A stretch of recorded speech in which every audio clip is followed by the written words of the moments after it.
Alright, welcome back. It's day 15. Keeping the streak alive. First week of week 3. As per usual, konnichiwa, MAKU desu, irashaimase. So, let's go over maybe our last 2 weeks. So now we have covered all the hiragana and katakana. That's not new. Yesterday, our half day, we did manage to squeeze in some stuff, getting a little bit quicker with our bootstrapping. Let's think about things. We in the hiragana section, now we have the dakwons, right? The dakwons version of you, like use. So hard to demonstrate, but something like, so we have key, right? Key into gi, and then we can, now we have dakwons on top of the combos. So now we have something like ya, and then all the variances of it. And for katakana, we're still bootstrapping through all the kana right now in katakana. Anything that sticks out, something that sticks out. Let me think of.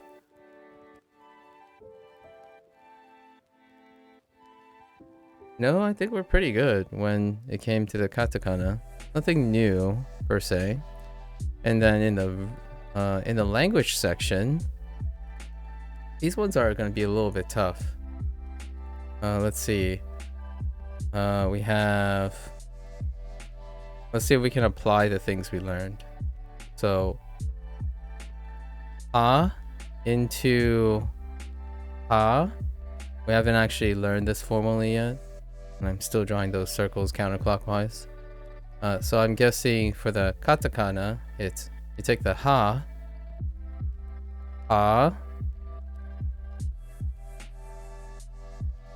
and I'm guessing this is another thing that we didn't learn formally, but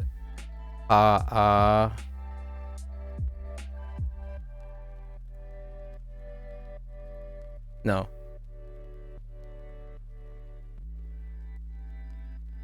It's probably pasu,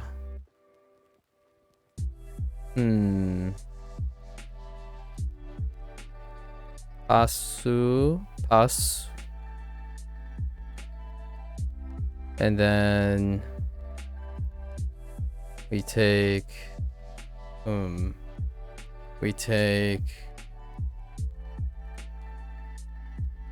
o,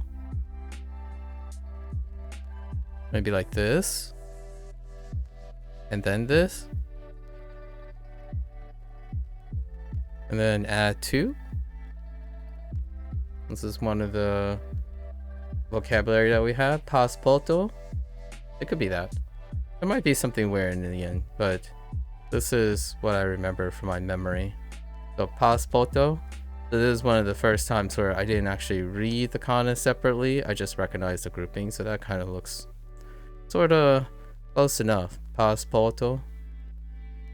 Again, this element, maybe there's some extra explainers, and this element in kana. We'll eventually get there. We're just taking hiragana principles that I notice, and then add katakana kanas, and then this we've seen for a while now. Thanks to like things like ramen, for example. What's another vocabulary? Ooh, I can get to the one that I struggled with yesterday. So, let's see if I can remember it.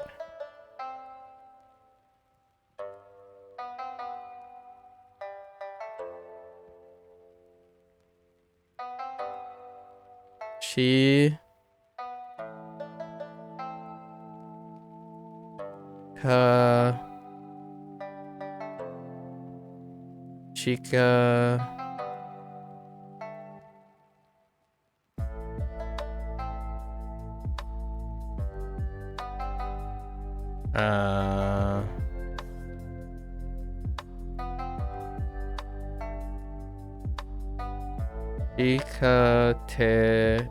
Chica te.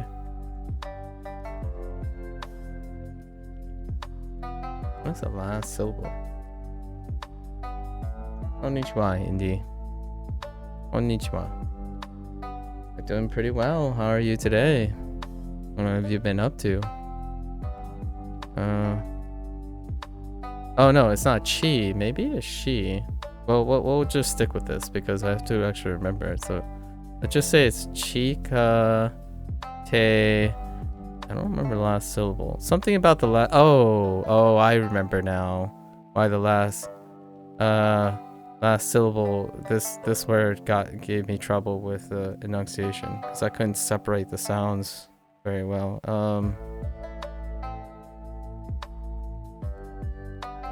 Chikatechu. It might be shikatechu, but we'll see. It's either chikatechu or possibly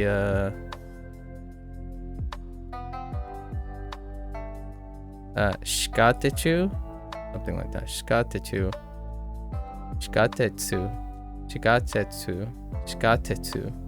shikatetsu, something like that. We'll see. We're right on the mark on that. I'm trying not to think about. I only see these things now, so it's hard to even think about the associations. So we got this and this. What else do we get? We got the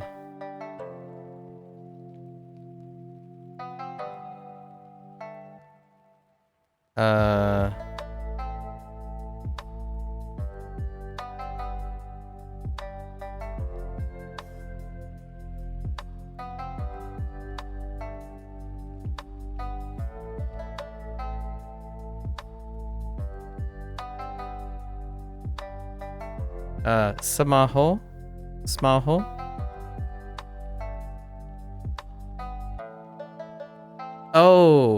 Oh, did I just write chi? Oh yeah. No, come on, Indy. I'm gonna figure it out on myself. But it is. It's actually. Sorry, I drew. But I actually do remember them using this character instead. But technically, I can use this. I remembered it based on what it sounds like, so I'm guessing between these two. But yes.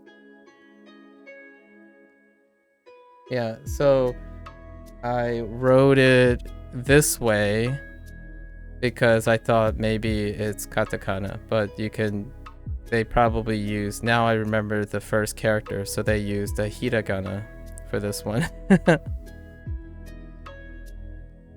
But really though, it's the same word.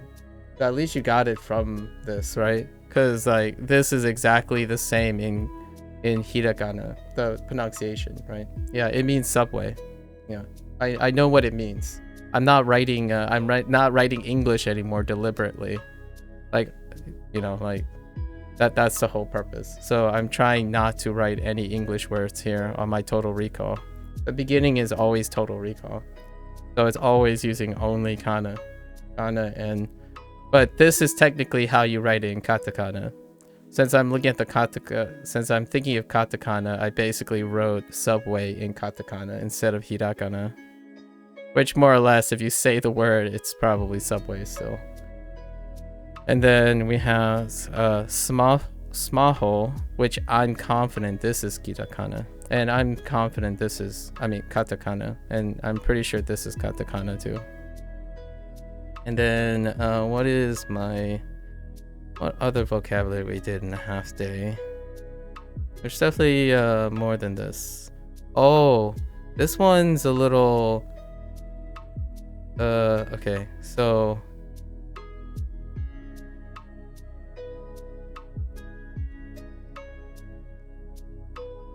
So this one has a different notation that I'm not familiar with. So, oh no, it's not. It's fine. Well, sort of. That's a different notation. So I'm gonna guess. I remember seeing it. It's like.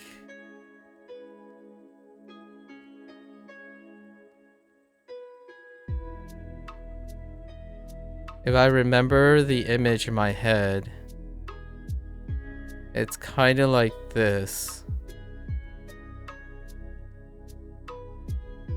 Oh, no, wait. No. Maybe there's something here, which we'll see again. And then...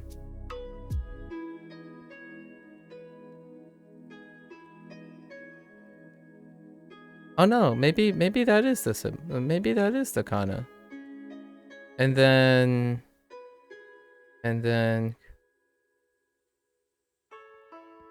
can't tell if it's, was it a katakana or am I imagining it?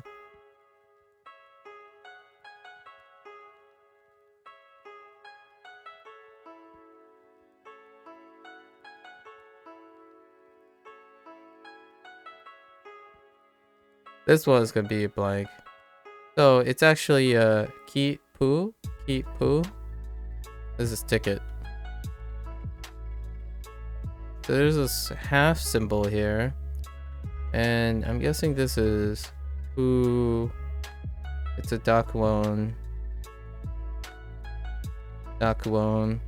symbol. But was it in kana though?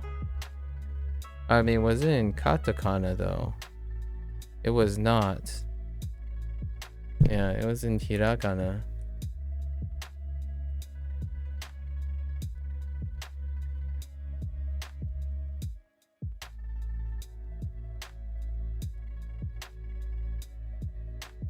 Maybe? Yeah, it was in hiragana. But I don't know what this little thing was. I don't know what this little thing is. Or maybe it's the same thing. Who knows? Or it could be like one of these. No, it's not one of these. So we'll see. When I see the image in a context, that's pretty much a done deal. So I don't really need to technically do total recall for Japanese. It's always easier without total recall.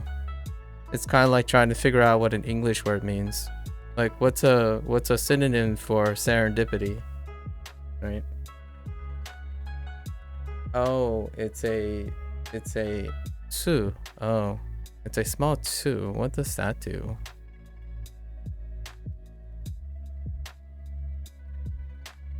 Oh, is it you use to? Oh, so it's never plus t. It's just to extend the consonant. So this notation, I haven't figured out what this notation meant yet. So it means it's trying to say it's a plus on the consonant, but this is not actually there. I see. So that makes sense now. Fair enough. Again, you kind of removed me learning this, right? Because the reason why I don't know what this is, and then I thought of the who into the, is because this doesn't exist yet. As in, I didn't actually learn this yet. So that's part of the discovery process. What else? We had, so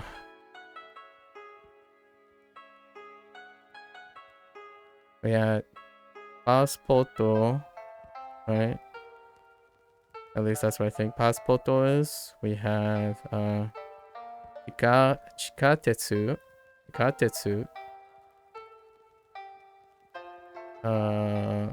Smaho,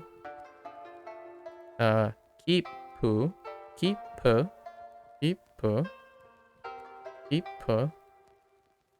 and let me think. Was it in, no, I think this was in hiragana, which is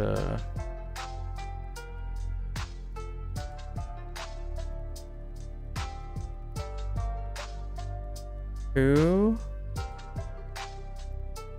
U.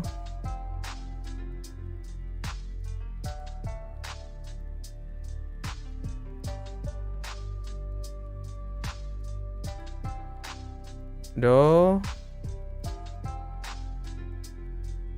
U. Kuro. Kuro. I mean, kuru. Kuruo. No, that doesn't sound right. Maybe it's... I'm not sure about this syllable, so we'll know once we have context.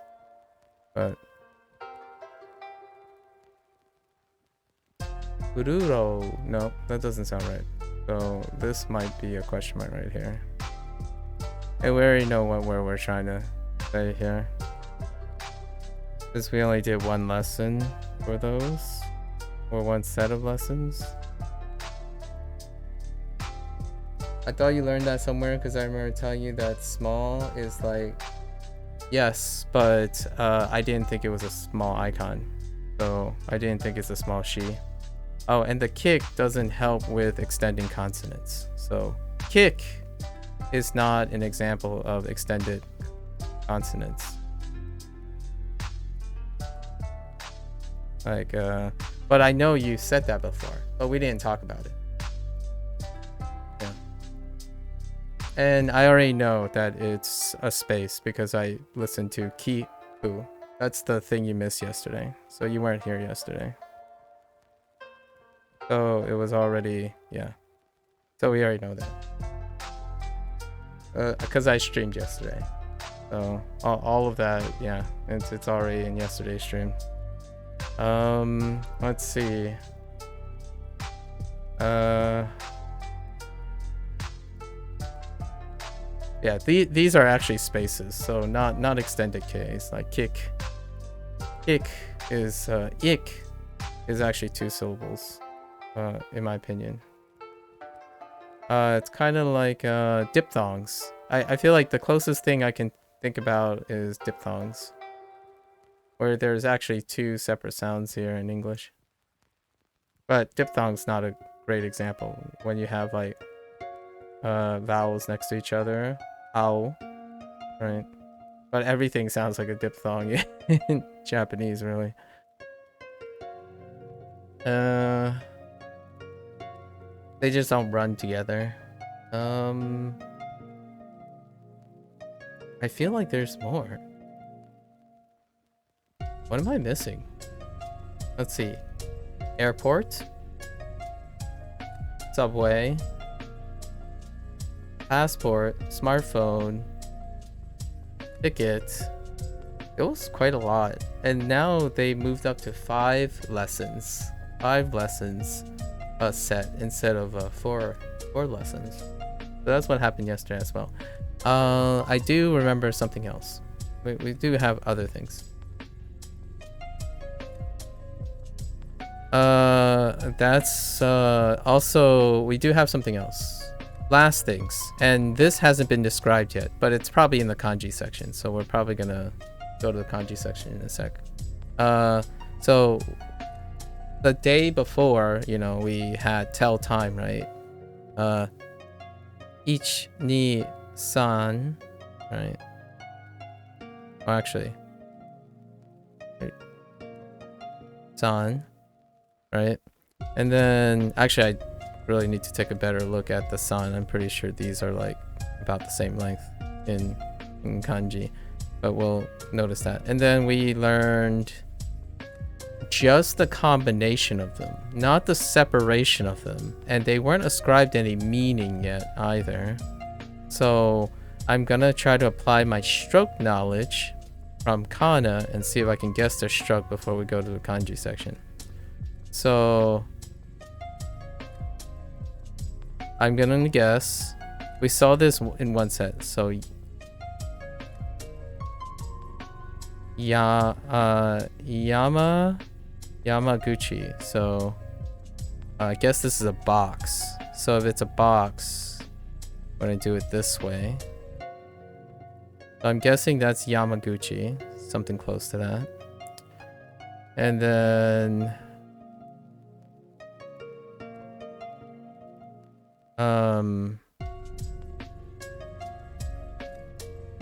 And then if I guess how box works, it's probably like this. For the Tanaka. So, and then Tanaka, I would probably do the box first, like this, and then I would split it. So Tanaka, and then I would create the box, then split it again for, and then this way, this, and this. So this is Nakayama. So these are probably the 3 names that we have. No, you don't have to explain it to me. There's no point in explaining if I didn't learn it formally. The idea is that I'm always guessing. So I'm practicing my observational skills. Usually people don't practice observational skills anymore. And I'm pretty sure I'm right on the mark. I'm pretty confident, except maybe this part, if this is partating. But I'm pretty sure the patterns are correct.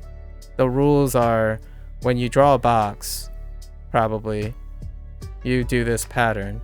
But if you draw a box, before you do anything in here, you do all the lines from, you always do the lines from usually left to right, north to south, and then this way, from top to bottom. And then you always fill in the stuff before you break it in half, based on the pattern of kana that I'm thinking of. And then it's always 4 quadrants, because I always imagine it in 4 quadrants. And then you always start at the top left quadrant. Those are all the patterns that I do see, which I didn't talk about, because it takes you have to really look at the patterns. So the idea of guessing is that I'm discovering, right? This is how I usually do things, and I take my time. So you guess, you observe, so you practice pattern recognition. And then what you do at the end, is you confirm, right? You confirm, and then reorient. That's kind of like the stuff I feel like Duolingo doesn't do quite well. This is the one thing that Duolingo doesn't do. So because it's at the expense of the hustle. So Duolingo is focused on hustling, as in they skip over observational skills. They just tell you what it is. And that's usually the stuff that I try to avoid as much as I can.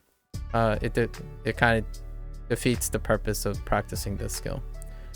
These are what I would call problem-solving skills that I like to do all the time. It gives a little bit of reward, slight reward, like problem-solving skills and critical thinking. Like usually when people make up systems, when you make up a writing system, they come with rules, right? And rules are made by people, by human beings. So naturally, I want to apply my logic to understand how the people who made the Japanese writing system, if I'm in the right if the right thought of mine. So I'm pretty sure this is how it is. How I remember these 3 things are pretty pep though right now, because the way Duolingo did it was like, here are their names, and that's it. So if I had to guess, Yama, and Tanaka, I think, no, Tanaka, and then Nakayama. So Yama is probably mountain. It's probably some sort of mountain, right? And then this thing right here, this symbol, which we have Nakayama and Tanaka, maybe na is a modifier of ka or something like that, or this is shortened, right? Oh no, it's Naka. So we're gonna just assume this is Naka, right? And this means like center. It kind of looks like a center box and whisker, or middle is what this looks like. So we're gonna say This is kind of like Nakayama's like central mountain is what that means. And then this is Tanaka. I don't know what Tanaka is, but it kind of either looks like a window if you're looking at it, but if you're looking from above, it kind of reminds me of a field. A field. Maybe even like a farmer's field. Probably like a rice paddy. A rice field. So this would mean center, like central. It could be like central rice field or something. And then this is mountain. And this here kind of looks also like a window. But it could be also a door. Or maybe a gate. So this is probably like mountain gate or something like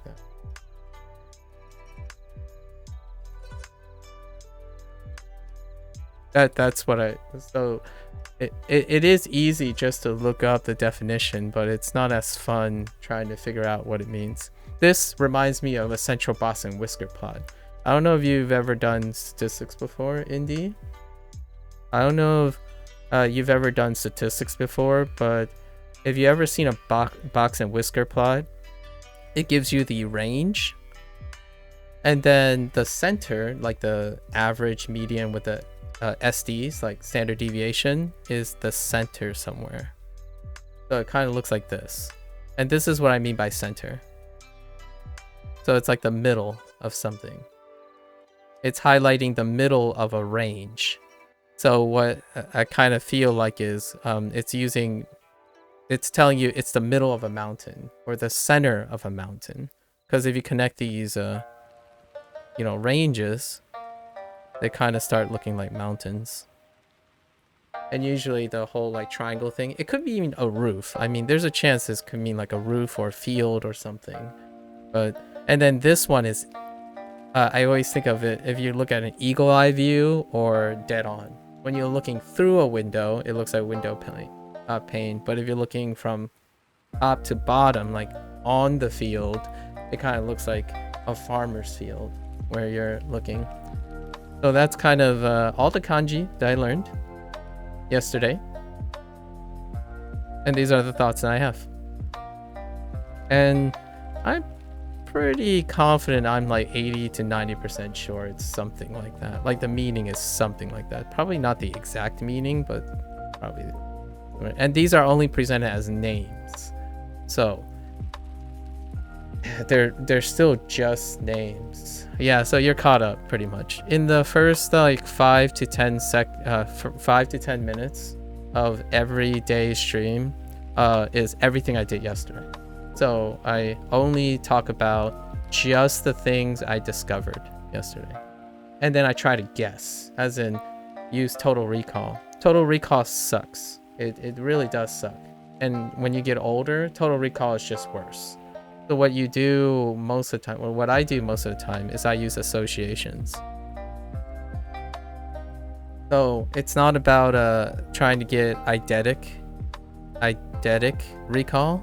That's probably either an A or E. See what I mean? Not like I'm doing that. Eidetic.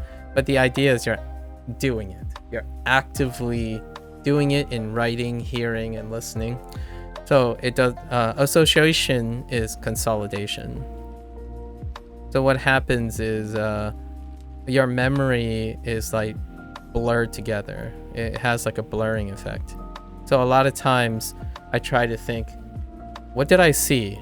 Well, if I don't remember the characters, I know it's a large character next to a small character, which is next to this character. And then I start to think, what parts do I see? There was like a stroke up here. Maybe there was a stroke here. And then the idea is like, but I don't know the rest.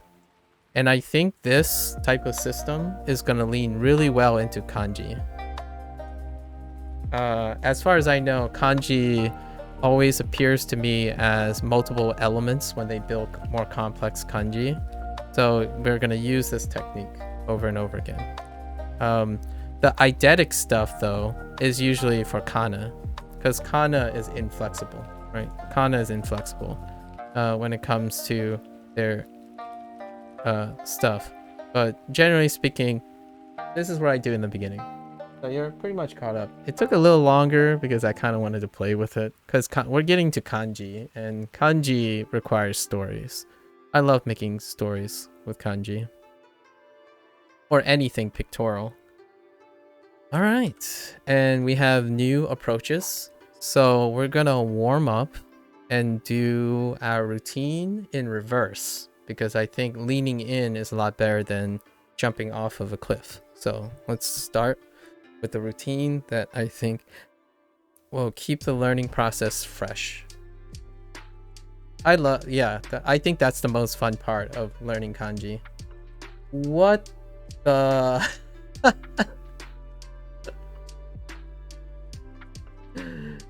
Oh my goodness, what does that remind me of? Hold up. I gotta draw what I actually see here. So it's like, all I see are like, the only thing I can think of at the moment, which doesn't really help a lot, is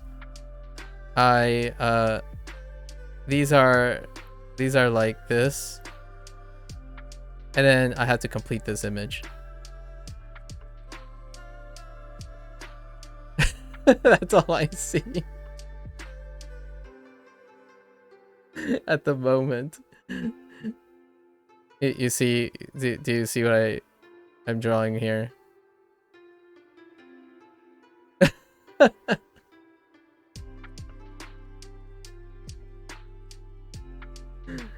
But let me think about it. Let's not add things. Yeah. So let's go back. It's like,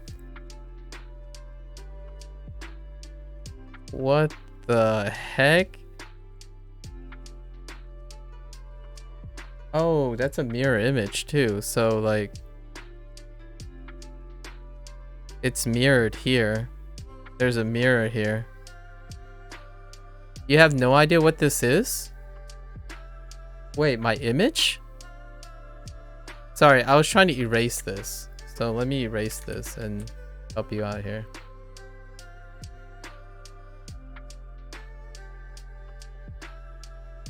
Oh no, the original? I have no idea what the original is. Oh, sorry. I was like, are you sure you don't know what I'm trying to do? The original? I don't know what it is either. I don't even know if those are the same symbols. I can't even... Yeah. I don't even know what the symbols are. But I do see a mirror image. So there's like... This is irregular symbol. And then this is the irregular... Is it supposed to be something? And then I see like... This. And then this, right? And then there's an invisible mirror between here and there. But all I can see is cloud, like, it's the generic clouds. And then the side branch of a tree. So all I could think about is like a landscape portrait, right? A landscape portrait. And then you have a bit of the tree coming out, because I'm feeling really Japanesey right now. So a bit of the tree. And then you have your cloud, right? Your clouds. Right? And then you can do a bigger cloud here. And then you have your horizon line. You have your sun, right? There's not enough resolution on this, but... And then you can draw a few branches coming up to the tree. Yeah. I mean, I'm in the Japanese zone. So this is a really common Japanese, like... A very common Japanese, like, ink painting. And I really do enjoy ink painting. So that's a giveaway sign of ink painting. So this would be in red. You have to imagine the big red sun. And these guys, you can strategically put like 3 here and 3 here too, instead of using the rays. So those would be the birds, right? And then you want to put a little few lines here and there to create the kind of like slippy, shiny kind of thing. And then we would use different colors to shade. You probably do some hatch work. Yeah, and then these would be cherry blossoms or something, or maybe a bonsai. Yeah, I really do enjoy Japanese ink painting, so I look at quite a lot of them. But anyways, do you have an idea what it is? You can tell me what that is. I have no idea what that is. That doesn't mean anything to me. So you can definitely tell me what that is. I'm okay with that. That's not a kanji, right? Indy, please tell me that's not a kanji. Because like I'm floored. I have if that's a kanji. All right. So let's start our routine for our kana. So the first thing we do with kana is we are going to listen and read and think only. Listen, read, and think. Let's go. ちょ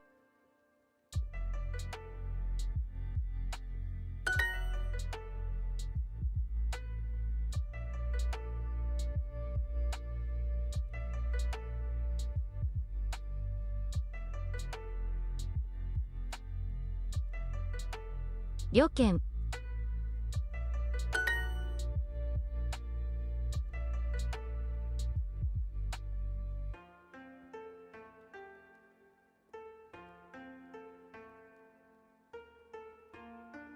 あいみょん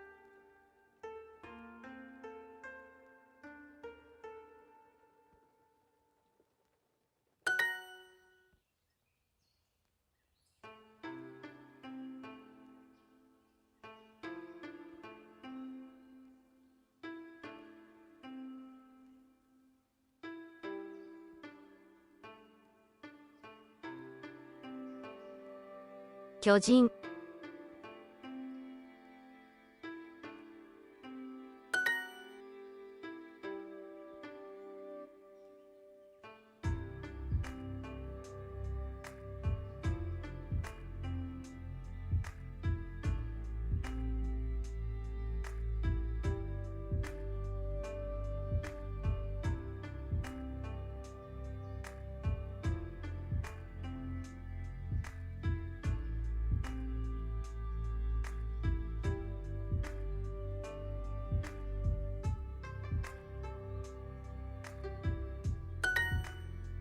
貯金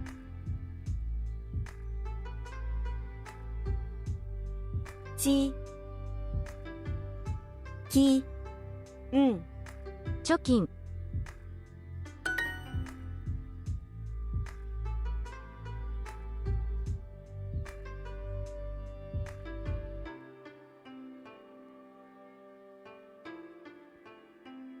緑地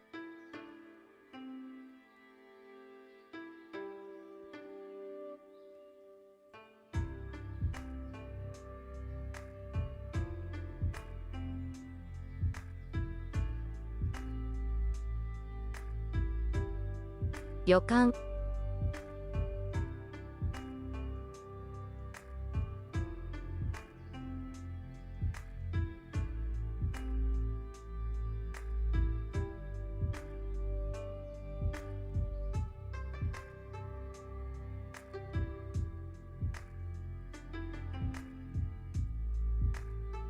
選挙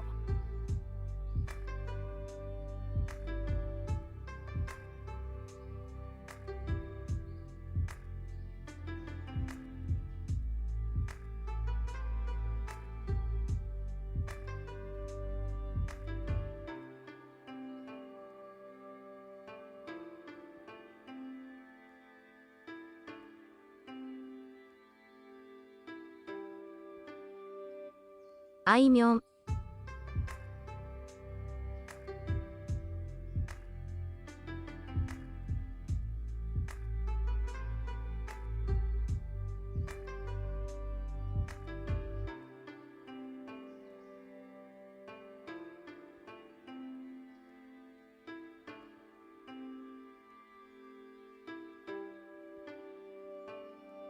巨人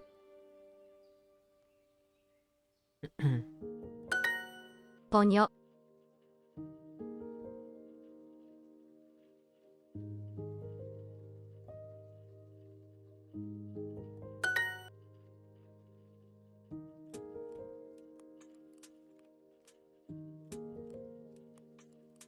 ひょい、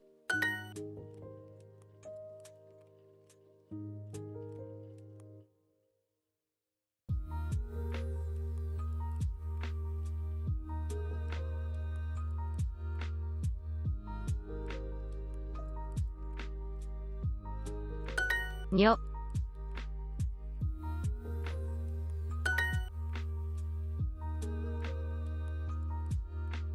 ちょ、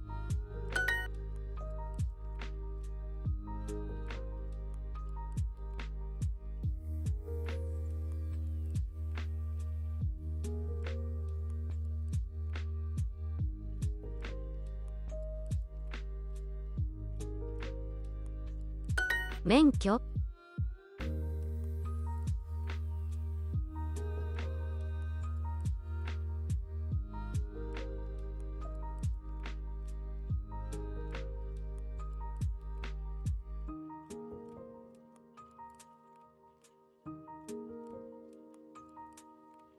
免許、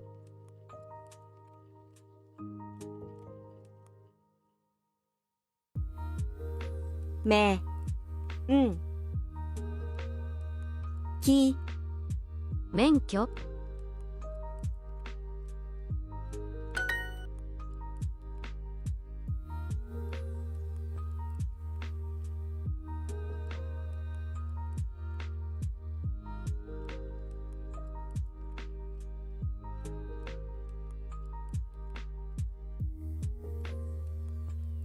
緑地、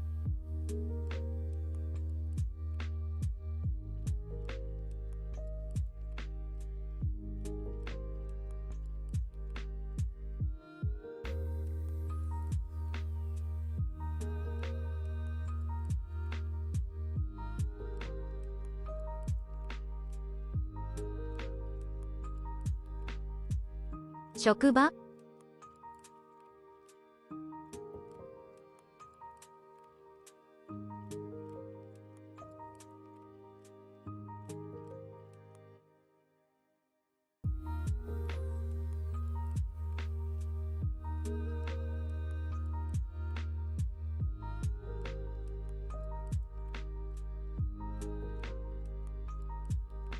あいみょん、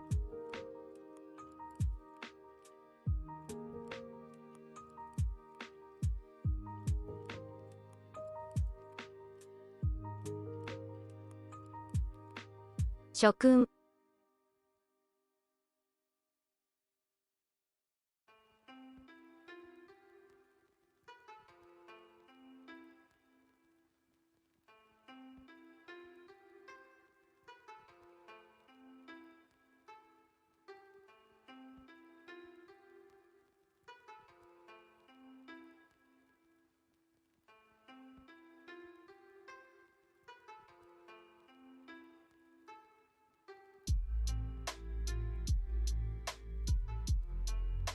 巨大、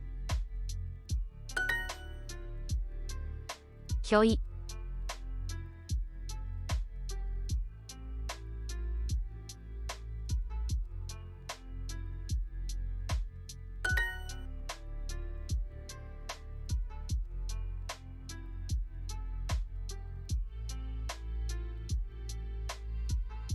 食事、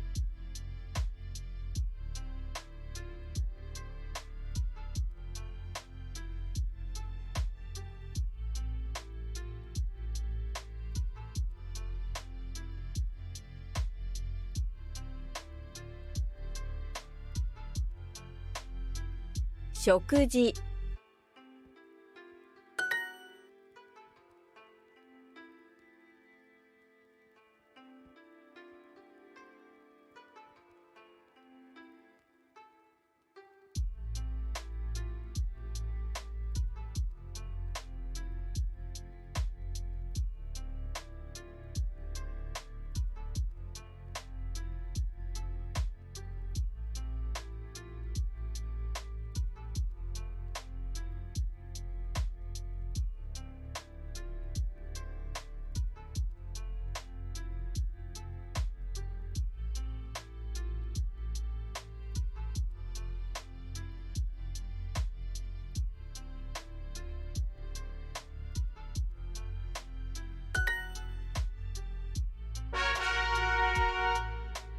Okay. Not yet. I haven't installed the Japanese keyboard yet. Not yet. Soon. It's gonna be when I start translating small proses for the time being. I haven't interacted with anyone who use like back and forth Japanese yet, but once we get into that phase, that'll be a different thing that we'll do. Yeah. So that exercise was, I was trying very, very hard to lock up my senses. So I was trying not to say anything, not try to write anything. I mean, I was still doing the hand motions and stuff because typically I do that a lot, even if I'm not doing anything. So the idea is to try to focus on just the senses that are taking most of the weight, which is just listening, reading, and seeing. So the more limited it becomes, the more you can refocus onto those senses. And then I bring it back. So I'll show you what I've been doing sort of in the background as I'm doing it. Some thoughts. And it's going to be the beginning of what I feel I need to learn at least a little bit of it, or at least train myself to hear it. So now the second pass. What have I decided on the second pass? I think the second pass is listening and writing. Or like listening largely. Listening and then saying it back. So we'll do that now.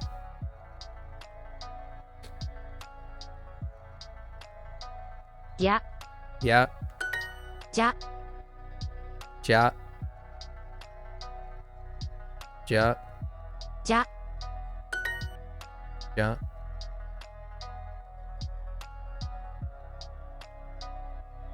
Ria. Yeah. Ja. Ja. Oh, this was something we learned yesterday too. Dakuon with the combos. Ja. So we're just gonna repeat after them, right? Gia. Iya. Iya. Bia. Iya. Iya.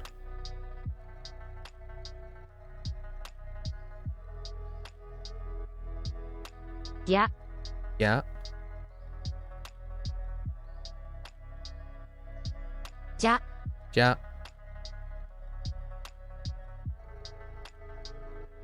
Gia. Gia. 邪魔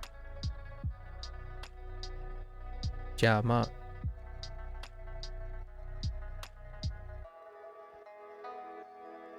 じま Jama. ギャル。 Gyaru.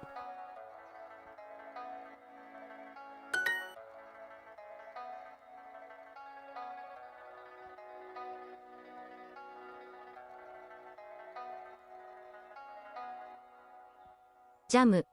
Jamu. 白。 Byaku.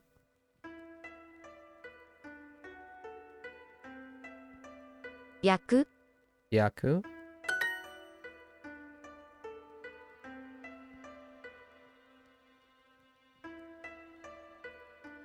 白。 Yaku.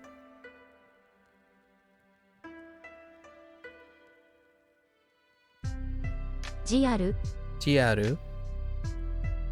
Oops. ジアル。 That's a Freudian slip right there.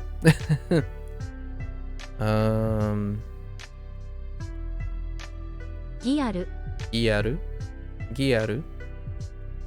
Giaru. Giaru.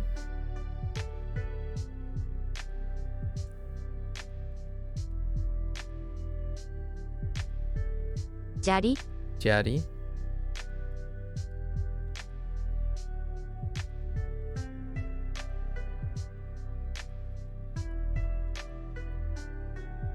ギャル Gyaru. 逆 Gyaku. ぎく Gyaku. 蛇口 Jakuchi.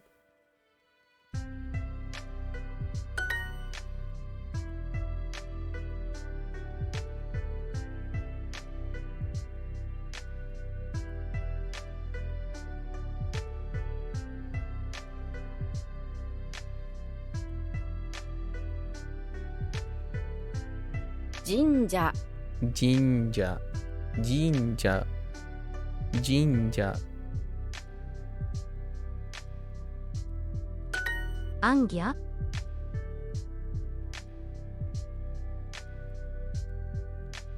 Anya. アンギャ Anya.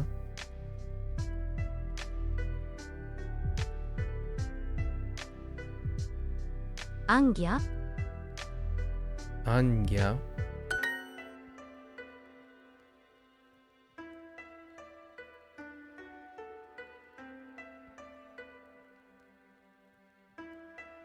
信者 Shinja.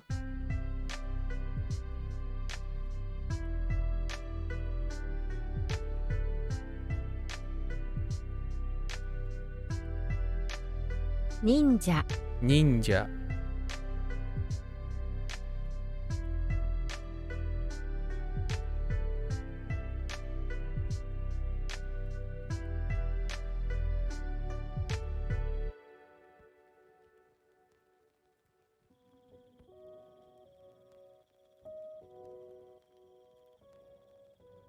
蛇口 Jakuchi.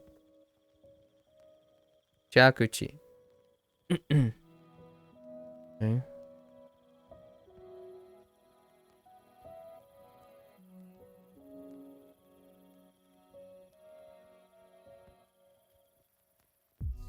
神社 Jinja.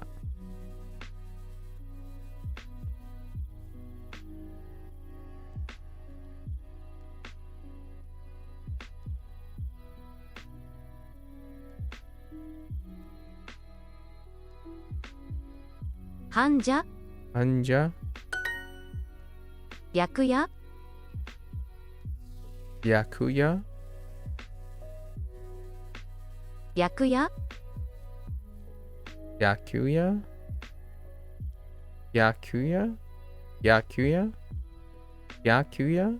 Yakuya. 白夜 Yakuya. びくくくや白夜 Yakuya. 白夜 Yakuya. Yakuya. 白夜 Yakuya. Kuya. Kuya. 白夜 Yakuya.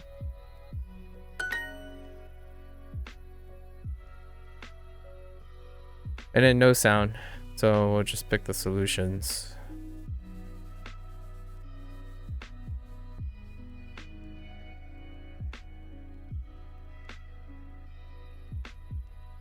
や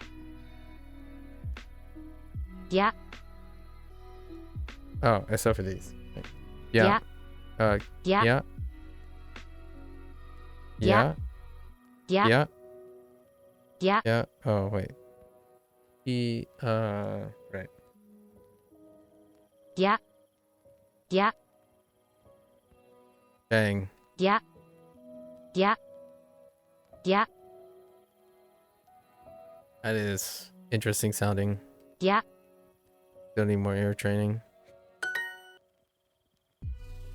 No sound here. We'll just pick the correct ones.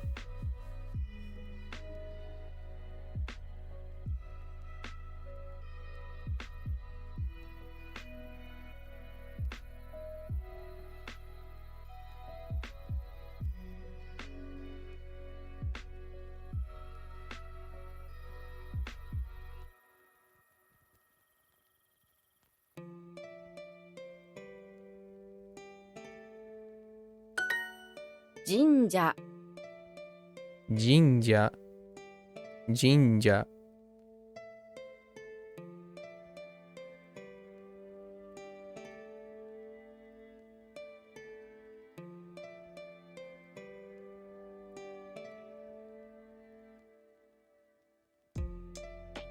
神社。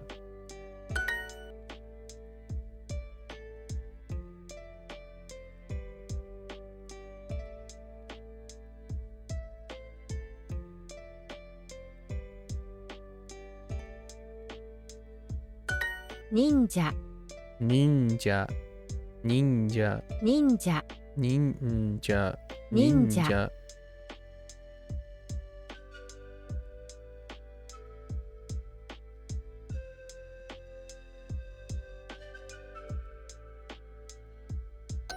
Oops. Oh, whoops.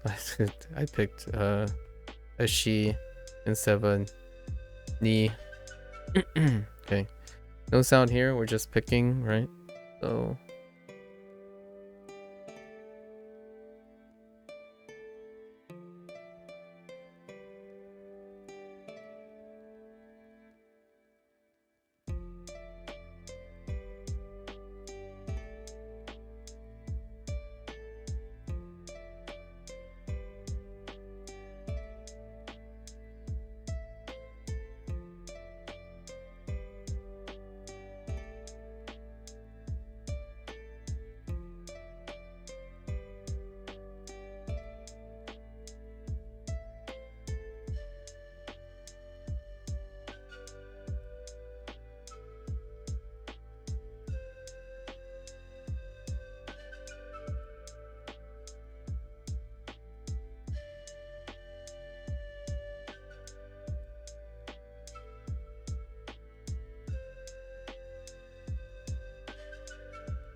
Angya, Anya, Anya, Angya, Anya.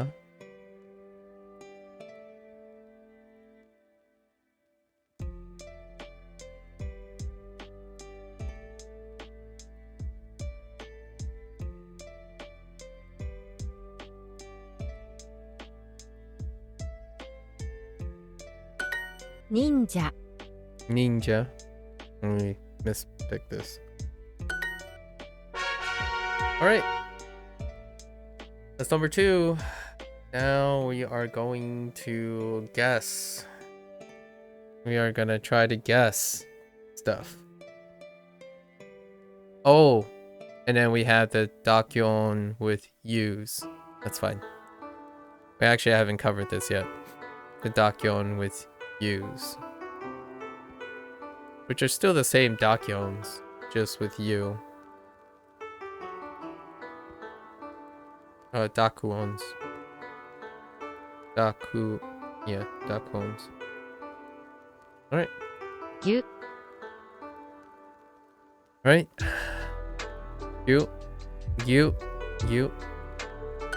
ju, Ju. Yeah.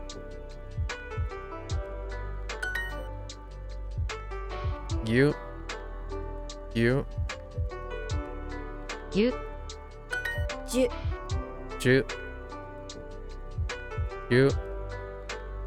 ju, ryu, You. Oh, you. Then you. You. You. You. You. ryu, ryu, You. You. ryu, Okay. gyu, You. gyu, Ju. ju, Ju. Ju. ryu, You.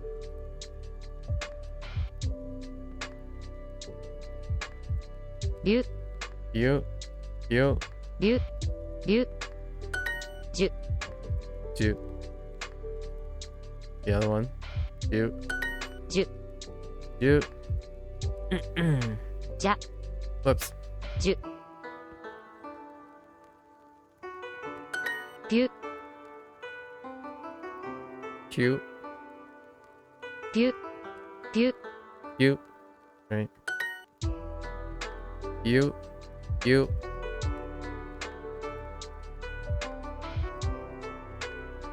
Pew. Pew. Pew. No. Pew. Pew. Pew. Oof, that's really close. It's pew. Pew. 準備 Jumbi. Jumbi.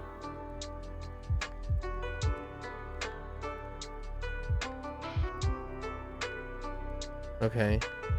Ju. Bi. Jumbi. 準備 Jumbi. じ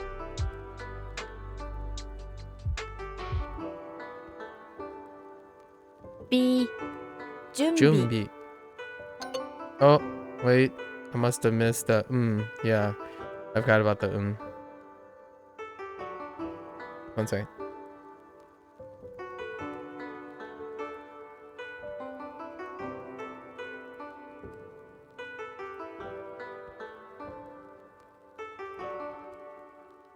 Okay. All right. So we're guessing these now. Ju. Ju. じゅ Ju. Ju. You. ぎゅ You. ぴゅ You. びゅ You. ひゅ Ju. I remember Ju. Okay. You. You. Uke. You. じゅ Ju.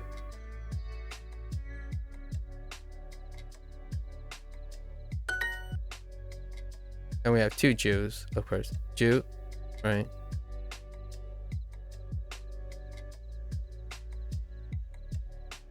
Jew, yeah. You. You. Shoot. 真珠 Shinju. 真珠 Shinju. 真珠 Shinju.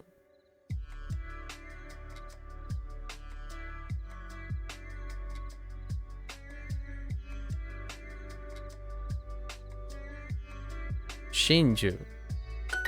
準備 Junbi. Alright, we forgot the So Junbi. Junbi. じうんび準備 Oops. 準備 Junbi.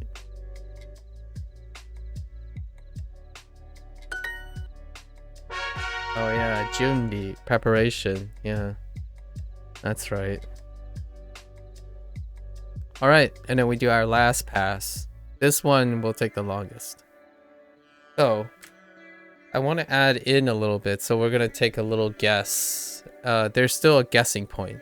We'll formalize the last step in the future, but we're going to do a little bit conscious effort in discovering accent pitches along the way, or pitch accents, and then just take a guess, and then start lining up my speech with the way I think it sounds. So, Miu. So Miu, probably like Miu. Miu. Oh, actually, Miu. Miu. Miu. I'm gonna go with this. Miu.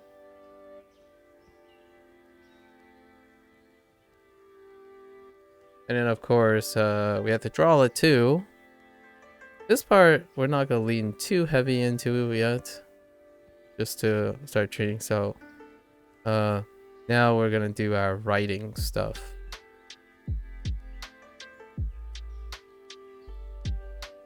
So, me,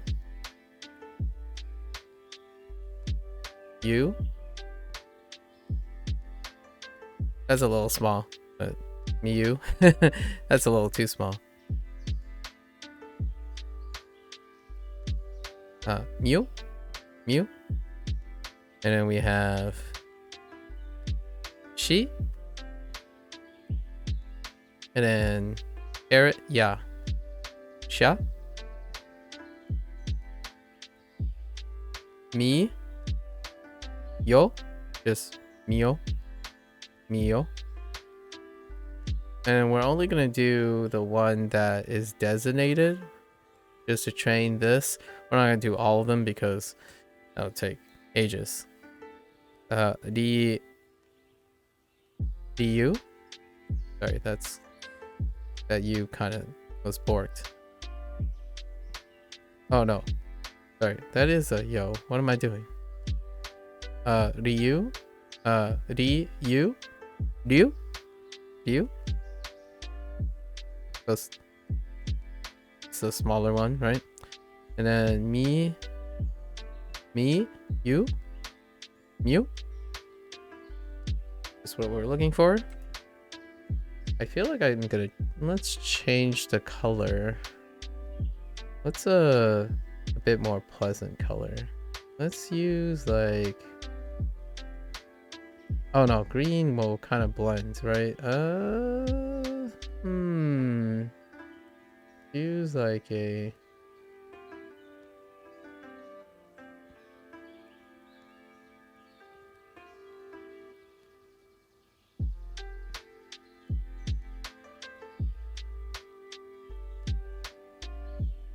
maybe like a softer, yeah, there we go. Okay.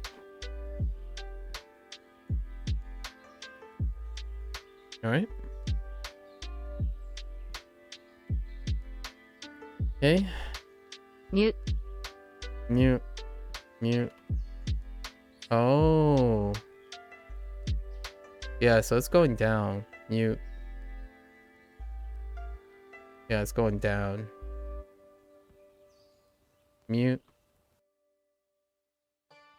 Okay. Not this. Okay. At least that's what that sounds like. Mute. Mute. Cute. Oh wait, that's just one syllable now that I think about it. What am I doing? That's just one syllable. I'm thinking of Miu. Miu. Miu. Miu. It could be Miu. Miu. We'll see what it's like. That was just one syllable. What am I doing? One syllable is just Miu, right? So these are all ones. I got a little ahead of myself. So this is E, U, U, and E, U, U, EU. So EU or EU, EU, EU, EU. All right, Hugh, EU, EU, EU, EU. Okay. She, you, you, Cute. Cute. Cute. Cute. Cute. It kind of sounds like cute. Cute. Q, Cute. Q, Cute. Q, Cute. Q, Cute. Q, Cute. Cute. Cute. Cute. Q, Cute. Q, Cute. Cute. Cute. Okay. Cute. Sure. They're two I think those are two different speakers too, so that's kind of a little bit yikes. Maybe. Don't know. That's kind of two different recordings, either two different recordings or two different speakers, in my opinion. Okay, new. So new.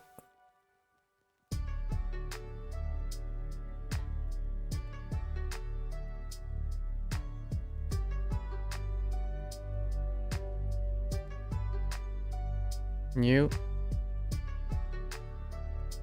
And then we got E, U, U, U, U, U,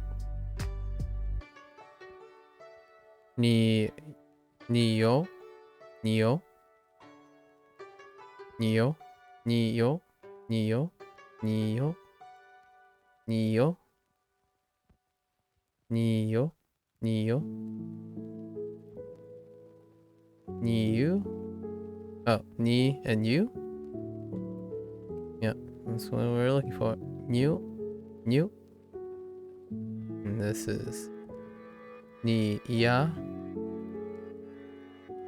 I think that's just Nia, Nia, Nia, Nia, Nia, Nia, Nia, Nia. New. Ryu. Ryu. Ryu. Okay, Ryu. So we got Ria. Yeah. Yeah. Me. Yeah. Oh, I forgot to put the carrots. Okay. Yeah. Yeah. Ryu. Ryu. Ryu. And then Ryo. Ryo. Ryo. Ryo. Ryo. This way. Ryo. Oh. Oh, sorry. That's you. My bad. Good call. Good call. Good call. Again. Still have to make mistakes. So. Still have to make mistakes. Ryu. Ryu. Ryu. It's not about correcting them. Kyun. We're doing a lot of things all at once. So. Let's see. Shun.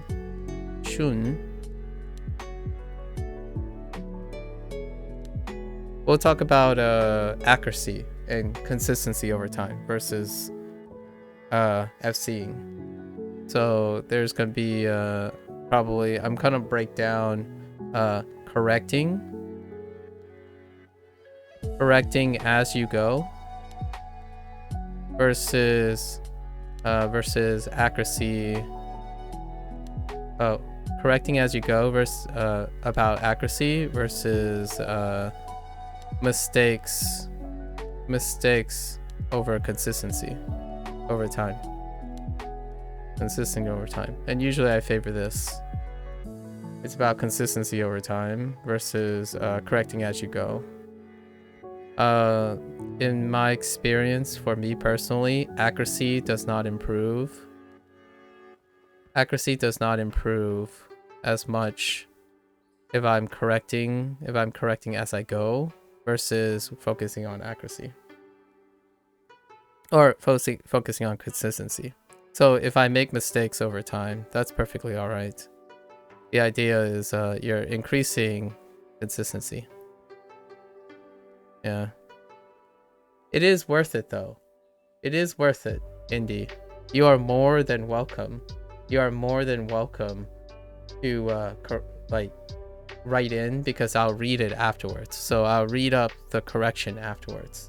I will be making those mistakes though. So the idea is I won't be deliberately correcting myself as I go. Typically, my goal is to be more consistent.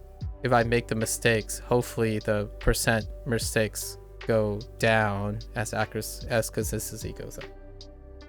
Howdy, Lotus. What's up? What's the Ana for Lotus? So yeah, do you something, right? Do you Lotus? Do you Lotus? Oh, so that's the kana. Wait. Okay. Do. Wait, really?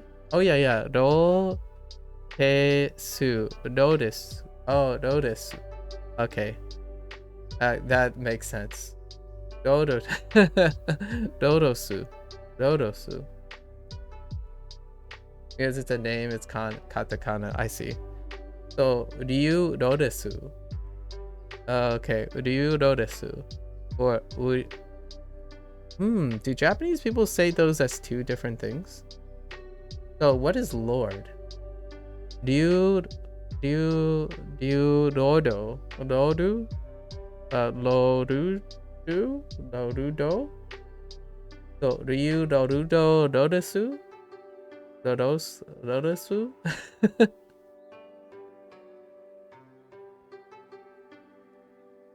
So do. Oh, Lord is just one. Maybe like king. Oh, that's fair. So that would be oh oh yeah, you were thinking king, so okay. Oh, so you get to choose. Yeah, so okay. So Ryu actually it would be longer. So Ryu Rodosu. That's kind of cool. That sounds kind of cool already. Ryu Rodosu. Also, you know, there's something. Okay. Hear me out here. Hear me out. The Lord thing, the Lord, King, and God. Okay. So you said King is pronounced. The kana is. Okay. The kana is. O. U. And then we have Kami, right? Is Kami? Kami is probably Hirakana, right? Kami, maybe. Kami. And then we have something here. Something for Lord. Hear me out. Hear me out here.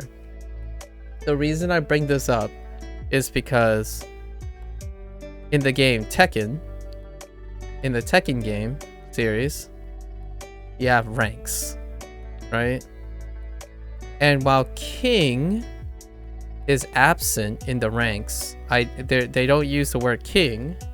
They do use the word Lord and God in their ranking. These are keywords: Lord and God, right? And I'm curious if they're using the text for King versus Lord, because here's another confusing thing. God, in English, we're talking about the English ranks, right? But Tekken is a Japanese game, so the Japanese is localized with English text, right? So God has a lower rank than Lord in the English version, in the English ranks. Now the question is, what is the relationship between Lord and King versus a god?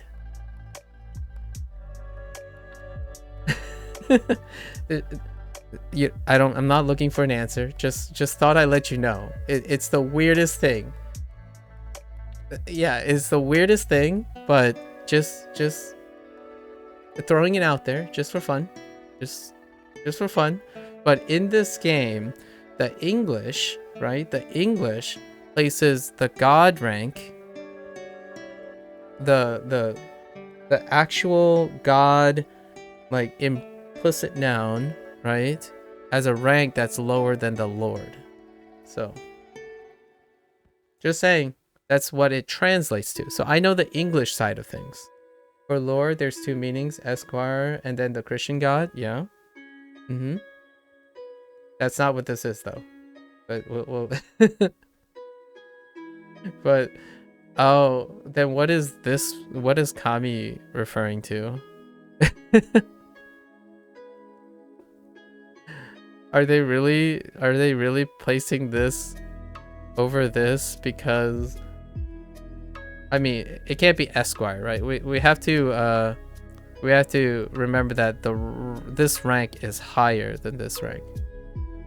And it's for the English version. So it's the westernized version of rank.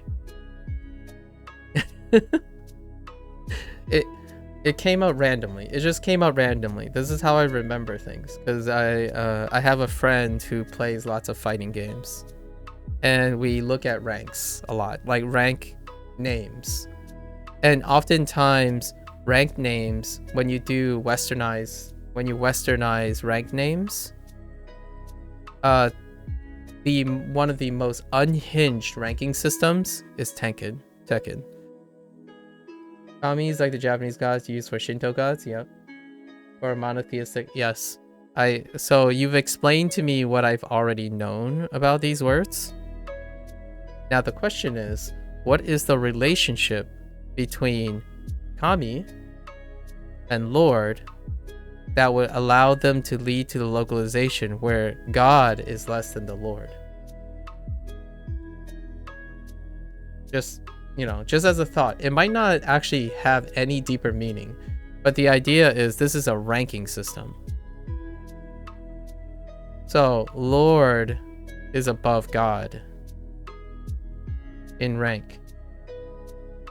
So probably any order of those would probably be debatable. Yeah. However, just so you know, right? This is Tekken. In the design field. Tekken ranks is a psychological identity. Rank is incredibly identifiable. So when you choose to do things like this, Lord and God, the reason why this is acceptable in Tekken is because if you look at all their rank names, it's like warrior, then it's like eliminator, and then I think vanquisher is somewhere here, right? And then there's destroyer. I don't even know what the order is. So it's all confuzzled, so that when you get to the top, Lord and God, just the ranks are just whatever. You just remember the order. And to me, the funny thing is, this is how people learn Japanese a lot of times. And I don't learn Japanese this way. This is not how I learn Japanese. Where everything is so confuzzled. So what you do is you compartmentalize all the terms and associate them with a number. So you just remember the order, as opposed to having a story that connects all of these, right?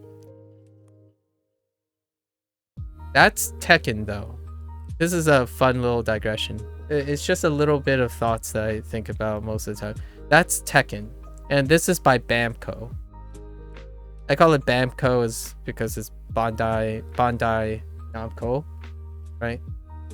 Bandai Namco. So Bamco. Now, if we take Street Fighter,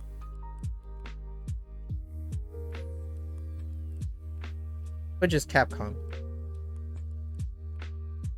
they use your standard westernized stuff. So when they translate or localize, it's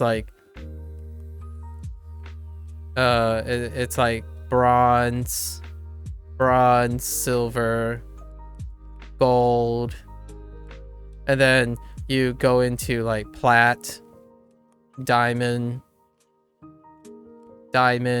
and then masters. So there's a clear distinction of hierarchy, and the relationship is there. So there's a meta relationship in rank.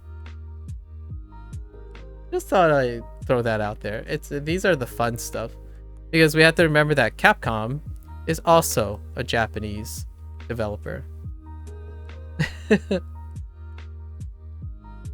But their localization uses westernized rankings. Although I have to admit, I'm curious if this Japanese rankings is normalized too.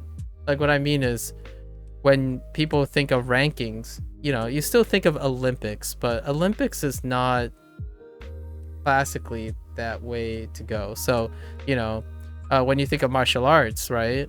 Martial arts have a different ranking too, and they have meaning attached to the colors, right? I did Taekwondo, and Taekwondo, the colors actually mean something.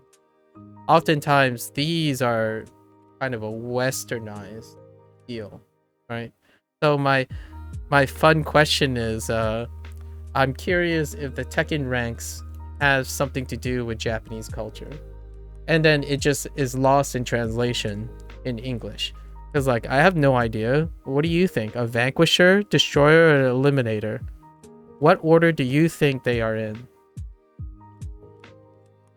What do you think Eliminator, a Vanquisher, and a Destroyer ranks relatively to each other? Yeah, I love these things. I absolutely love these things. Like, it makes me laugh at first, but then when you start thinking about it, you just think of these like East meets West stuff and cross-cultural stuff. This is the stuff that makes language really funny. Like, when you learn more languages, this is the stuff that gets really interesting. Because in English, some people would say these are synonyms. And I can't spell synonyms, so we're just gonna say synonyms, right? Which one do you think? My question is asking you guys, being people who are pretty good, I would say, at least at more than one language, while being, hopefully, like, pretty good English speakers, right? Like, pretty at the top echelon. What do you think? What would you order these?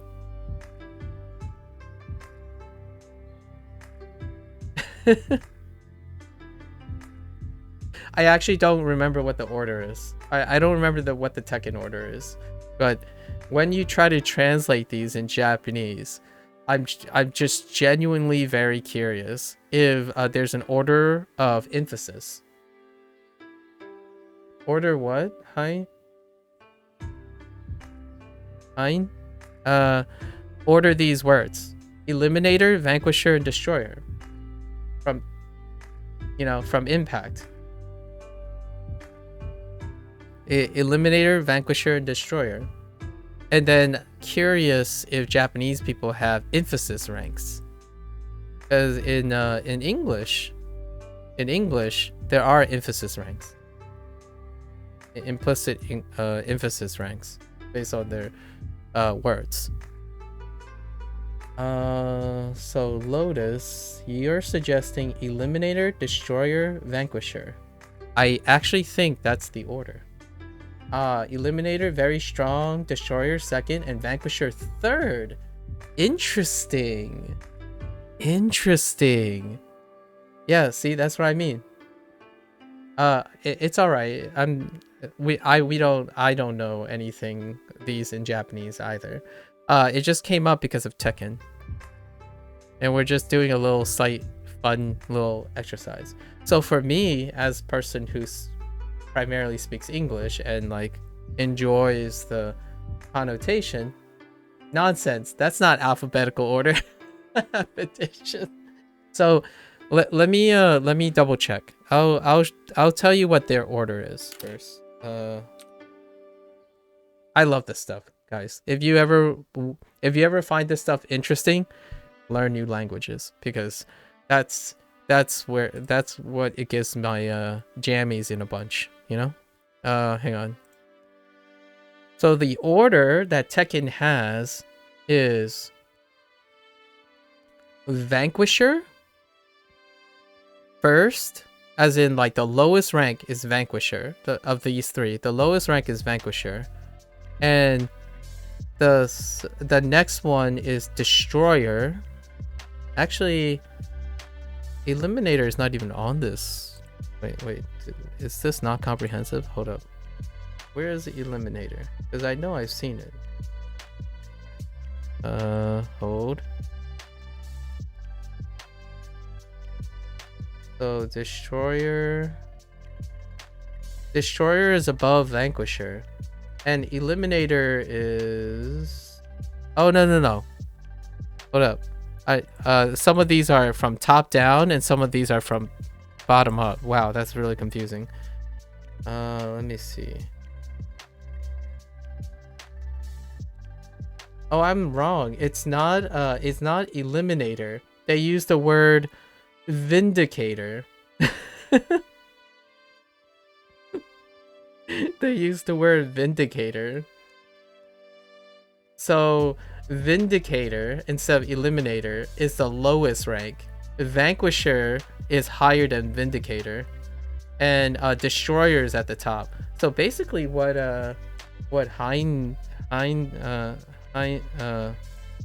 Hindies or Hind that. Oh yeah, we're on Twitch, Hind. So please feel free to join there if you want. No obligations. But yes. So sorry about that. It's not Eliminator. They actually use the word Vindicator, which is still a synonym. Unless I'm looking at an outdated ranking system. So yeah, that's what I mean. Like, it's so fun to think about how these if you ask like an English person, right, you get a localizer, and you're like, how do we translate these Japanese words? Or were they English from the start? I don't think they were English from the start. So you have, sorry, so it's not Eliminator, it's Vindicator. So then Tekken has Vindicator. There is another rank in between, but Vindicator, and then Vanquisher,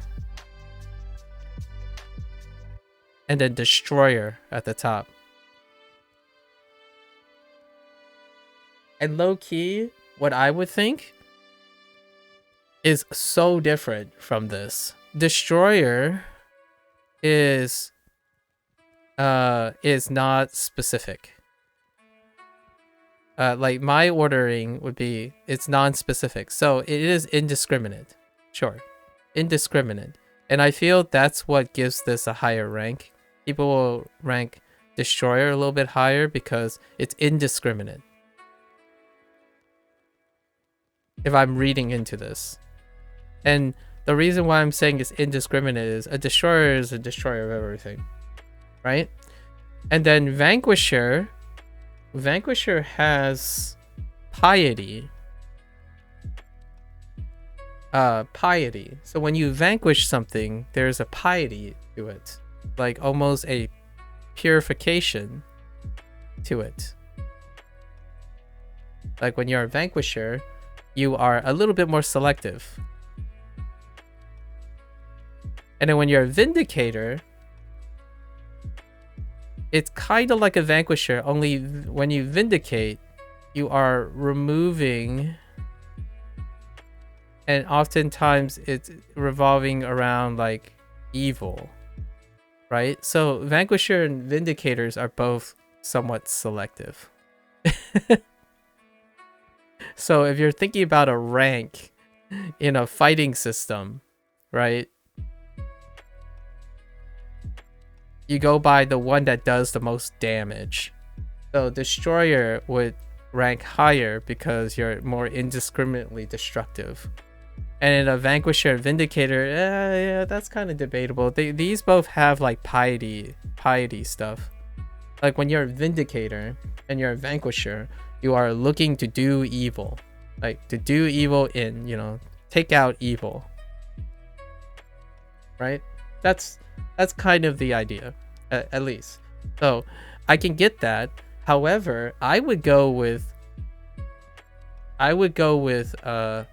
piety. So a vanquisher is a pedestal feeling. When you are a vanquisher, you aren't simply just a destroyer. So the vanquisher is just not a run-of-the-mill destroyer. So I would actually elevate vanquisher. And vindicator still has the destructive nature of destroyer. So both destroyer and vindicator are considered powerful words because they're indiscriminate. They're devastating. But vanquisher is a pedestal of respect. There's some respectfulness in it. So I would actually elevate vanquisher in the reverse order that is appropriate for a ranking system. The last one are more powerful. You mean like vanquisher and vindicator? I think they're more powerful. However, I would put vanquisher above vindicator because there's more to it. And that's just my bias. But yeah, that's why it's funny.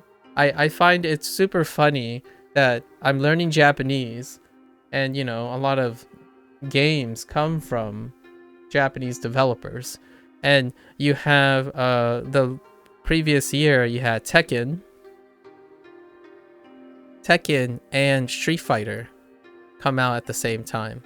But Capcom chose to use your medals, with the exception of Masters, which is kind of like you could use other westernized systems like F, D, C, B, A, S. And oftentimes S is reflected in why there's a master's rank above bronze, silver, gold, plat, diamond. You see that? And then you have masters, which is equivalent to the FDCBA S. Oh, sorry, and plat. Plat. And plat and diamond are here's the thing, Indy. So these things are, when you say metal, this is a deep cut. When you say are plat metal and diamond are metal, like are they metals? Well, technically, yes and no.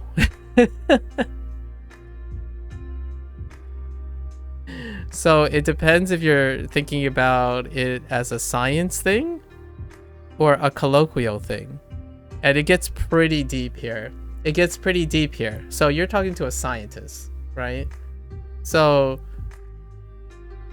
I would still kind of say yes. That's a yes. However, it's a no and a yes for colloquial. So if you're thinking colloquial, right? Metals have certain requirements, and platinum and diamond doesn't fill those certain requirements. However, because it's metal versus minerals,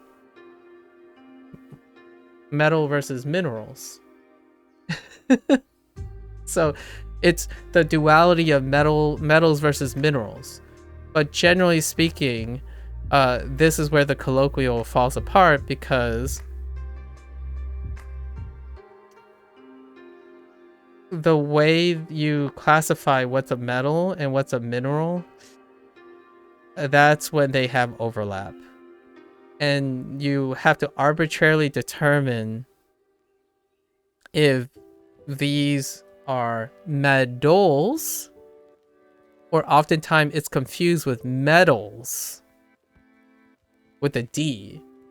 So this is a subconscious thing. This is my personal narrative theory. When people think of metals, they're talking about Olympic metals. And somehow that got blurred with the lines of actual metals. Because English is pep like that, right? Metals and metal metal, metal, metal, metal. Because English's T's are D's. So over time, I feel like there was a misconception that associated with the subconscious nature of having metals be metals. And technically, in a science perspective, all of these are inorganic minerals, or like kind of inorganic compounds. And those compounds, well, except for the diamond. So diamond is kind of special because it's a carbon exclusive, right?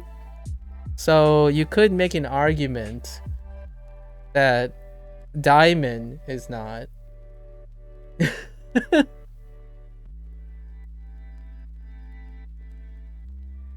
I love this thing. I love those questions. The answer is I have no idea. The answer is I have no idea, but it is really fun to think about.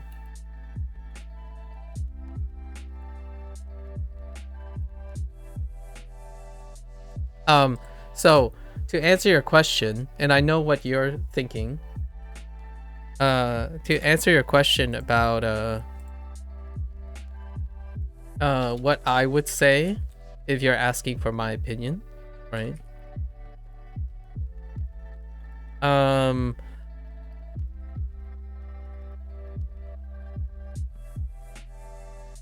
Technically, when people talk about so the short answer is I accept colloquially that when people think of metal, they are thinking about consumer products, consumer materials. And just so you know, to fill this consumer material, bronze, silver, and gold and plat are consumer material metals. The confusing part here is technically bronze are alloys, right? And silver is an element, right? Ag. And then gold is Au, right? And then platinum is still an alloy. It's a combination of alloys, transition metals. So in the end, all of these are technically metals under like science. And then diamond is actually a carbon product. So it's like a multi-carbon structure. And these are considered non-metals when you involve like chemistry and stuff. So I would probably say, yeah, yes and no. I agree with you that diamond is a non-metal.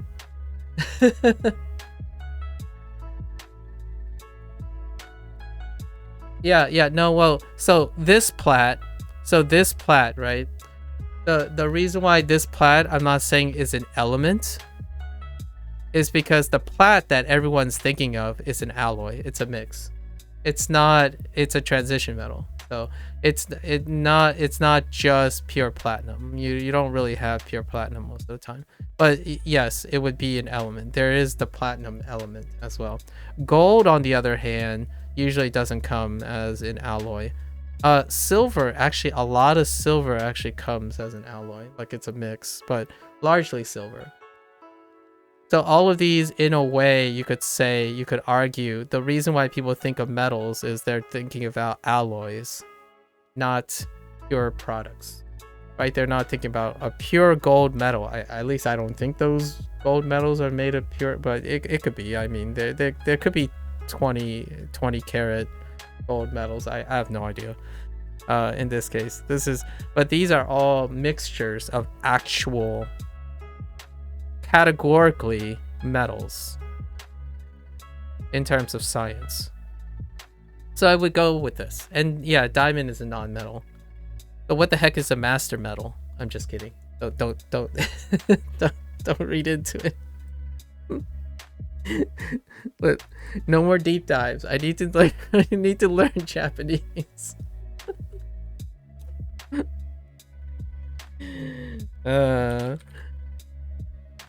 you wanna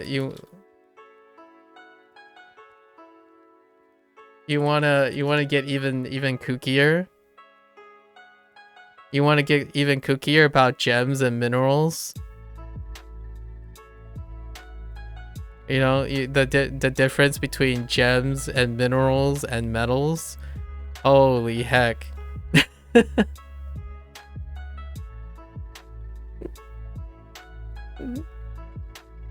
We're back at derailing. Yeah, like remember, wait. Here's a even further deep cut. Just we're not going to talk about this, but this is a further deep cut. In Duolingo, since we're doing Duolingo, let's bring it back to like something relatable.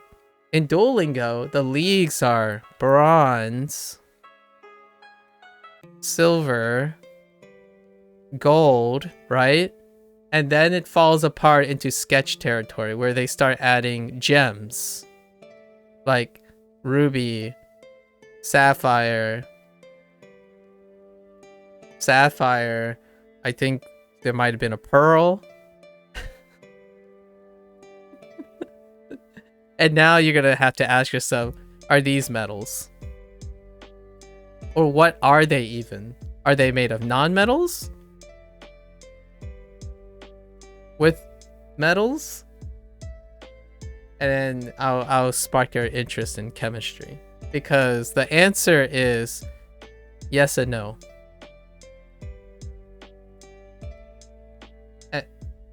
You know, amethyst. Yeah, there's an amethyst league. So, I love this stuff. This stuff is great.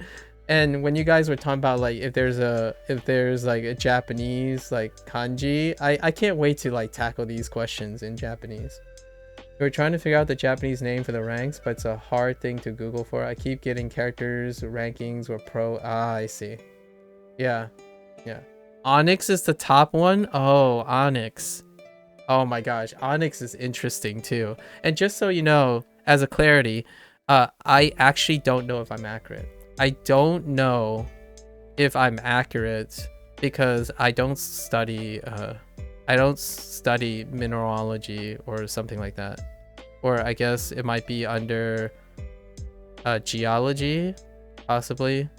I don't work with inorganic compounds most of the time. My professional background is biology for the most part, and biology are just, do you want to know shorthand? It's hydrogen, nitrogen, plastic carbon, oxygen, and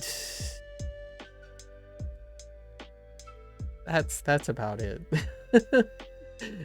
We can throw in like a few things like potassium, right? Potassium, sodium, and magnesium, possibly, because these are involved in like coenzymes, like catalysis. Biological catalysis requires like potassium, sodium, magnesium. You could throw in a zinc every once in a while when you want to get frisky. Yeah. And technically these are still not non-metals like these. So yeah, those are the elements. If you want to know specialized knowledge, this is as far as it goes. Is there even silver and gold? Some reagents require silver and gold, but it's largely this. These are it. So if you're ever wondering, like when people talk about nutrition, and pretty much the only things that come up is this, it's because of that. Yeah. Anyways, there you go. Who would have thought you would talk about chemistry and video game fighting ranks, you know, while learning Japanese? That's the life. And I still haven't even completed my hiragana yet. Okay, so let's go back. So, okay. Oh, I don't know which one we're gonna use. So we'll use this.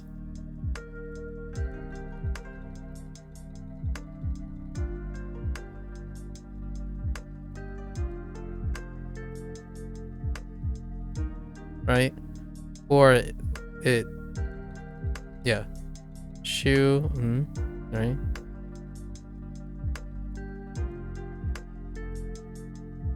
Yep. This. And then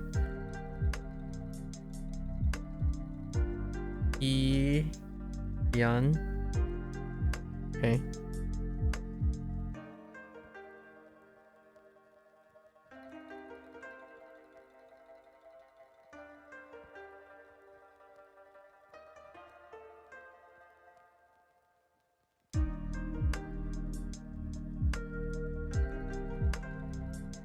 It's not quite half.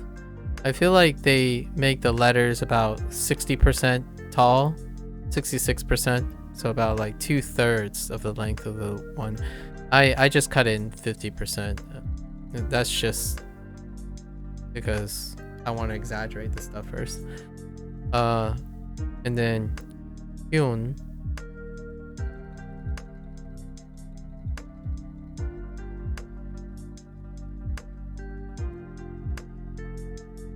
Oops, I lifted my pen there.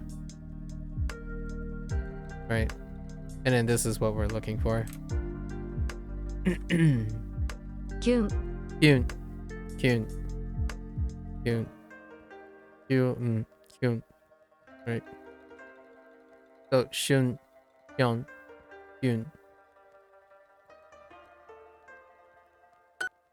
Whoops. Double tapped. Alright. So as per usual, we're gonna look at Shujin. Shujin. Shujin. Could be like this. So this part we're gonna do guessing now. Just to get into the groove of things. Not to be correct, not to be accurate, but just Shujin. Shujin. No. Maybe we're gonna go with this. Shujin. It could be Shujin. Jin. Shujin. And then we can hear it afterwards. So let's do Shujin. This is our final pass for Hirakana. So we're still in Hirakana.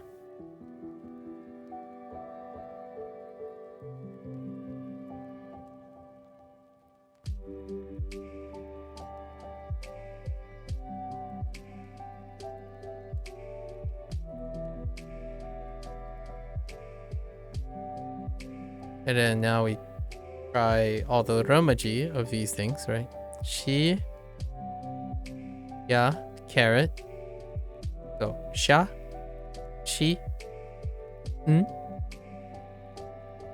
shashin, shashin, shashin, shashin, shashin. Could be like, oh no, it can't be this. So we're doing like this. And then shashin, shashin, shashin, shashin, or shashin, shashin. So maybe this. Shashin.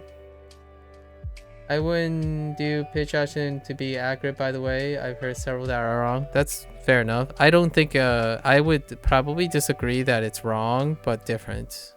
Because there is a chance we don't know enough about regional differences. And I did hear that too, Lotus. Absolutely. Like I did hear pitch variation. But it's not again, it's not about focusing on it's not about trust. It's about listening for it. So I'm trying to focus on listening for it, because if I keep listening to the same thing, it's not the same thing most of the time. So there could be regional pitch accent differences. And I did hear a bunch already, like over my years, not in Duolingo, but like Kyushu, Kanto, Kansai, whatever that word they use for the Hokkaido region. And it's pretty noticeable. It's pretty noticeable. So I do not know enough Japanese for that. The idea is I'm practicing what I think is there. So then I begin to associate where it's up and down. Anu? It might be Ainu. I don't remember if that's the term they used. I don't even know what it starts with. Like, I don't even remember what the word they use. They didn't use an English words. They use all these words. They use like kanto, kansai, kyushu. Oh, I knew. Okay, I knew. Okay. And I knew, I guess I'm picturing. So they don't have to be accurate. It's just when I hear I knew, I hear this, right? I knew. So I hear this. So that's what I'm doing now. And this is the first time I'm doing it because I'm adding more things to make the learning process a little bit more stacked. I'm always like constantly engaged with the language. Yeah, and remember, we're talking about, again, we're not talking about dialects. We're talking about that these dialects have different pitch accents. So, yes and no. We're not talking about the words that they're using, like the dialect variations. We're talking about the pitch accent variation. Yeah, there are pitch accent differences, which is less subtle, which is nice. But at the same time, I'm listening to different pitch accents just because I want to hear it. I'm exposing myself to hearing it. So there is a big disclaimer. That I'm making. I'm technically, if you wanted to be super technical, I'm not learning Japanese technically just with Duolingo. But I wouldn't say I'm learning them. I'm practicing. So remember that I make the distinction between learning and practicing. So when I'm just like randomly listening to videos that happens to have Japanese in them and it makes me think about something, I'm not actually learning anything. I'm just passively practicing. And usually passively practicing is when people usually when practicing is when you get to the high levels, right? When you're looking at kanji, you're looking at pitch accents. That's when you're like passively doing it. Like you've already learned all the basics and then now you get to compare and contrast the things. For me, I just do it all at the same time. This is usually the point where people say you immerse. The immerse. And I can tell you I used this term before. The immerse technique. The immerse kind of bootstrapping stuff. And it doesn't have to be about language. It could be any skill. When you immerse using the skill. So like if you love running, change all your activities to involve running. So like instead of walking to somewhere, you can jog to it. So what happens is you're immersing your skill into it, but that's passive practicing. It's passive practicing. So you're not actually technically learning something. You're trying to passively do it as much as possible so that you're immersed, and then you get like intuition. You're developing intuition. It's no longer a intellectual property. You stop doing things intellectually. That's when you start forgetting things like, what was the romaji for this kind of thing? Because you're starting to rely. So that's what I'm doing. Technically, I'm not learning Japanese outside Duolingo. And then I'm using all those principles and I'm applying them to here. Just because I can. And it slows me down. That's the whole point though. The only reason I'm slowing down is not because I'm learning less. It's because I'm learning more differently. So when you're deliberately slowing yourself down and making mistakes, it's not because you're struggling. So, or at least for me, it doesn't necessarily mean I'm struggling. It's just, I like always being at the edge of things as opposed to, let's just pick the right solution and forget that there are other three. So, if I'm taking a test and it's timed, I would go for speed, right? Here, instead of using Duolingo, where they would encourage you to just find the right answer, right? So you could try to find the answer as fast as possible and stop thinking about, you know, like if this is the right answer, if this is the right answer. Well, I don't really think of it that way. And this isn't the right answer, by the way. I go from just like every other thing, and like what I said to that person yesterday, Lotus, I do everything. In the last pass, I go through all the steps. You gotta go through all the steps. In the beginning, so what now is the first pass? The first pass? Passive. Which is listening and seeing. And it's really hard for me to just listen and see. I can tell you, it is really hard for me to passively learn things. It's very uncomfortable, and it makes me feel like I'm not trying hard enough. So the second pass, we add imitation. So then I vocalize based on imitation. The third pass, I predict. So I vocalize independently when available. So that means I guess on the pronunciation and whatnot. And then the fourth pass, since I don't want to like make 8 billion passes, the last one is everything. All I can do. So now what I have done is I do all of these above, and I need to add something else. So now I'm starting to focus on accents. I absolutely love accents, by the way. If you love accents for the sake of accents, English is goated. Because the last time you heard English, they don't even have rules to tell you what accents are appropriate. Like if you go online and you start saying formidable instead of formidable, or formidable instead of formidable, or formidable, like formidable, that it's all there. Just do it. Accept people's accents, right? Because it's English.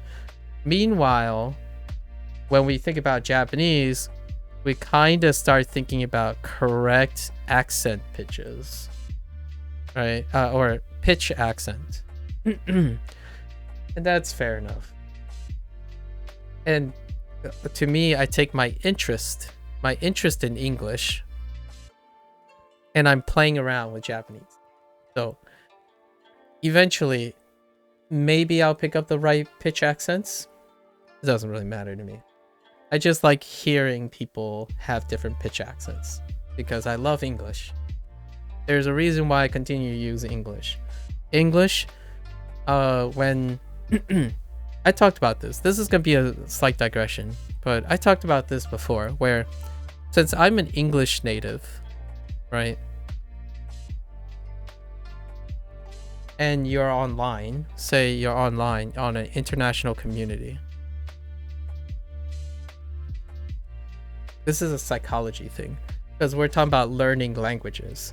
There's something that native English speakers who are educators face a lot, in my opinion. And I have more to say about it, in my opinion, than those who use language as a tool, only a tool.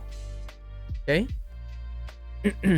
So if you're English native and you're in an international community, I want people to accept or be able to understand what it is to become an English speaker, in my opinion. Because there are things about English that makes it welcoming that most people reject. And that's the idea of, I'm learning Japanese right now, and it is very reasonable for someone to focus on correcting accents. And by accents, I don't mean like the pitch accents. I talk about like your speaking accents. So like an English speaker, like a Japanese, to speak fluently in Japanese, it would mean you have to sound Japanese, right? You have to sound Japanese. That then elevates you to native speaking. Okay? I feel I'm on board with that. I absolutely understand because it's a reflection of Japanese culture. When you truly have impressed a Japanese person, you will sound Japanese. Your voice legitimately, the way you speak, just your voice becomes different. Like when you hear someone just suddenly say something like 几路外公wa puntung wa, right? It just suddenly randomly just shifts to something that's just completely alien. Like the whole tone and the pitch and everything just shifts, and it just feels like the sound that the person is making is just, you just turned into someone else, right? If you don't see their faces or nothing, actually it's even more distracting when someone like shifts between languages, like some Asian language and some Western language in the middle of it. It feels like your mouth gets dubbed over or something, and it happens a lot. So this is what we project. We want to become precise like the Japanese culture, and that's kind of like being part of the Japanese culture, in my opinion. And their language makes you feel that way. You want to be precise. Now, as an English native, one thing that happens a lot when you have a foreigner, in my opinion, this is my take on learning English. As a foreigner who is learning English, the first thing they're going to tell you is, they're probably going to, at some point when you talk to them long enough, they're going to say, oh, sorry, I'm ESL. Pardon me, right? Oh, sorry. Pardon me if I say something wrong.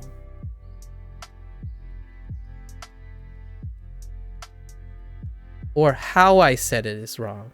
Or what I said is wrong. Now, here's the thing, though.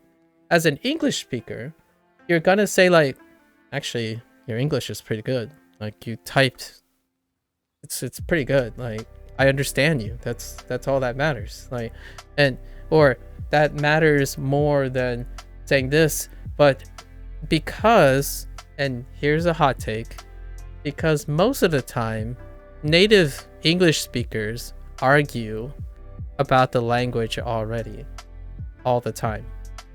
It's a habit.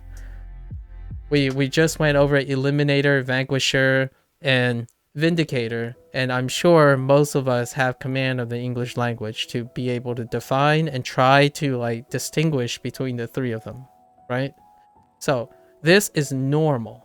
It is a normal part of the English culture because lots of people use English.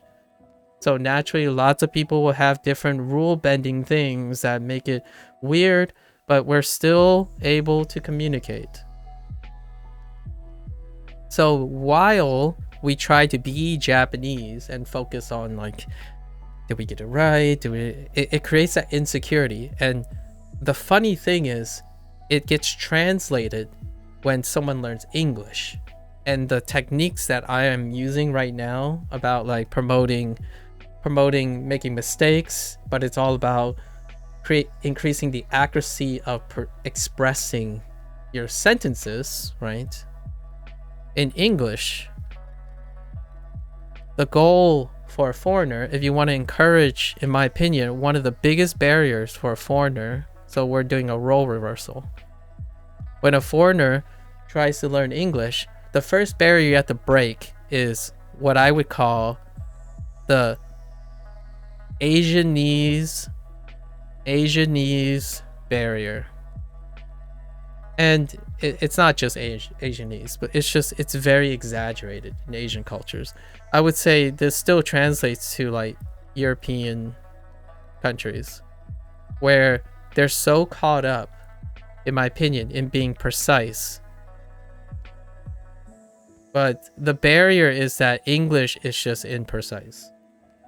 Whoops. It's just imprecise.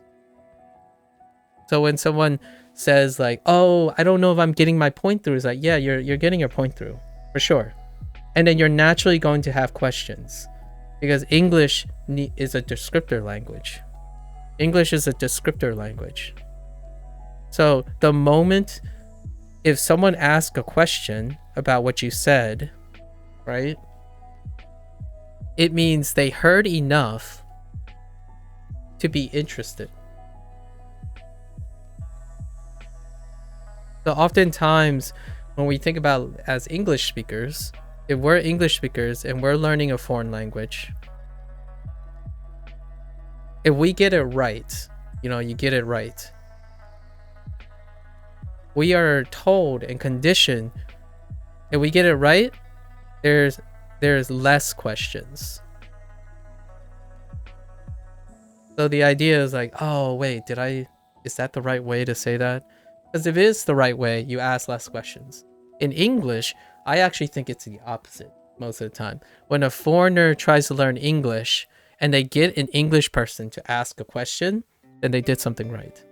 As in, they have said enough in which the native English speaker responded with a question. Like, how are you doing today?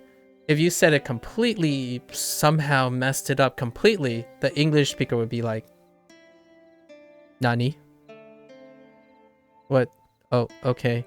Sorry, I can't read your English. However, naturally, when it comes to English speaking, we communicate by asking questions, and questions lead to descriptors all the time. Other languages favor precision so that you don't necessarily have to spark questions in that sense. So a lot of times, like 60%, I always give this example where I walk into a room.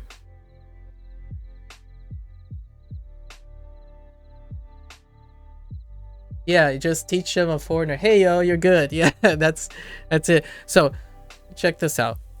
So you might be thinking, well, I mean, scientists are super precise, right? Scientists are super precise. Like, what does a seminar feel like?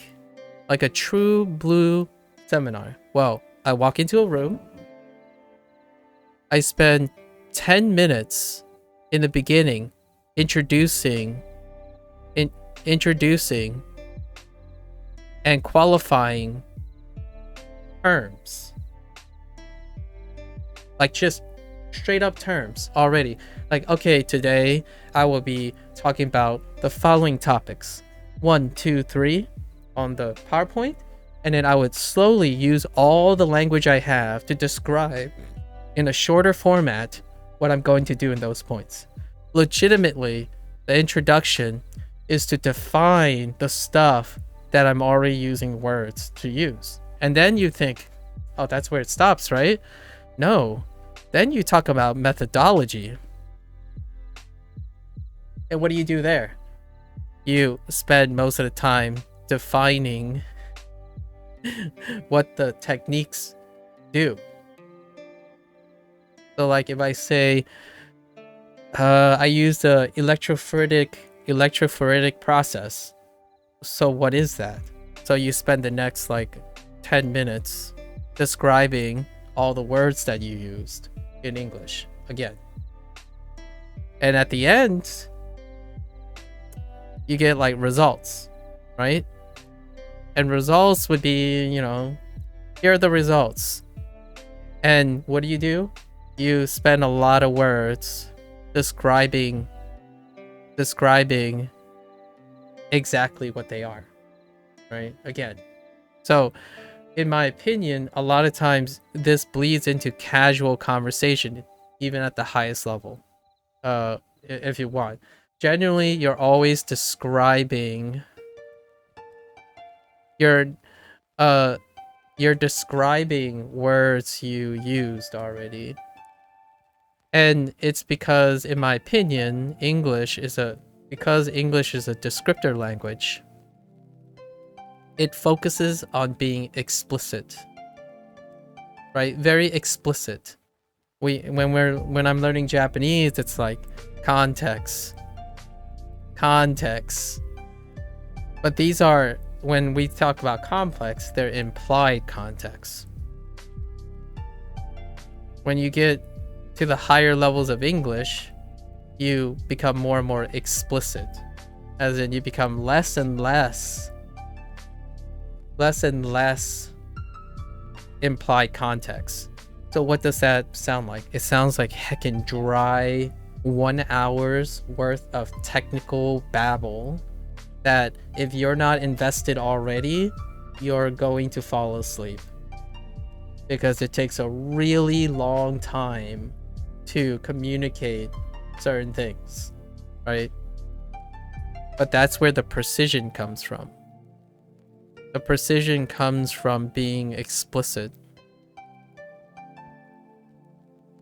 So in the end of the day, the reason what I'm saying is this type of culture of our English language and like how many users and stuff is that it is normal to be confused. As in, it is normal to have follow-up questions in the English language. Like, for example, here's one. When you say, hey, hey yo, versus hi, versus hello. When you think about these things, I see 3 different types of people. At least 3. And to me, hey yo, hi, and hello mean different things from the person who's using it. When you say, I don't even know the Romaji for konnichiwa anymore. But when you say that, there's a very restricted way that it has to be said, and when to say it, and where to say it. Oh yeah, there it is. Konnichiwa. Is it always spelled with, yeah, it's always spelled with, is that the shorthand version? So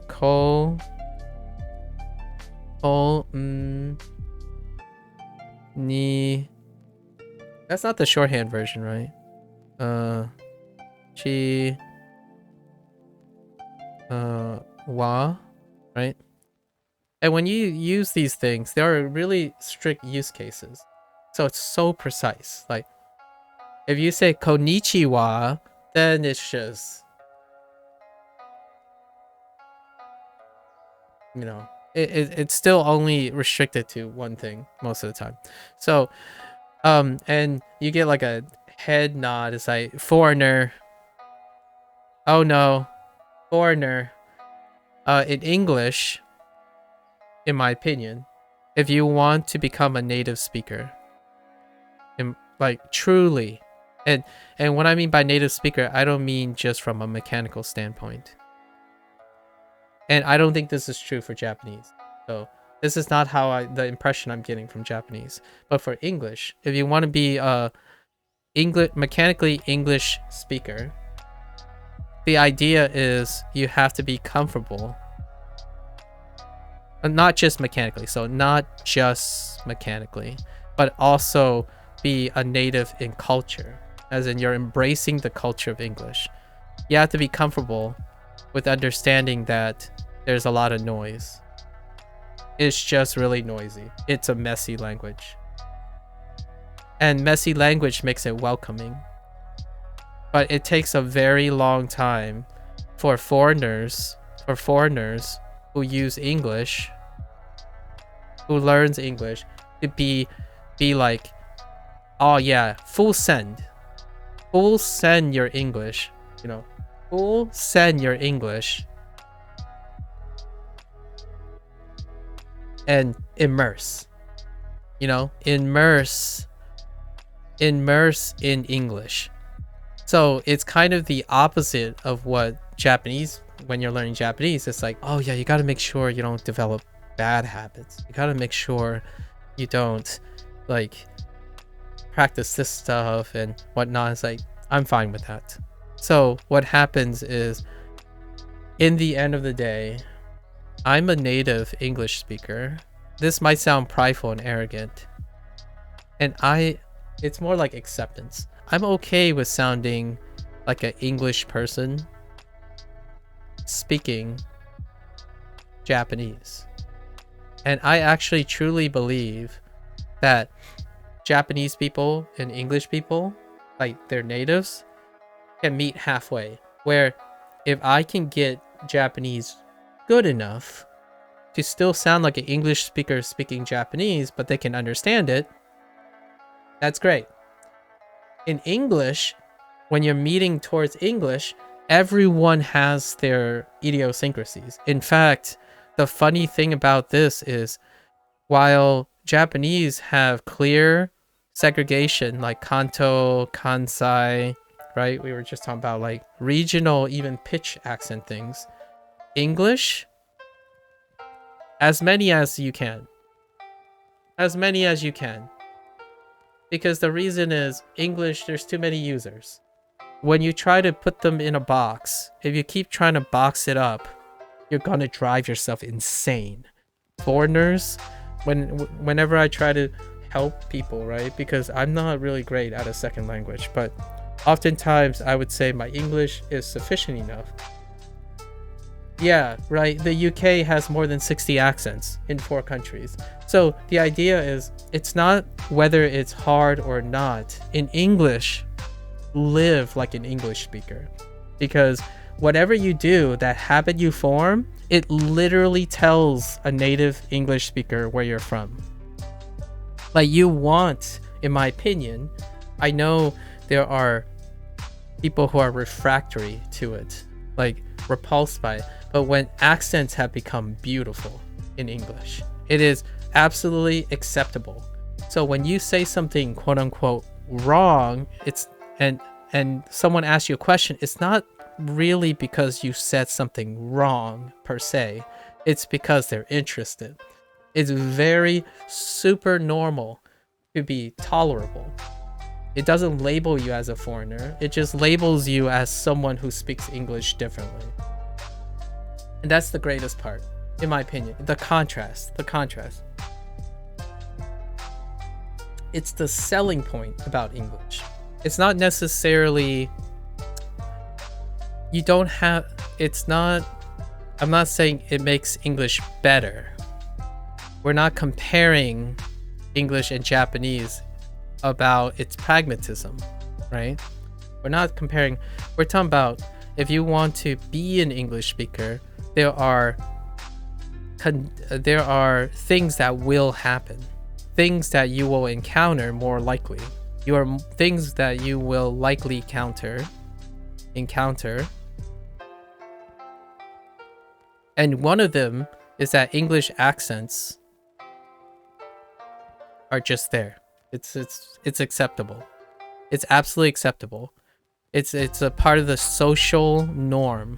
It's a social norm. So in my opinion, if you have an English accent for the next like 5 or 10 years, right? Like moving into the future, that accent is your identity. English is flexible enough where if you're speaking with an accent, it's not a bad habit. It's a habit that makes your English unique because no one has trouble. Like people, when they hear your accent, they will adjust and be able to hear what you're saying because English is low, like the baseline is low. So why not add an accent to your English? Voice actors legitimately, as their creative art, use different English accents. It's legitimately an art. Like people do it skillfully. They swap accents deliberately because it's celebrated. They don't want to try to unify English. They're trying to mosaic out. They try to expand English's accent as opposed to the other way around. And that's why I feel like when you're coming from a country like Japan, we're adjusting to their goals. We're trying to, and it makes it really hard, right? You're trying to like, and I'm trying to do that. I'm trying to be as precise as I can without necessarily losing my native English identity, because for me, I really love this aspect of English, and I don't want to be that person. I don't want to be the person where like I've gotten so deep into being Japanese that when a foreigner, like a Japanese person, come and say, "Oh, I need to learn some English," it's like, how is my accent? It's like, it doesn't matter. Your accent doesn't matter. Do I understand you? Yes. So keep that accent. Get used to the idea that everyone's going to ask you about your accent because it's interesting, not because it's wrong. That's just my hot take there. When people ask you about, "Oh, what did you just say? That's so interesting the way you say it," it's because that's what English does. It's not, it shouldn't make you feel insecure when you're speaking English. You shouldn't, but that doesn't stop foreigners who are part of a country that when their language has really strict rules and consistency, they all feel normal when they sound like each other. Like they try to pronounce all the things very similar and stuff. And to me, when people say, "Oh, I'm sorry, like, sorry, English is my second language," is like, what do you mean? It's so awesome. Like you're doing well. Like, sorry if I make you feel insecure because I'm asking questions, but you have to remember that English contextually lead to questions. If someone isn't asking you questions, it actually just legitimately most of the time mean they're not interested in what you say. They're either confused and they can't follow you, or they're not invested enough to ask questions. Those are more likely the case than someone just saying, "Yo, your English is borked." Like, I don't, like, they're not insulting the way you're saying things. Naturally, English is a descriptive language and it requires a lot of words. Personally, I can communicate with a Japanese person without them speaking English. That would be an accomplishment. That would be so, yes, exactly. That is my goal. Those are my goals. Like, I want it. It sounds like egotistical a little bit, but I am a native English speaker. So personally, if a Japanese person can hear me speak Japanese and they're okay with it, like they understand it, and they know I'm an English speaker, kudos to them. Because I actually want them to know I'm an English speaker speaking their language. Because if they come, the other way and they start to learn English, the first thing they have to know is that you don't worry about your accent. It is actually legitimate. You can speak English with the Japanese accent. Do it. It actually is really cool. I actually love, I watch anime and stuff and, like live Japanese TV and stuff. I absolutely love when Japanese people speak English like they're still speaking Japanese. I actually love that. Like, you could immediately identify that they are from Japan. And I'm learning Japanese because I want to know what that feels like. So when earlier today, when we were talking about dragon, when we were talking about like how to separate Dragon Lord and Lotus, I do this off stream. But what I often do now is I try to read English words with a Japanese accent. And the only way I can get myself to engage in a Japanese accent is basically just to use all my kana on the English words. So yes, I agree to most people. Romaji is useless, like for learning Japanese and stuff. Like most people, this is a contentious point for most people. But for me, I'm actually immersing myself in being a Japanese person, in my opinion, while still remaining English. So what I do is I take all the Romaji and I try to convert all the English words into Japanese just because it's really fun. You do that with Japanese accent because it's easier than sounding it out with English? I actually think that's true. Like I agree with you. So like the way Japanese people break up sounds, it's so good. I love it. Like li like ri, ri, ri, ke, ri, rikeri, rikeri.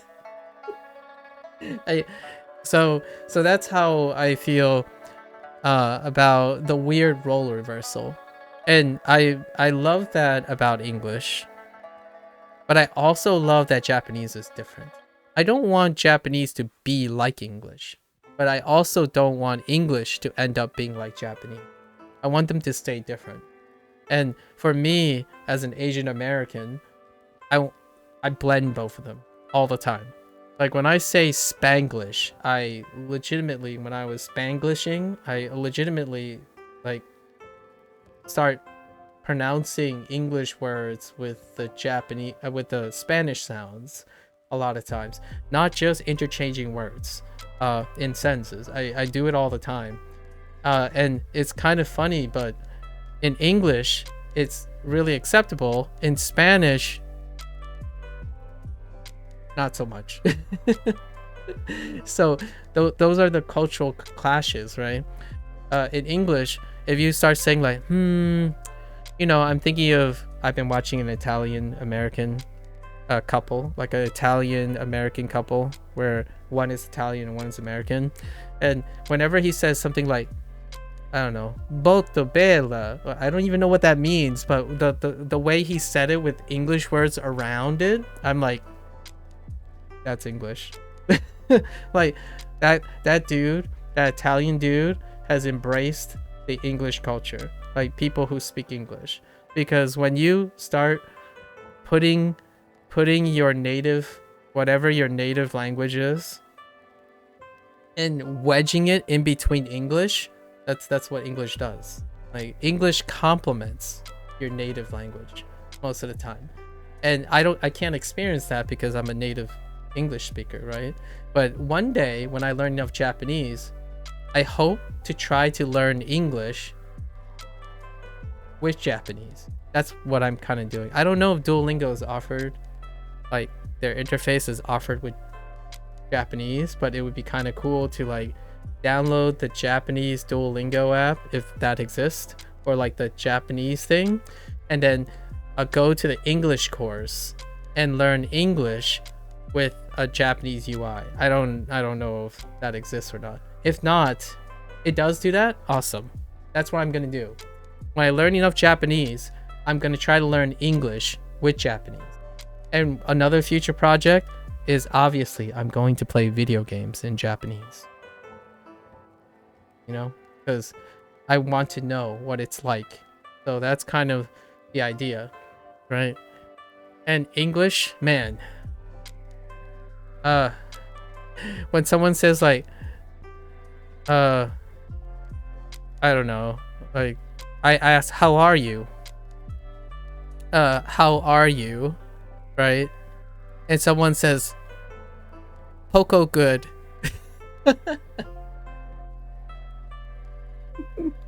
It brings a smile to my face because all I know is this person has some Spanish and they clearly speak English because they knew that they were going to place this in front as an adverb or as an adjective or adverb. Wait. Yeah, this is an adverb. For the word good. And you know what? It's even funnier because I use the word good. Usually, I think when someone asks me, how am I? I usually say I'm doing well. Right? This is my choice. Most people just say I'm good with a contraction.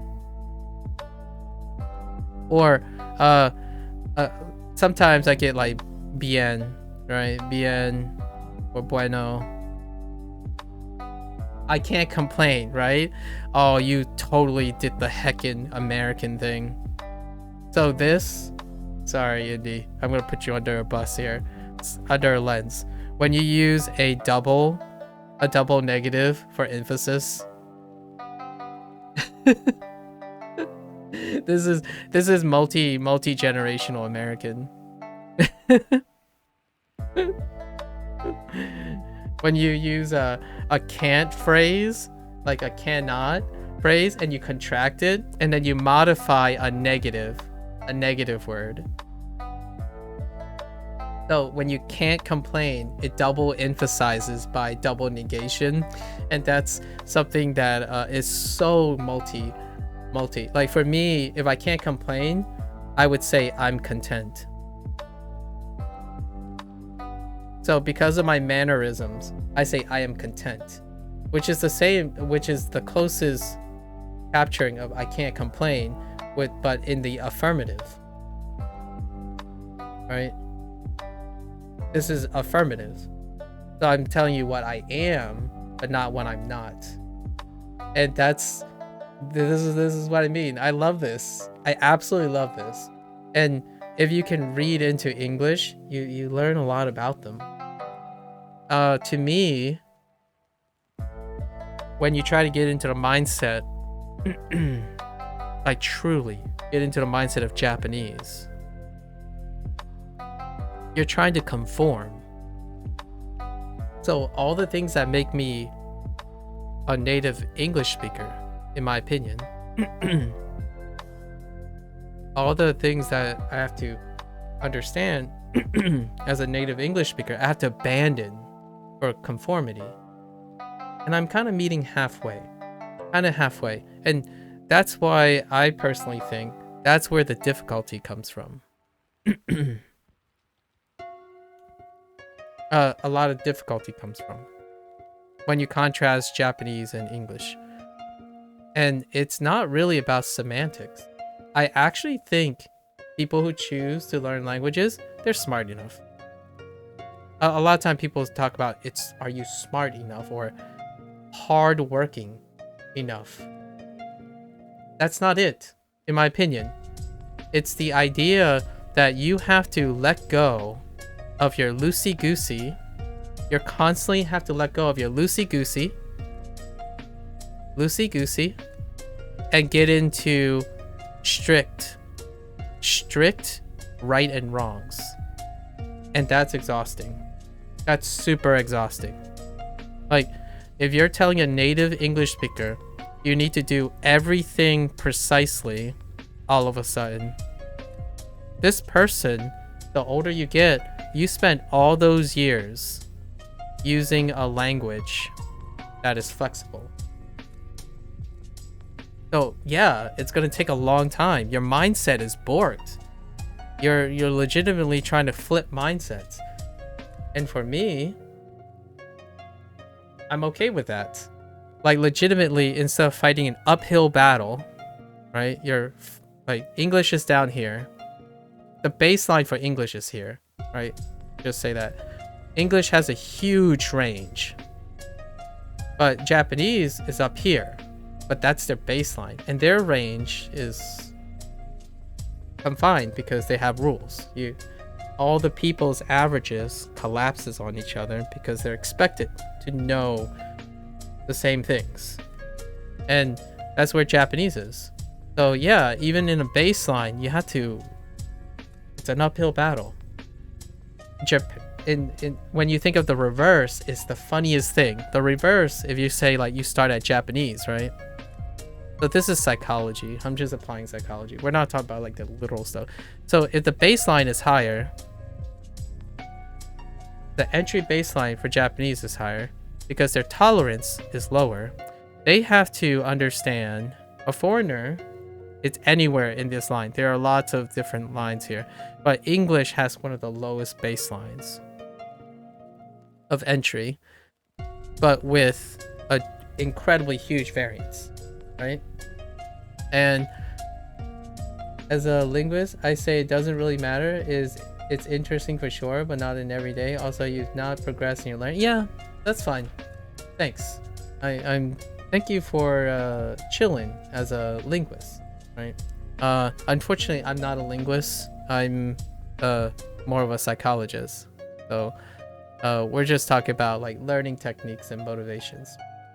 But thanks for hanging out. I hope you find other channels who are actively learning something.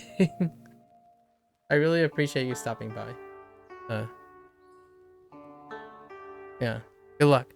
And here, what happens here is that if your baseline is always high, right, you get used to it.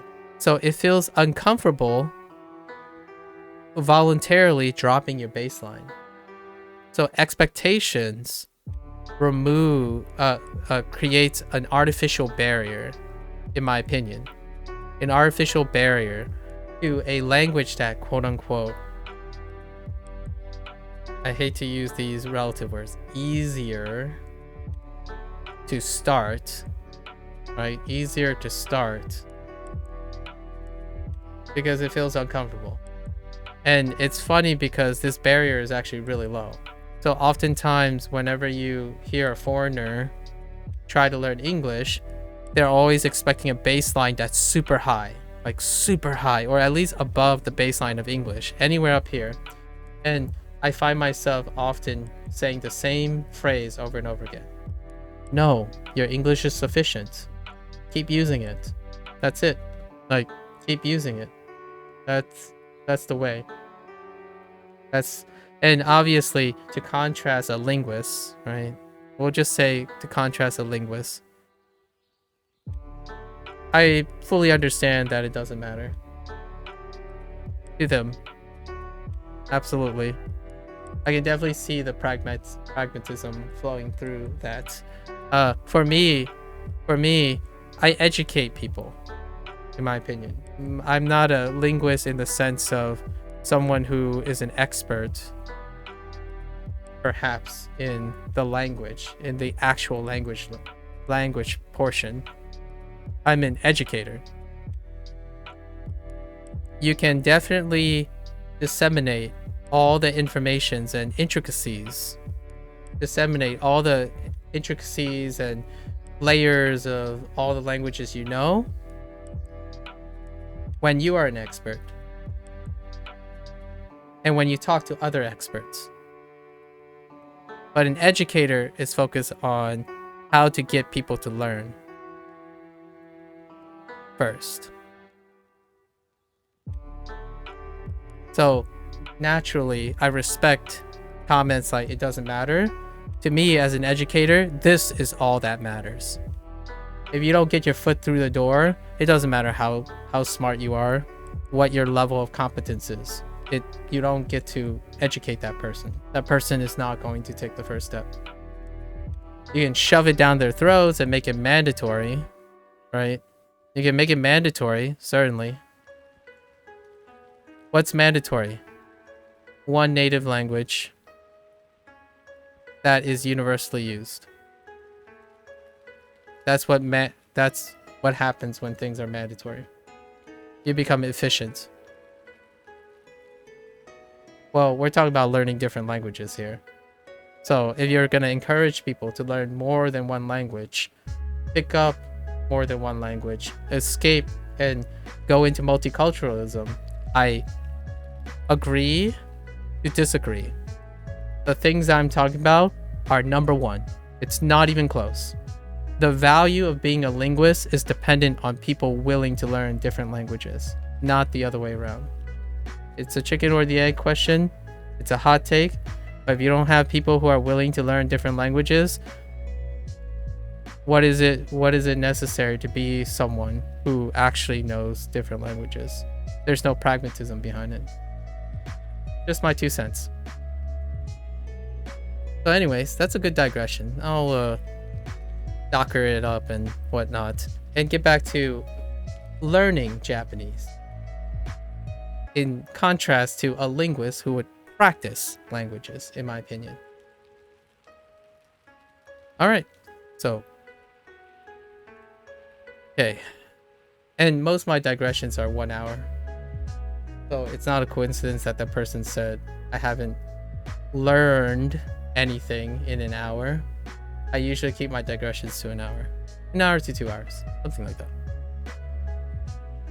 It's intentional. So alright. She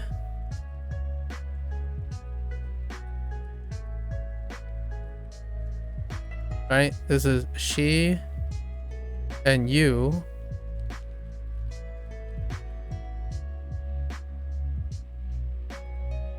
Shu, G. We'll use this G. G, right? And then now let's do the other stuff. So she again, she, ya, so sha, she, shashin, shashin, shashin, shashin, maybe like this, shashin. Could be this too. That's okay. And then she, ya,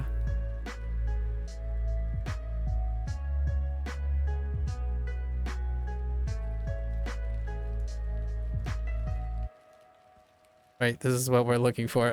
I just, and then G, so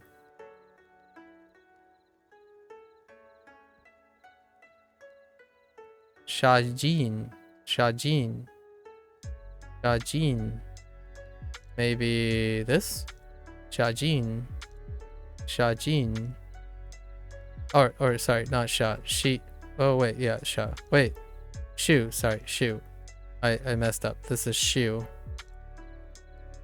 yes, Shu, so Shu, so Shujin, Shujin, could be these two, right? I can't distinguish between these two yet. There are names for these patterns too, which I'm keeping in the back of my head. She, you. So shu, who,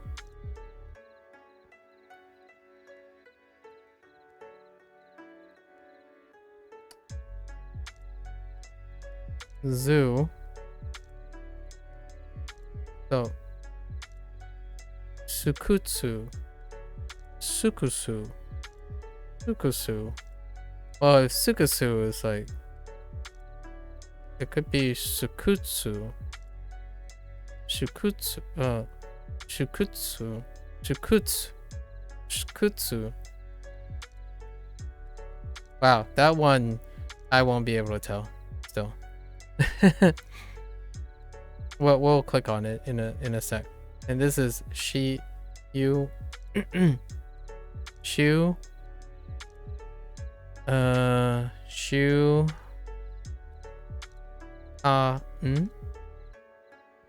shuhan, shuhan, maybe this. Okay, so let's click on it and see what we got. 主犯 Shuhan, oh, it's kind of like Shuhan. Shuhan is kind of feels like this more. 縮図 Shikutsu, 縮図 shikutsu, 縮図 shikutsu, shikutsu, 縮図 shikutsu, 縮図 Almost the first one. Shikutsu, shikutsu.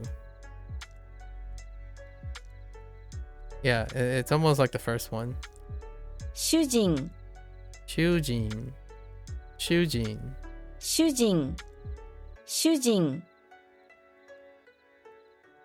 Kind of like the first one. 写真 Shashin, 写真 shashin. So kind of like the first one. Okay. So what? This is okay. This is okay. This is how I imagine it anyways. So if I wanted to say it again, shashin, shashin, shijin, shijin. 主人 No, oh, shijin. Oh man. Shujin, 主人写真 shashin, 主人 shujin. Oh, 主 shujin. 人 Oh. If I were to mimic that, it'd be more like this. And then I think this one, I would do the first one. And then what is this? 主犯 I would do the first one. So let's see if I can link it. Shuhan, Shuhan, Shuhan, Shukuzu, Shukuzu, Shukuzu. 縮図 Oh no, Shukuzu. Oh, did I? Shukuzu. Okay. Shukuzu. 縮図 Shukuzu. Shukuzu. Shukuzu. And then this was Shujin. Shujin. Shujin. Shujin. Shujin. 主人 Oh no, yeah, Shujin. Shujin. Shujin. Maybe. 写真 And then Shashin. Shashin. Shashin. Shujin. Shujin. Shukutsu. Shukutsu. Shukutsu. Shukutsu. Shukutsu. And then Shahan. Shuhan. Shuhan. Might be correct, it might be not. Whatever. This is how I imagine what they're saying at the moment. It might be it might get a bit better over time. We'll see. We want this one. 主人 Shujin. Shujin. Shujin. Shujin. ジュラさん Okay. ジュラさん Chura-san. Chura. Wait. ジュラさんジュラ Chura-san. さん Chura-san. So,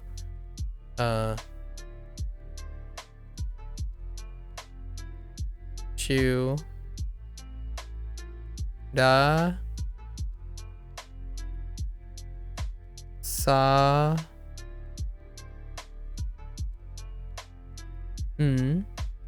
Chura-san. And, Chura-san. Chura. Chura-san. Chura-san.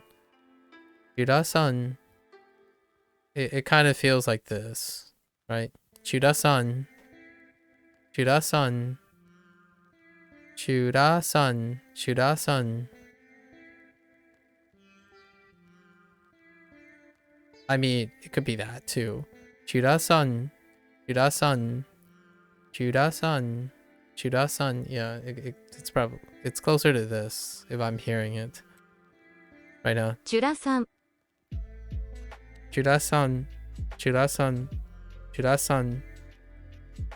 Probably something like that. And then let's do these. She. You. Shu. Shu.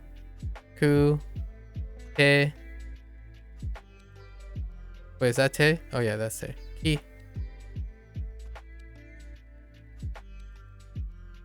Ute. Wait. That? Te? Oh yeah, we're in hiragana. Never mind. Shikute. Shikuteke. Shikuteke. Teki. Shikuteki. So, shikuteki.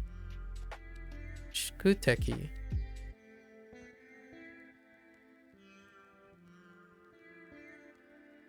Yeah, I can't tell anything for these, like shikuteki. At least that's what I think it is. Shikuteki. Well, actually, do they say these words? 宿敵 Shikuteki. Oh, yeah. It's this one. Shikuteki. Shikuteki. Shikuteki. Shikuteki. So I was saying this the whole time. Shikuteki. Instead of shikuteki. Shikuteki. This is the one that we're looking for. And then chi. So chi. Ya. Cha. Do. Cha do. Cha do. Sa.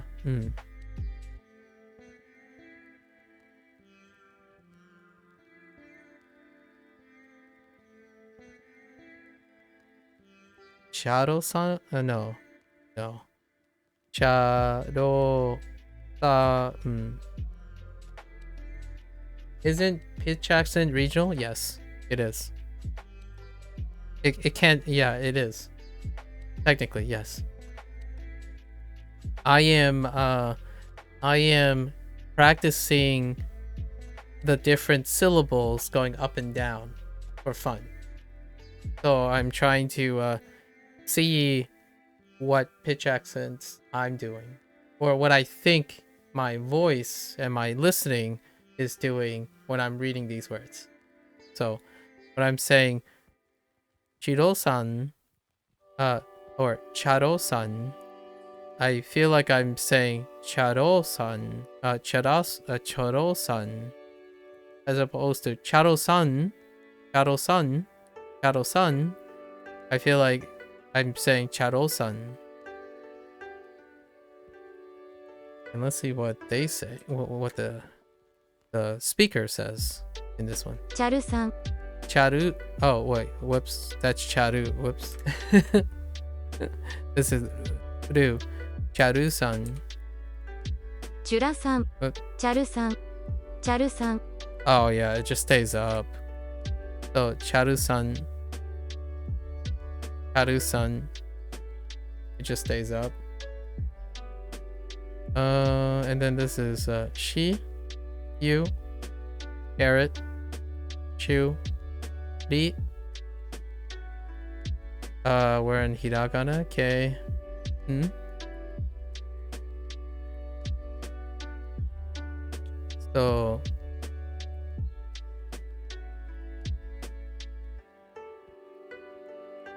So we'll do shuriken, shuriken, shuriken, shuriken, 手裏剣 shuriken. Oh wow, that's really short. Shuriken, shuriken, shuriken. Yeah, shuriken. It just stays up. At least.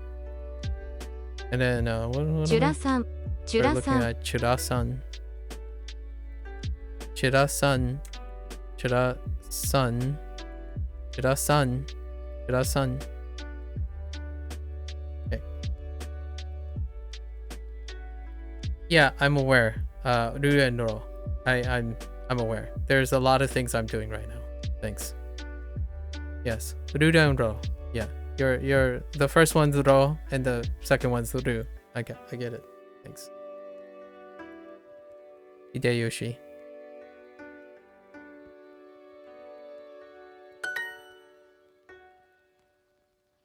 Okay. This is still our last pass, so we're gonna do all of these. So let's do all of these first.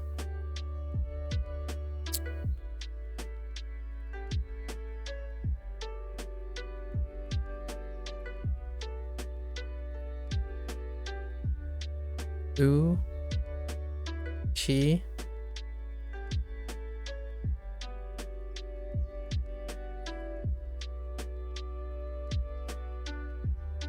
Ya,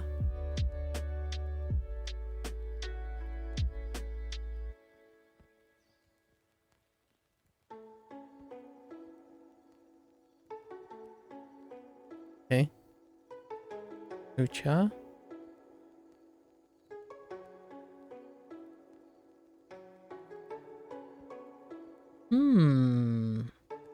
tickets.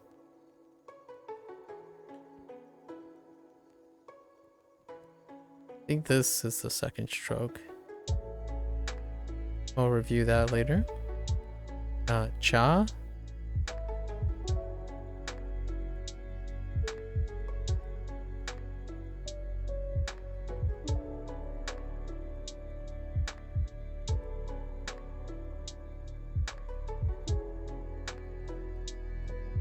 Okay. Uchiyu. Uchiyu. Uchiyu. So U. Chi.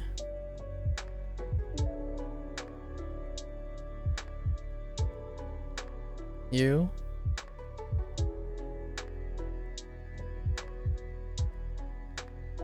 Right? U, yeah. U here. So U. Oh, yeah. U. Oops.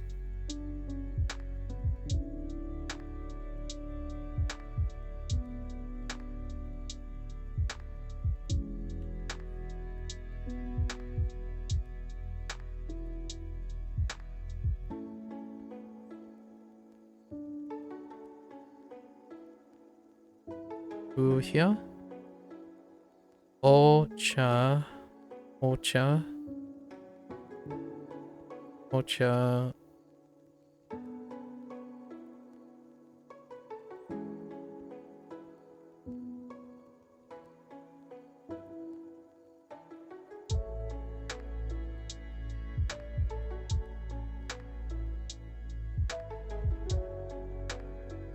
Ochi. Yeah. Ocha.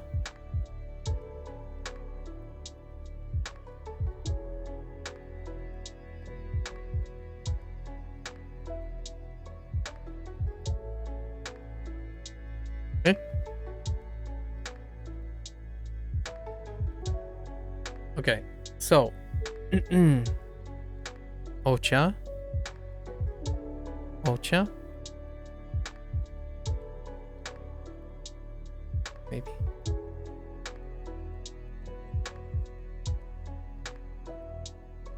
Ocha. Oh, you know, that's kind of difficult to do. That select and stuff. お茶 Ocha. Ocha. Ocha. Oh, okay. Ocha. Let's not. Let's. These ones gonna be a little bit faster, so let's just do them while we're going. お茶 Ocha. Got a guess on these. So.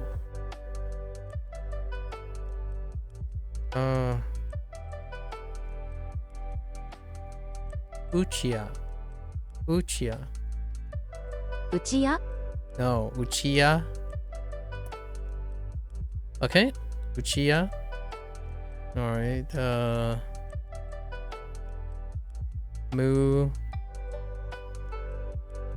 Mucha. Mucha. Sorry. All I thought it was, Mucha Gusto. Mucha. Okay, it's Mucha. Mucha. Mucha. Mucha. むちゃ Kind of slightly higher than so Mucha.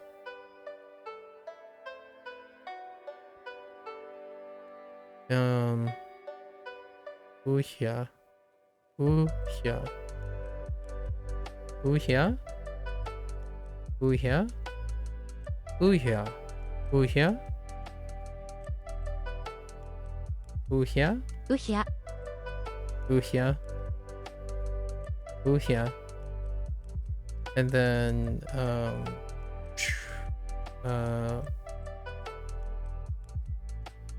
Uchiya. Uchiyu. Uchiyu. Uchiyu. Uchiyu. Uchiyu. うちゆ Uchiyu. Yep. Okay. I keep holding the last one a little. English be darned. 握手 Alright. This one we're just gonna write it out once. Okay. 握手 Akashu. Akashu.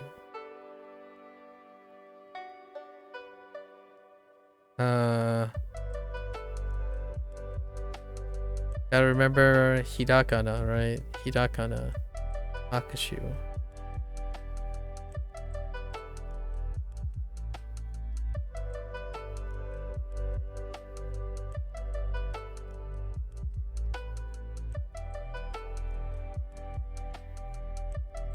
Be like. Whoops, I exaggerated that way too much.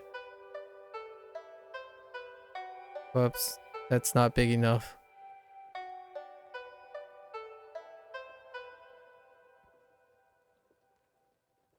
That's not round enough. Uh,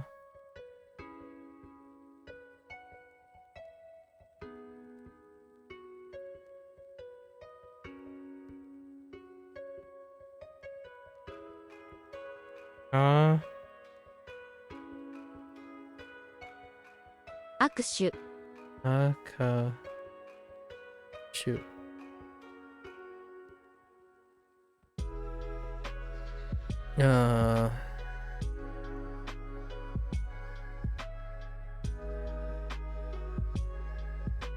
Akushu?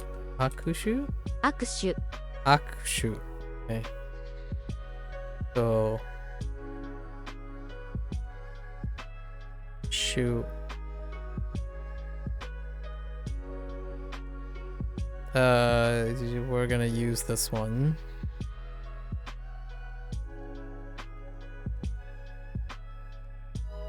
Akushu. Akushu. Okay. And then let's fill these in.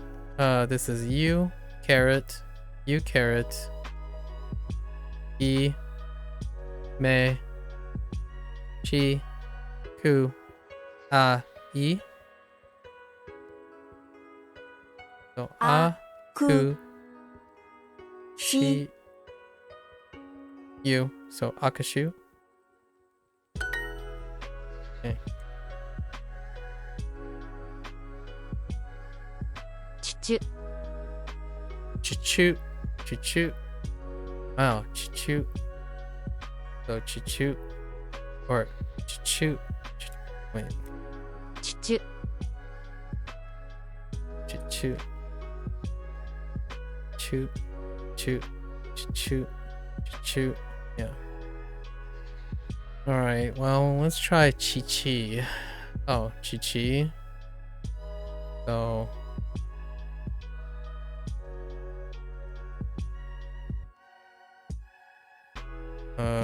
cha-cha. Oh, are all these onomatopoeias? All of these are probably onomatopoeias, right?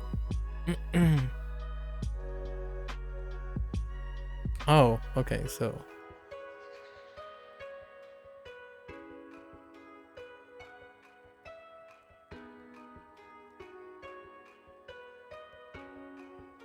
Cha-cha. Okay. Choo-choo. Choo-choo. Choo-choo. Choo-choo. Choo-choo.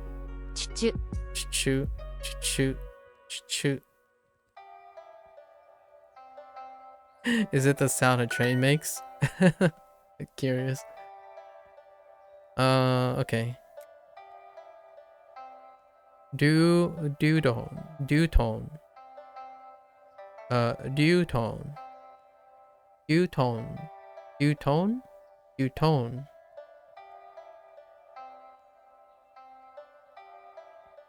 Dutone? Dutone?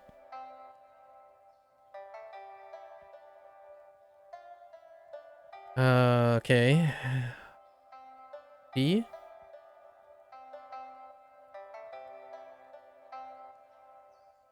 Do? Do? Hiragana. Oh.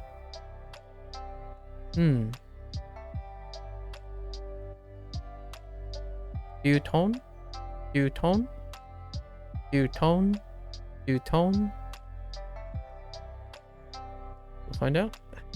And then we're just gonna do it for this. I don't think this is gonna take way too long if we keep doing all the other ones. It's good practice in the end.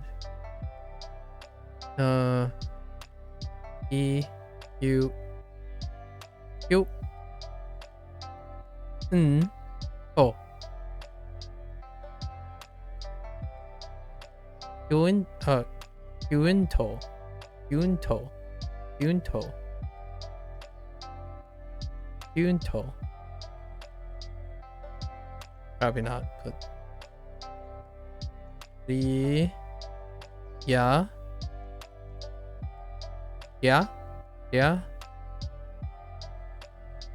To go. No. Yes. Yes. Yakugo. Yakugo.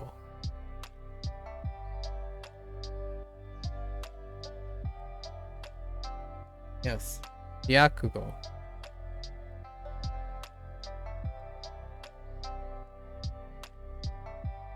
Shi, ya, sha, da,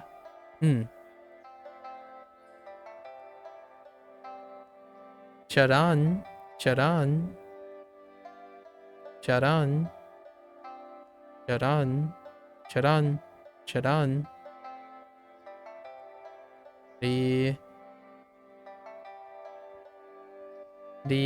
you, liu, yeah, liu tone, liu tone, liu tone, liu tone, liu tone. Let's see. キュンと Kyunto. Yeah, kyunto. 略語 Ryakugo. Yeah, ryakugo. Oh, wait. 略語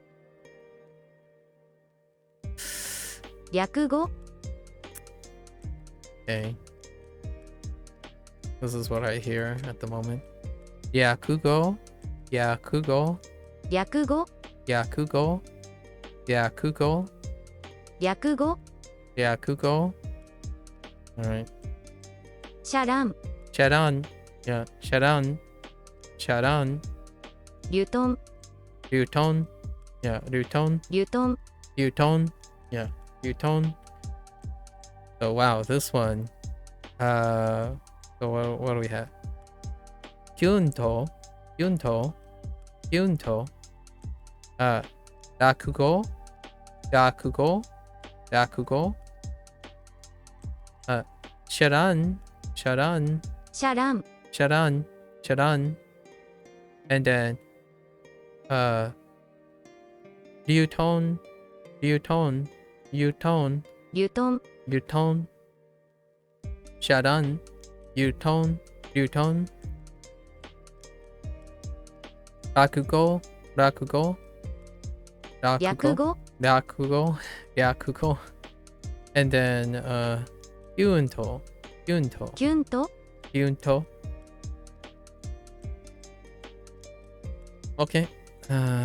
リュトン Ryuton. Okay. キュン Hyun. Hyun. I think I hear Hugh. Wait. キュンキュン Yeah, Hyun. Hyun.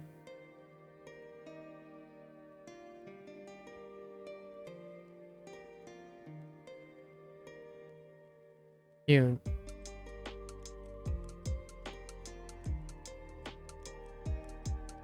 What else we got? Oh, we got Chi, Ya, Chan, Chan,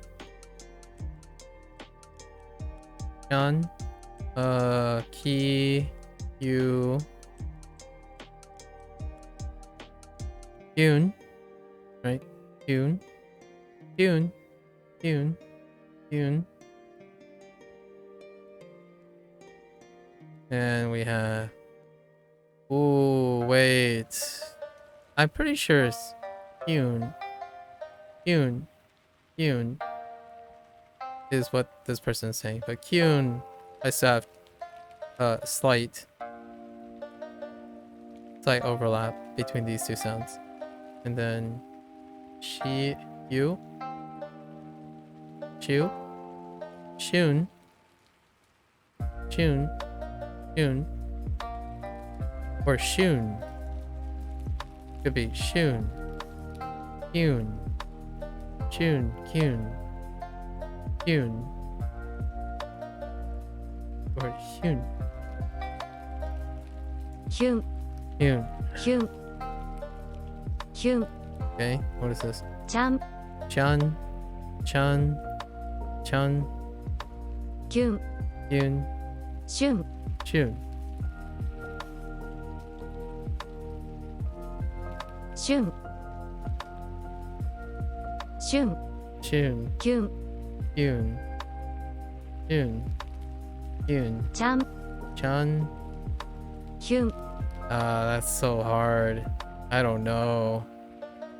I don't know if it's up or down. Okay.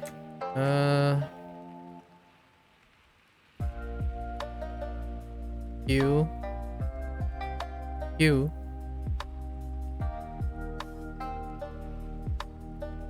You. This, of course, we got you, you, you. So you, ri, you, ryu. Okay. ニュ Mute. New. Or mute. New. Sounds like this.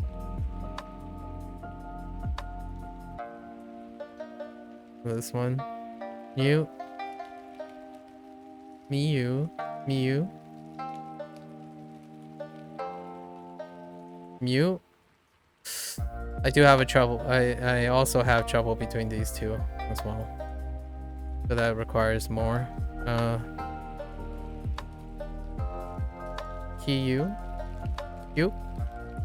Oh, this might be a distance third too. ニュニュニュニュ I think it's this one, but let's listen to them.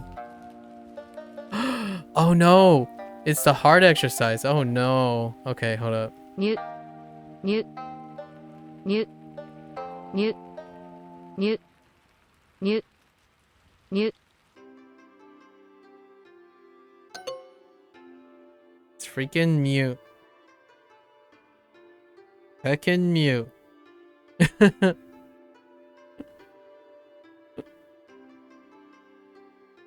Okay. You. Shoot. Yeah. Ria. Ryu. キッシュ Issue. キッシュ Issue. Issue. So.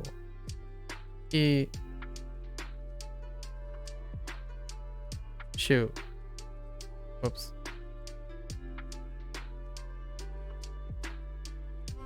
Yes. And of course, this is she. You carrot.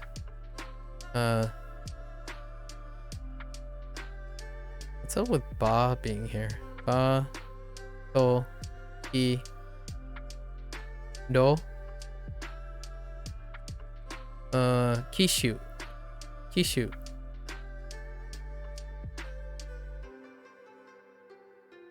I. Shu. キッシュ Issue. Yes. Issue. Oh no. Model. Oh, we're in hiragana. Wait. Hold up. Hold up. Indy, are you here? Wait, Lotus, are you here? Is this the same? If you did this in katakana, is it kiss? So this is model, right? Kisu. Oh wait, no, it might be kisu. No, kisu, right? So if you did it in katakana, what is this in katakana? Ki.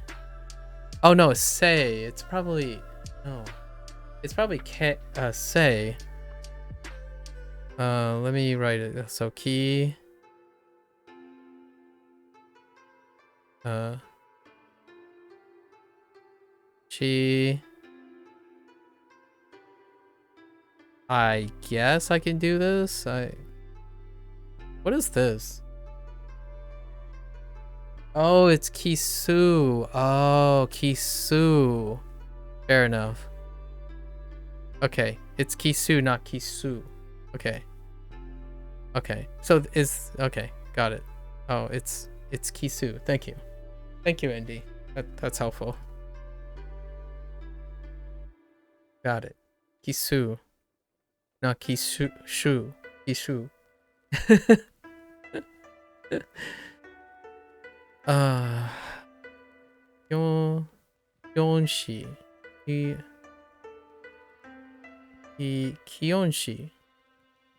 Kyonshi.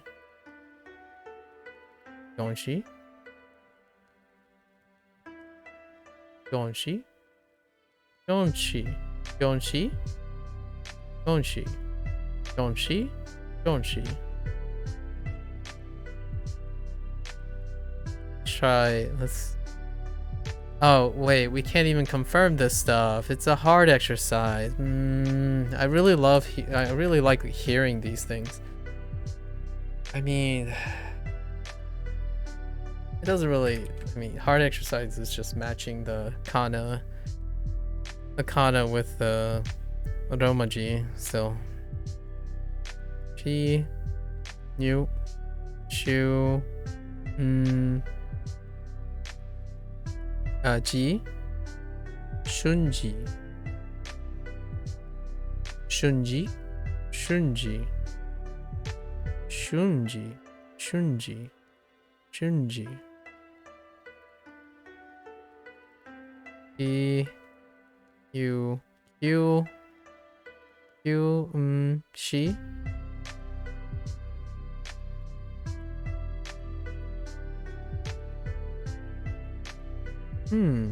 Kyungshi. Kyungshi? Kyungshi? Kyungshi. Kyungshi? Kyungshi.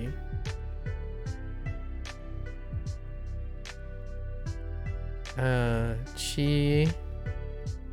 Ya. Cha. To. Chanto. Oh, this one I'm pretty sure it's is this. Chanto. Chanto. Chanto. Chanto. There are only a few. It seems like there's only a few patterns that I'm saying. I have no idea. Chanto. Chanto. Oh.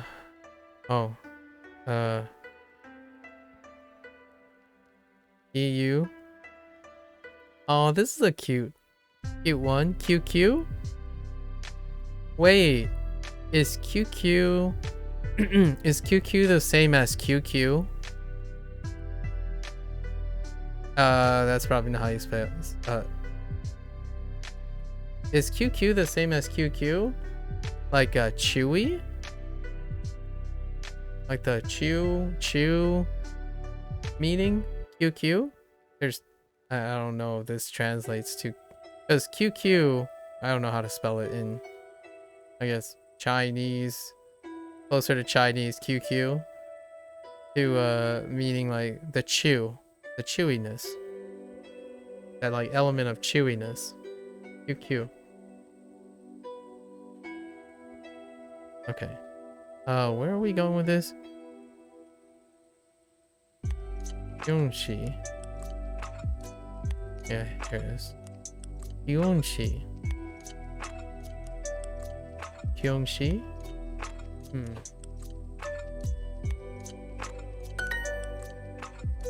Nuance. What? Neons? Neon? Nuance. Nuance? Nuance. Nuance. Nuance. Nuance. New? Nuance. Nuance? Nuance? Nuance. Nuance? Nuance? Nuance? Oh, I hit the wrong shortcut. Nuance. Oh. Okay. Yeah. So, whoops. Cha. I just went from cha. Okay. Cha. Cha. Da. Su. Chadan su. Chadan su. Chadan su. Chadan su. Chadan su. Ni. Ya. Nya. Nya. Ta. Ma. Nyantama. Nyantama. Nyantama. Nyantama. Nyantama. Nyantama. Nyantama. Nyantama. Yokohama. So this is this is neon yeah, neon suit. Oh no, this is not. This is Niu suit. Oh wait. Oh wait, this is right. New Yansu. Yansu. Oh no, this is right. This is right. New Su. New Yansu. New Yansu. New Yansu. New Yansu.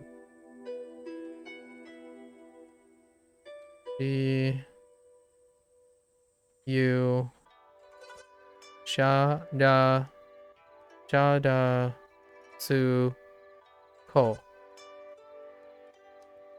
Oh, we heard this one already. No, it's different. It's slightly different. Sharasuko, Sharasuko, Sharasuko, Sharasuko, Sharasuko, Sharasuko. Kind of a cool word. Okay. Okay, here we're just not gonna do that stuff. We'll just pair them up now.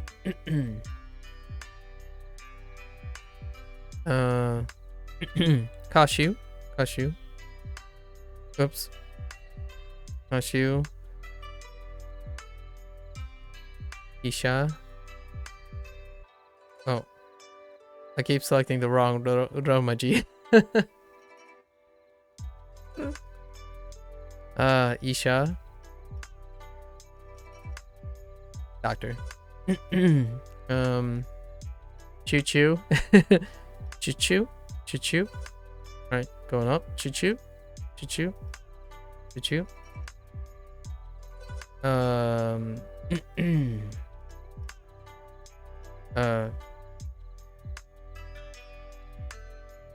Kashi. Going down. Oh, Kasa. Sorry. Kasha.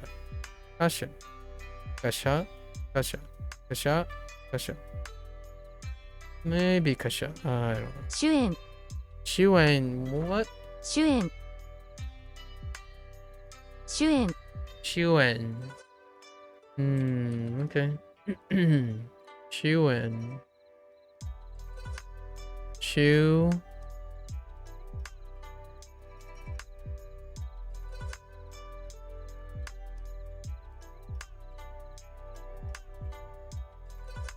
Shuen.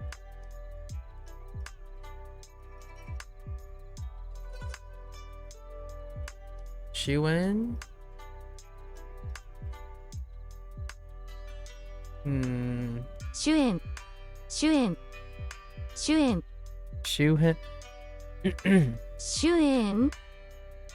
主演 Shuhen. 主演 I'm gonna stick with this. Shu. A and 主演 Shuen. Okay. Starring. Interesting. Machu Picchu?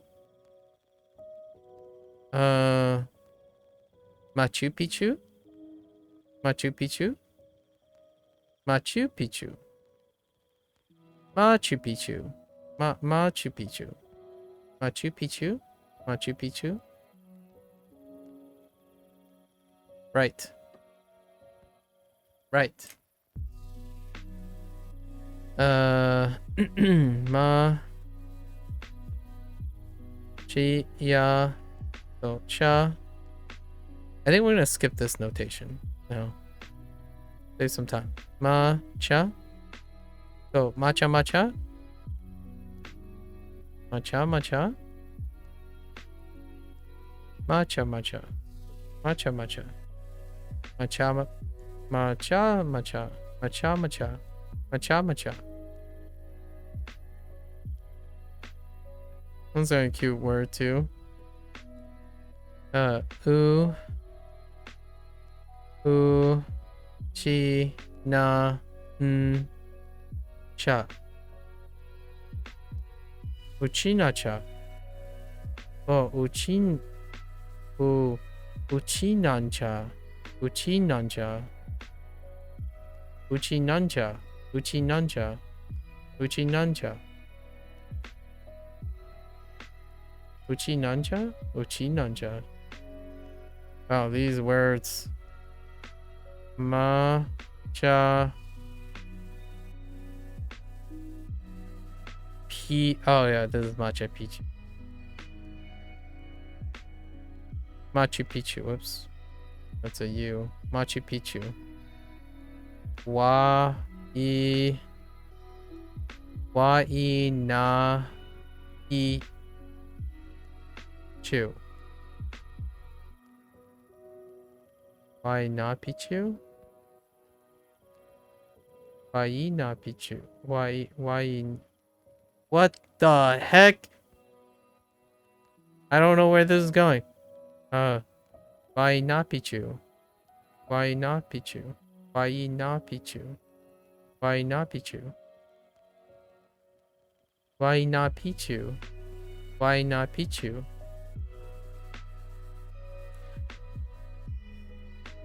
Sheesh. We're doing Machu Picchu.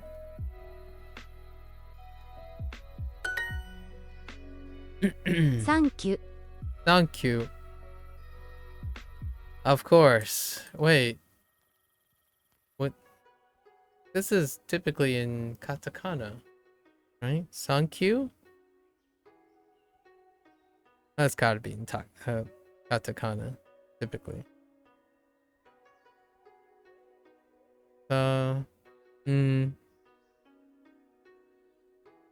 Cute. Thank you. Thank you.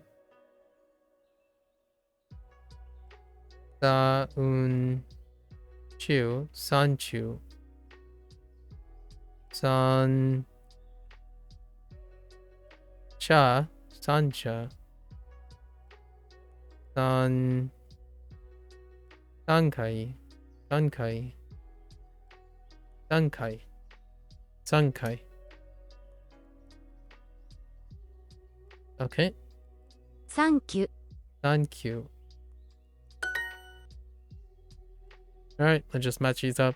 Yeah, the last step, the last pass through is gonna take a really long time, so I need to speed it up just a wee bit. We can cut out some of the stuff that now I'm super familiar with. So Moonyu. Moonyu. Moonyu. Moonyu.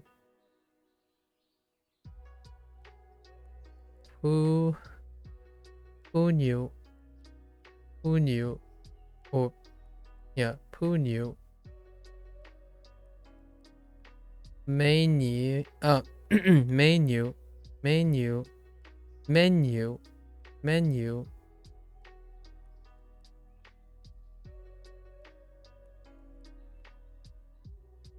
Munya. Munya. musha, musha, musha, musha. 選手 Seinshu, seinshu. Say, shoe. 選手 Right Mute. here. Oh no, not this again. mute mute It's mute. mute It's still gonna be tough. Mute, mute, mute, mute. mute mute It's still.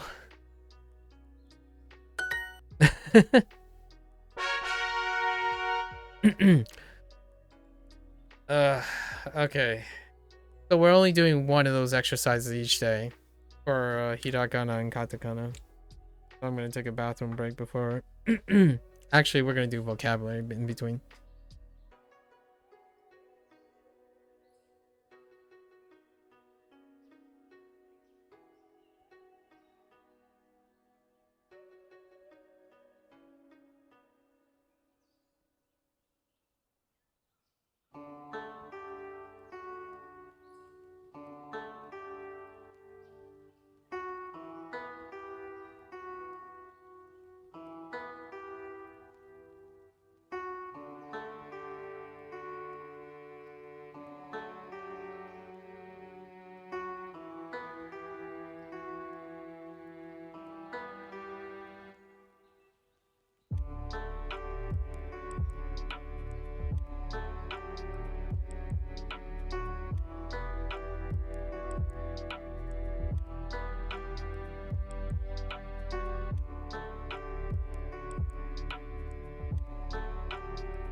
Okay.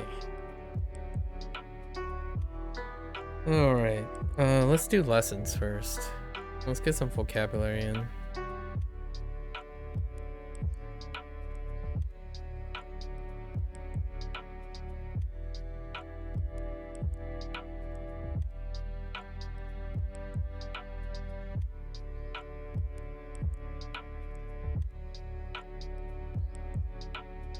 Okay.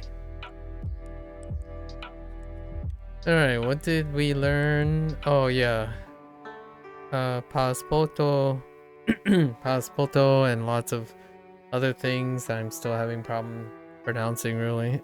It's just a combination of sounds. Let's hop in.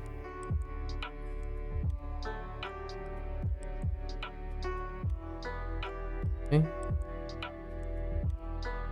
What do we have? Tell time again? Okay.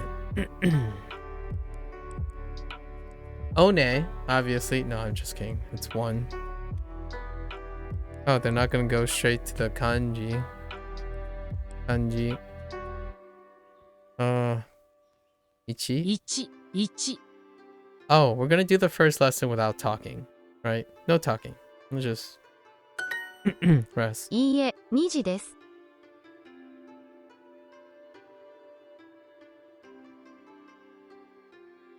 いいえ2時です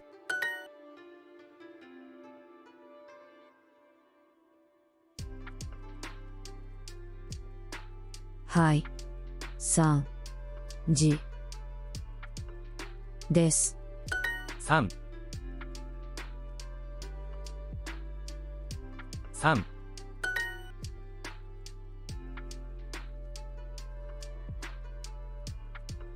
いいえ。1時です。2時ですか？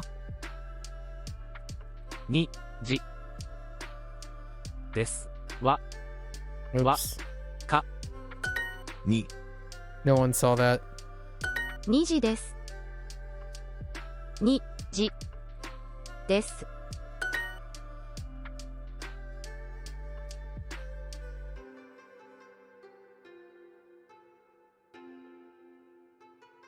3時ですか？はい、1時です。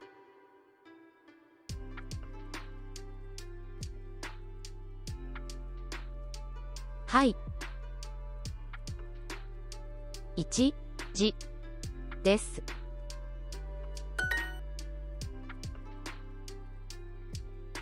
1時ですか？ 3時3時です3時2時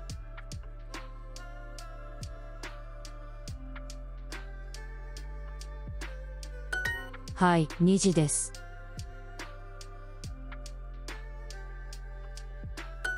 いいえ、1時です。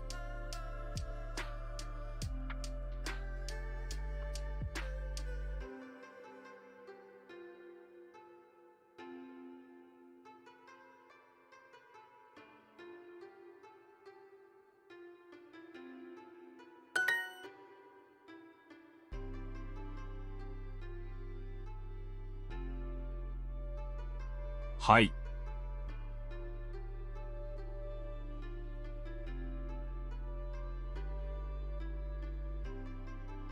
1時です。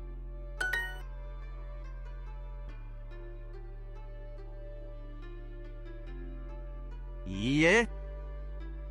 3時です。All right. Good little relaxing, relying just on our eyes and ears.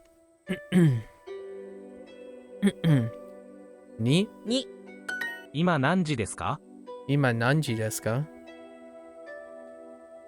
今今何何時時ですか？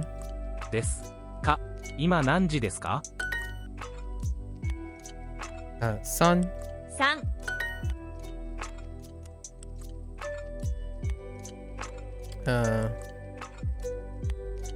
いいえ、2時ですか？あ、2時です。いいえ、2時です。いいえ、2です。 Oops. ですじです。1 1今、今はい3時です。はい3時です。はい3時です1 1 2 2 3 3今3時です。今3時です。今3時です。2 2 3 3 1 1いいえ2時です。いいえ2時です。いいえ2時です。いいえ2時です。いいえ、1時です。あ、いいえ1時です。1時です。Those syllables next to each other though.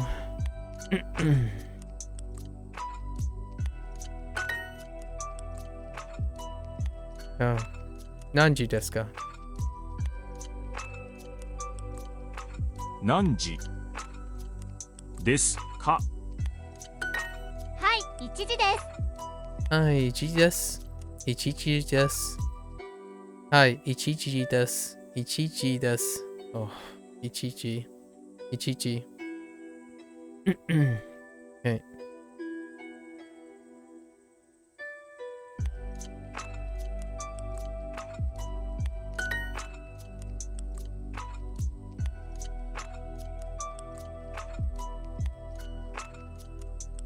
Yeah. Someone has shared with me the kana for o'clock. Thanks for the refresher, Hideyoshi.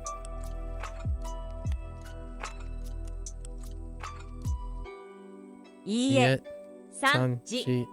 Oh, 3時 ima 3時です。です。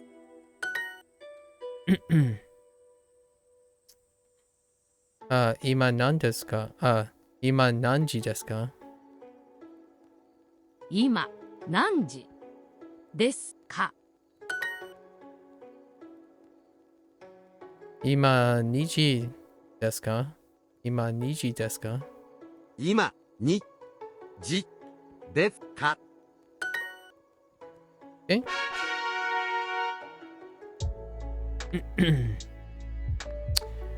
Go back to silent.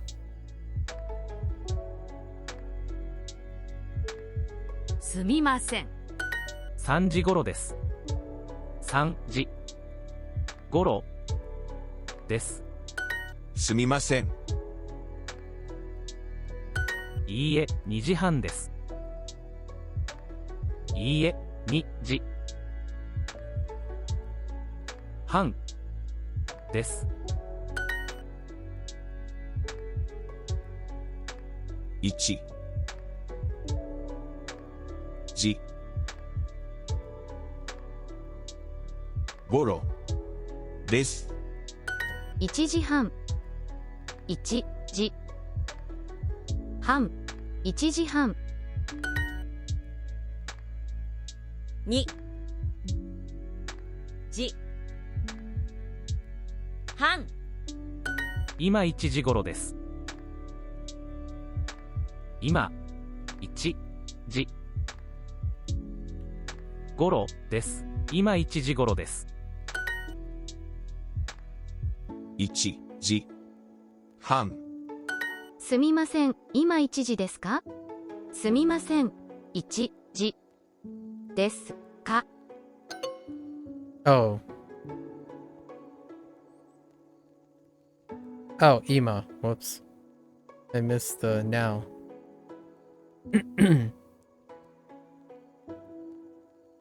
今1時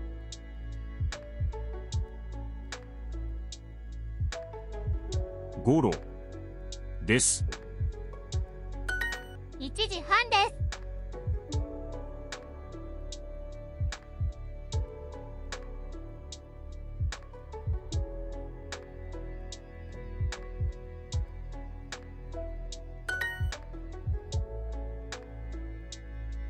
今2時半ですです。すみません。今3時ですか？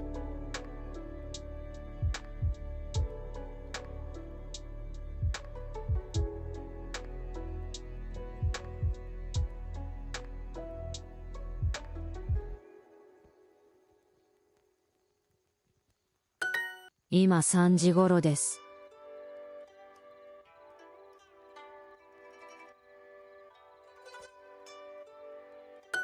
すみません。今何時ですか？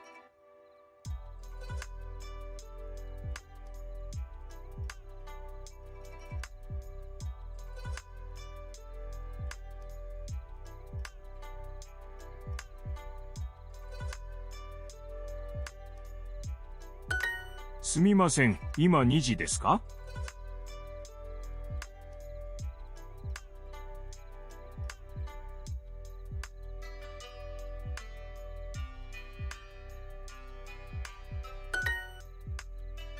すみません今1時ですか？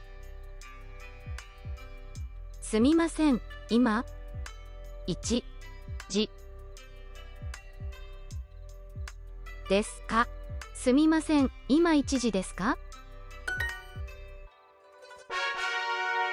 If I had any experience with other Asian languages? Can you be a little bit more specific about experiences? Because I have a lot of experiences with other Asian languages.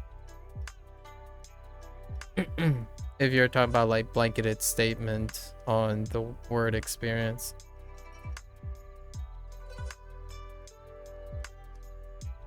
I have quite a lot of experience with Japanese too. Very specific types of experiences. すみません、今1時ですか？すみません。すみません、今1時ですか？じですか？すみません、今1時ですか？ Oh, right. We're speaking now. Forgot. すみません。すみません。すみません。今1時ですか？すみません、今何時ですか？すみません。今何時ですか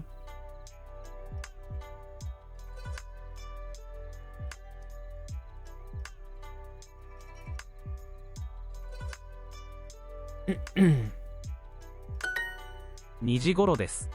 2時頃です。2 2時時頃頃で。ですす。2時頃です。2時頃です。すみません、今2時ですか？すみません。今2時ですか？ 2時ですか？ Excuse me. Is it 2 o'clock? Now. 3時半、 3時半。 3時、 3じ、時半。 3、3、 Ah, 半、 oh my gosh. Please slide into place. 3時半。今1時頃です。今1時頃です。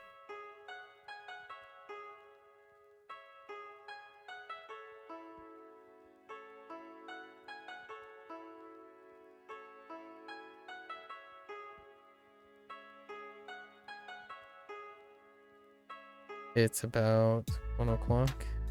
No? 3時、 3 3時。時、 I'll take it. 今2時半ですか？今2時、今2時半ですか？今2時半ですか？ 2時半ですか？ Yeah.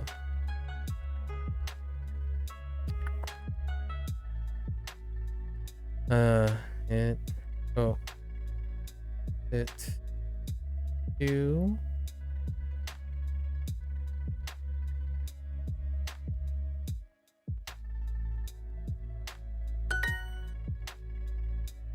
I could elaborate a little bit more on experience. So, any experience? The answer is I do have experience with other Asian language. To clarify a little bit more, Hideyoshi, I have a lot of ear training in languages, but I did not learn any other Asian language formally. So I do speak to some extent other Asian languages. Another Asian language would be Mandarin and Fujonese. And I spend most of my time listening. I am exposed to Asian languages by ear all the time. So I always get caught up on accents and stuff. So when I spent that whole time, that person didn't find it as interesting. That's a little disappointing in my head, that a linguist would find what I'm talking about disappointing, or like not relevant. Generally speaking, ear training is the first step to most languages, and then the mindset is my second step in most cases. So Japanese doesn't feel very off to me, even though I'm a native English speaker. And also, I don't usually have the same perspective about Mandarin as well. And I have learned 2 languages formally, although one is under practice and underutilized. So I did learn Spanish. Spanish was actually my second language. I learned formally. And this is the first time I've done anything like this with a language sense. And it's been 2 decades, over 20 years since the last time I formally tried to apply my learning approaches to learning languages.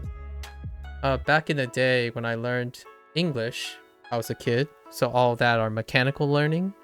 And then Spanish was when I became an adult, or I'm a lot older now, like 16 plus. So that's usually going into adolescence and late adulthood.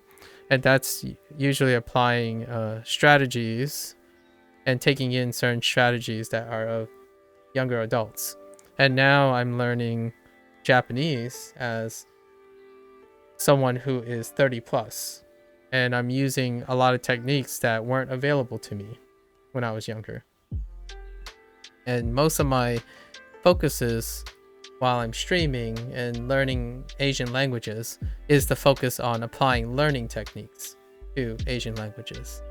As much as I feel language attracts a lot of specialists, like people who talk about they like to learn language for the sake of learning language, I do not do that.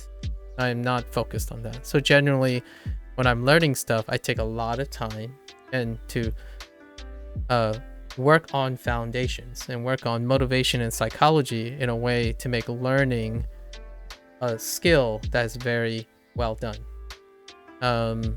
That's usually what I'm doing. So most of the time when I think about people asking me, do I have any experience with Asian languages? The short answer is yes. I have a lot of experience with Asian languages. Do I have any Asian language mastery, as in formal education and stuff? No, not really. It's relatively minor, if not absent. So I'm illiterate in pretty much all the Asian languages that I speak. Maybe that might not be true in the future. I'd like to change that a little bit. However, the purpose is not to master the language, it's to master the learning process. And I firmly disagree with most specialists who focuses on the act of the craft versus the mastery of getting people to learn things and really enjoy learning things. I think, in my opinion, this is going to be a hot take, mastery of many things is a really admirable and respectable goal. It's unrealistic and it's overrated, in my opinion.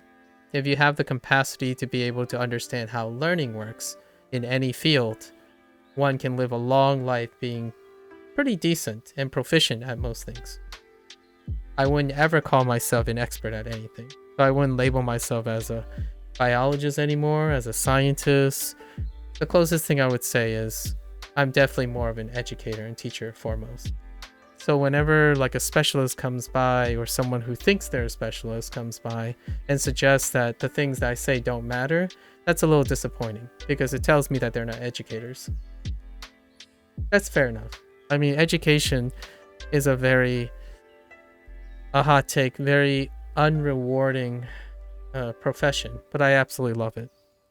Education is incredibly challenging because it's not about what you know and how good you are. It's about how good the other person is and what they can or cannot do at the moment or want to or not want to do.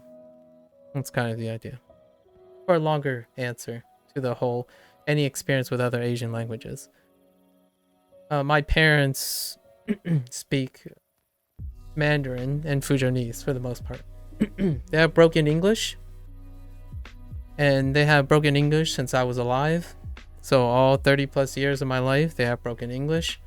And that's what I mean by you can be an excellent person at another language, but you can be a poor person at teaching or learning new languages if you do not understand how you learn as you grow older. So as much as experts are great, it still always continuously lingers in my mind how disappointing it is when those experts do not feel like it's important to spare maybe a small fraction of their time to understand how to teach and educate people. It is what it is. I've been there. I mean, being in science for a very long time made me felt when I look around that people just cared about themselves and not the next generation of people. It is through their work that they hope to make a brighter future, but at the same time, those individuals begin less and less able to pass on their skills to the next generation. So that's why I really enjoy education and teaching. And learning languages is a really, really wonderful way of demonstrating some of the skills. Am I still speaking here? I think I'm still speaking here, right? So, Niji,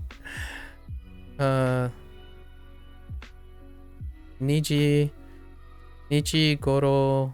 Oh no, ima. Ima nijigoro desu.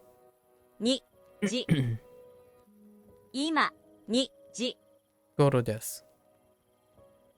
ごろです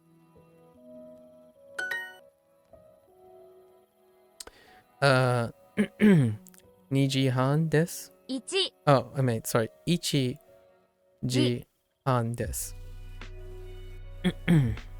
半です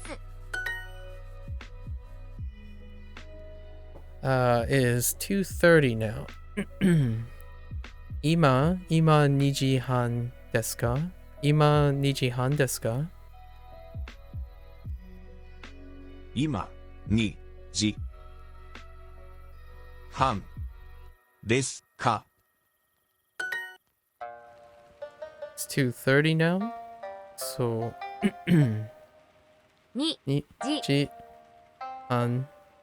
3 Oops. 3 Oh, sorry. Ima 今2時半です。半です All right. Now let's try to not talk. 2 1 3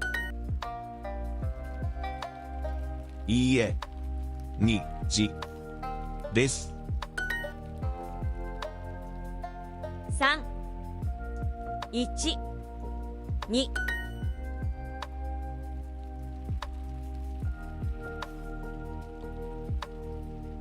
はい3時です1 3 2いいえ、3時です。1時です2時ですですじ何時でかすみません今1時でか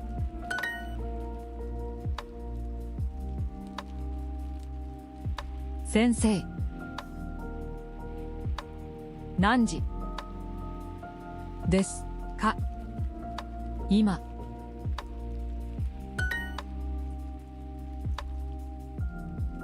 3時半1時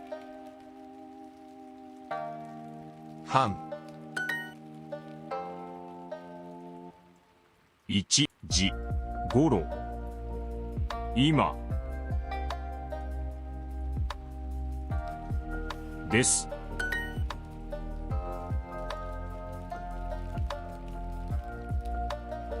今2時ですですごろです All right. Okay. Now we got traveling, right? Traveling's a little rough because I have trouble saying airport and subway. And then we're gonna try to remind ourselves. 地下鉄 This is subway, right? 地下鉄 地下鉄 地下鉄 地下鉄 地下鉄地下 Got 鉄 to. Got to. Got to. Yeah. I just have to consciously keep saying it. It gets a little it takes me a while. This is really mechanical. I have a mechanical problem, you know. So far up to this point, I didn't feel like I had a mechanical issue, but like ichiji Ichiji, Ichiji is at that limit of my mechanical dexterity, and then this one is a little bit rough too for me. Chikatetsu, when you put like tetsu, like tetsu, tatsu, that kind of thing, beginning and end, and I still need a lot of more mechanical practice. So when it ends with a tsu, and when it starts with a tsu, like tsunami, right? Tsunami, still kind of rough. Gotta mechanically practice some more. So chikatetsu, which is a lot. Yesterday was bad. It was really bad indeed. Chikatetsu was really, really rough. It's not bad today. It's a little bit, my voice is a little harsh right now, but chikatetsu, it's pretty good. Pretty good. Where's the airport? I'm okay with airporto. No, not airport. I was thinking passport. Okay, this one's the other one. It goes up. I always think it goes down. Like the airport, as the word goes, I keep thinking it's going up. Yeah, Spanish airport. I actually don't even know what airport is in Spanish.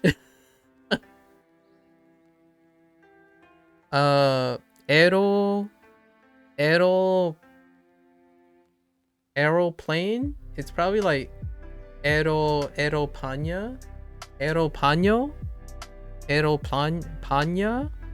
something like that. I don't know. I know they probably use aero for the first half, and it's a cognate.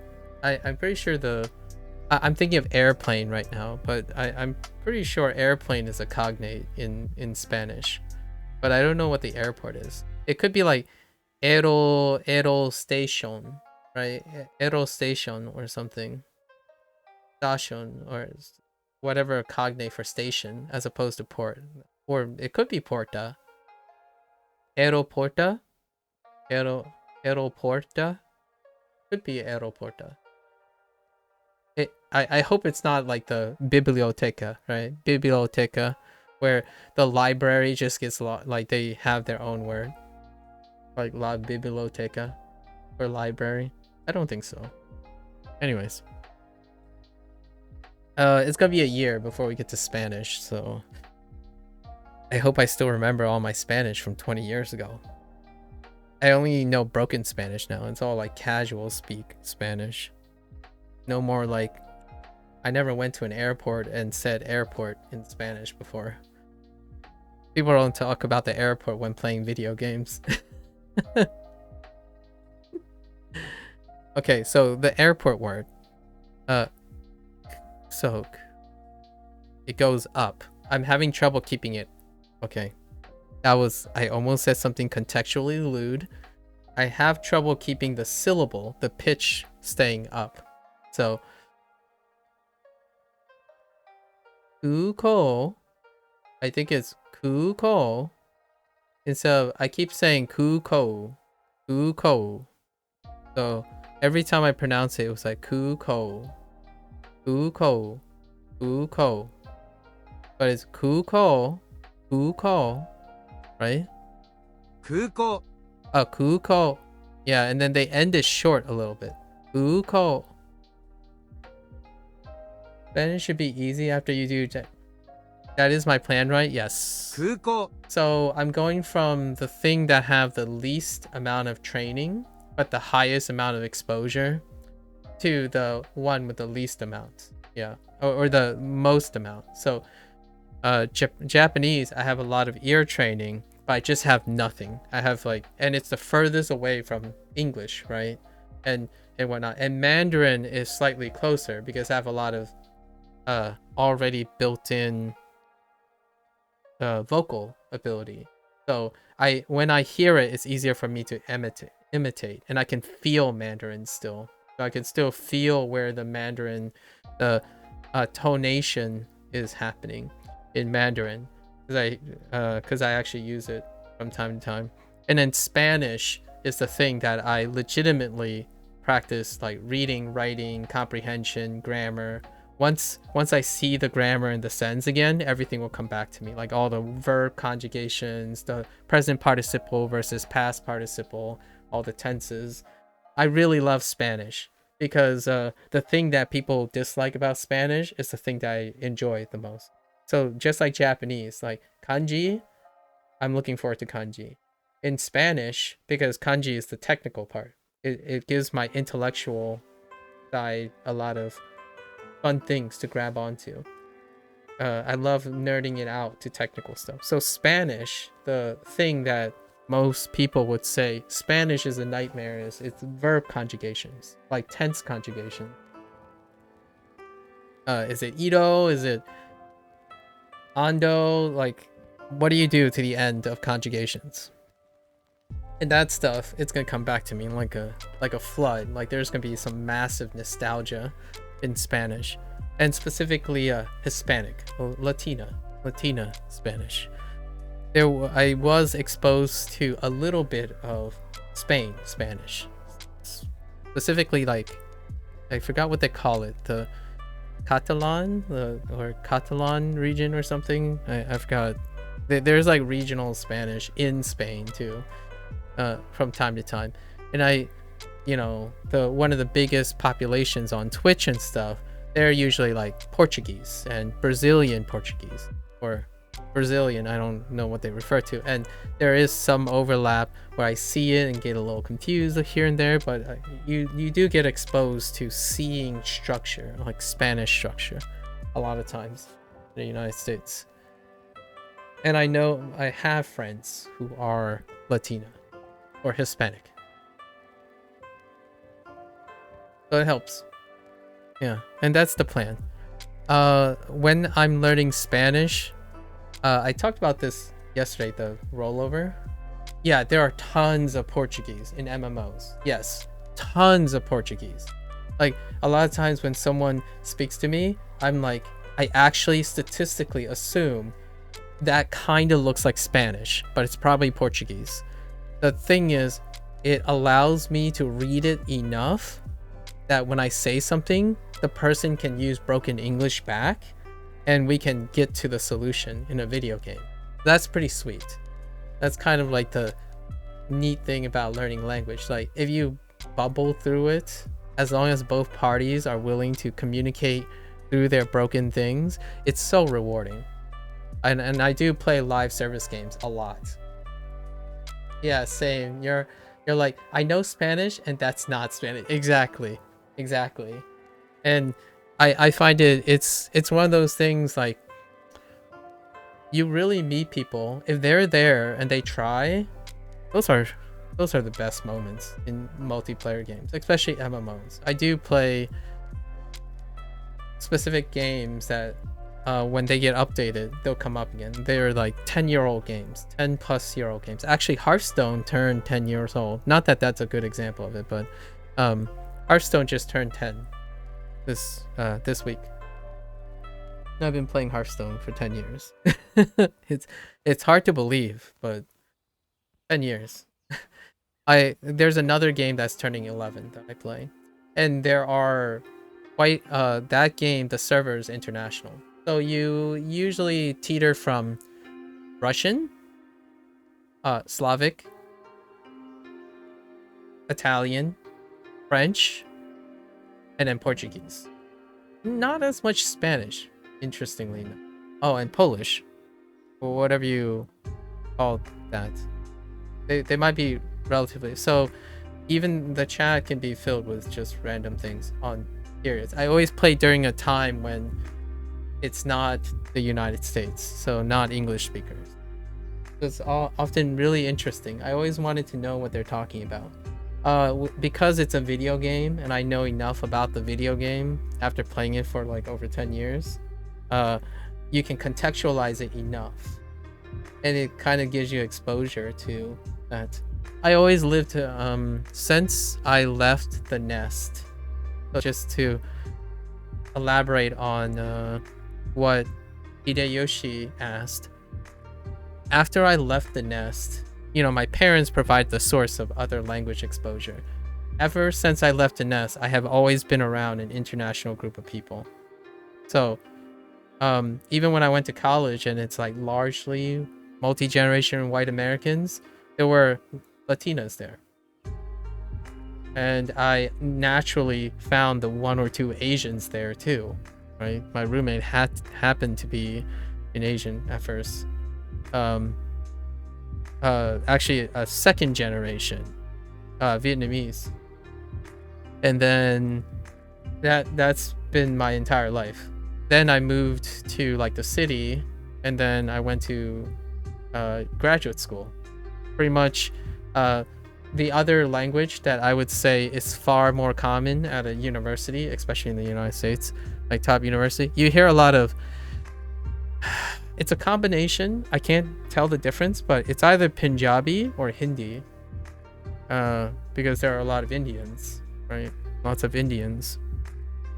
So I hear a mix of generally like the occasional Korean, the really occasional Japanese, definitely a lot of Mandarin, and then second to that, almost a close second, if not first, is a mix between Punjabi and Hindi, or like South and North. There's like another dialect, like South and North India, which I can't distinguish between them. So it's so common to hear different languages at universities, or specific universities that I was at. You walk around and you commonly hear 3 or 4 languages, which I feel that's kind of one of the nice things about English. And then when you hear English, all their English is different. Like legitimately, all their English is different. I walk into a lab, 4 people speak 4 different types of English. I sound like your classic Midwest, Northeast American. The other person clearly speaks Punjabi, right? And then they even talked about how their English accents are a little bit different because they're from different parts of India. So it's been a regular thing. It's kind of disappointing when that type of thing makes people not want to learn language. That's why I love it when people are shameless. They are unafraid to full send their language, because you have to full send it in language. The deep cut here is I saw a YouTube short yesterday, and the YouTube short had like over 8 million views, and it showed like a stereotype, a cliche stereotype, where someone was pretending to play the role of a Japanese clerk, right? A Japanese store clerk. And the title was like, when the foreigner tries to speak Japanese, Japanese people don't understand. And when it was a skit, and then that other person, basically it's not like to be rude or anything, that lady is in a relationship, probably the Japanese lady is in a relationship with a foreigner male friend who appears to seem like Scottish Irish but American, like multi-generational American but Scottish Irish descent kind of thing. And he said something, and I actually understood I understood what he said. All he wanted was, he was ordering the special cake.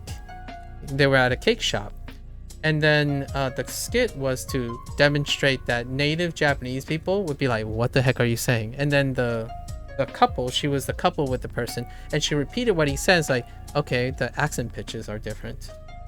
Like the accent pitch, legitimately, it was just the accent pitch. The pitch accents that were different, right?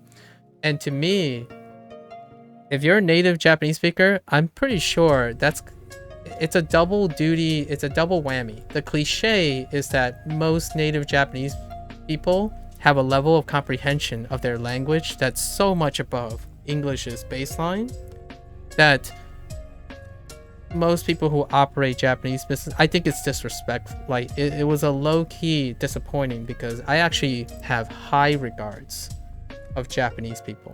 Their baseline understanding of their language makes it so that they are more likely to understand a foreigner's accent than the other way around.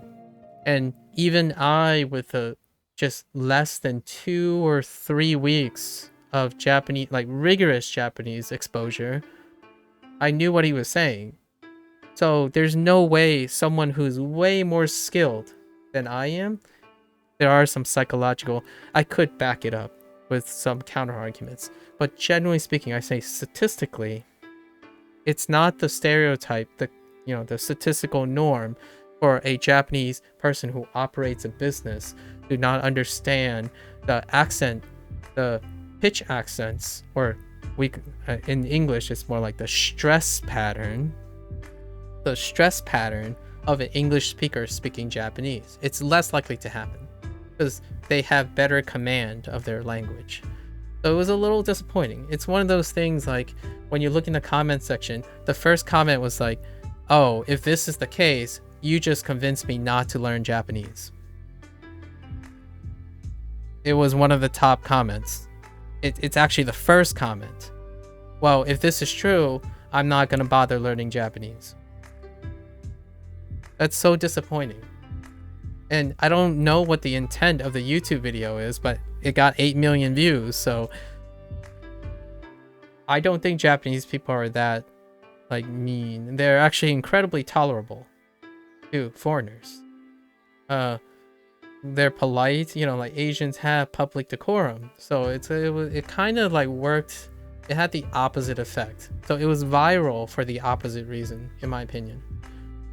And that's what was on my mind right now. I honestly think that's also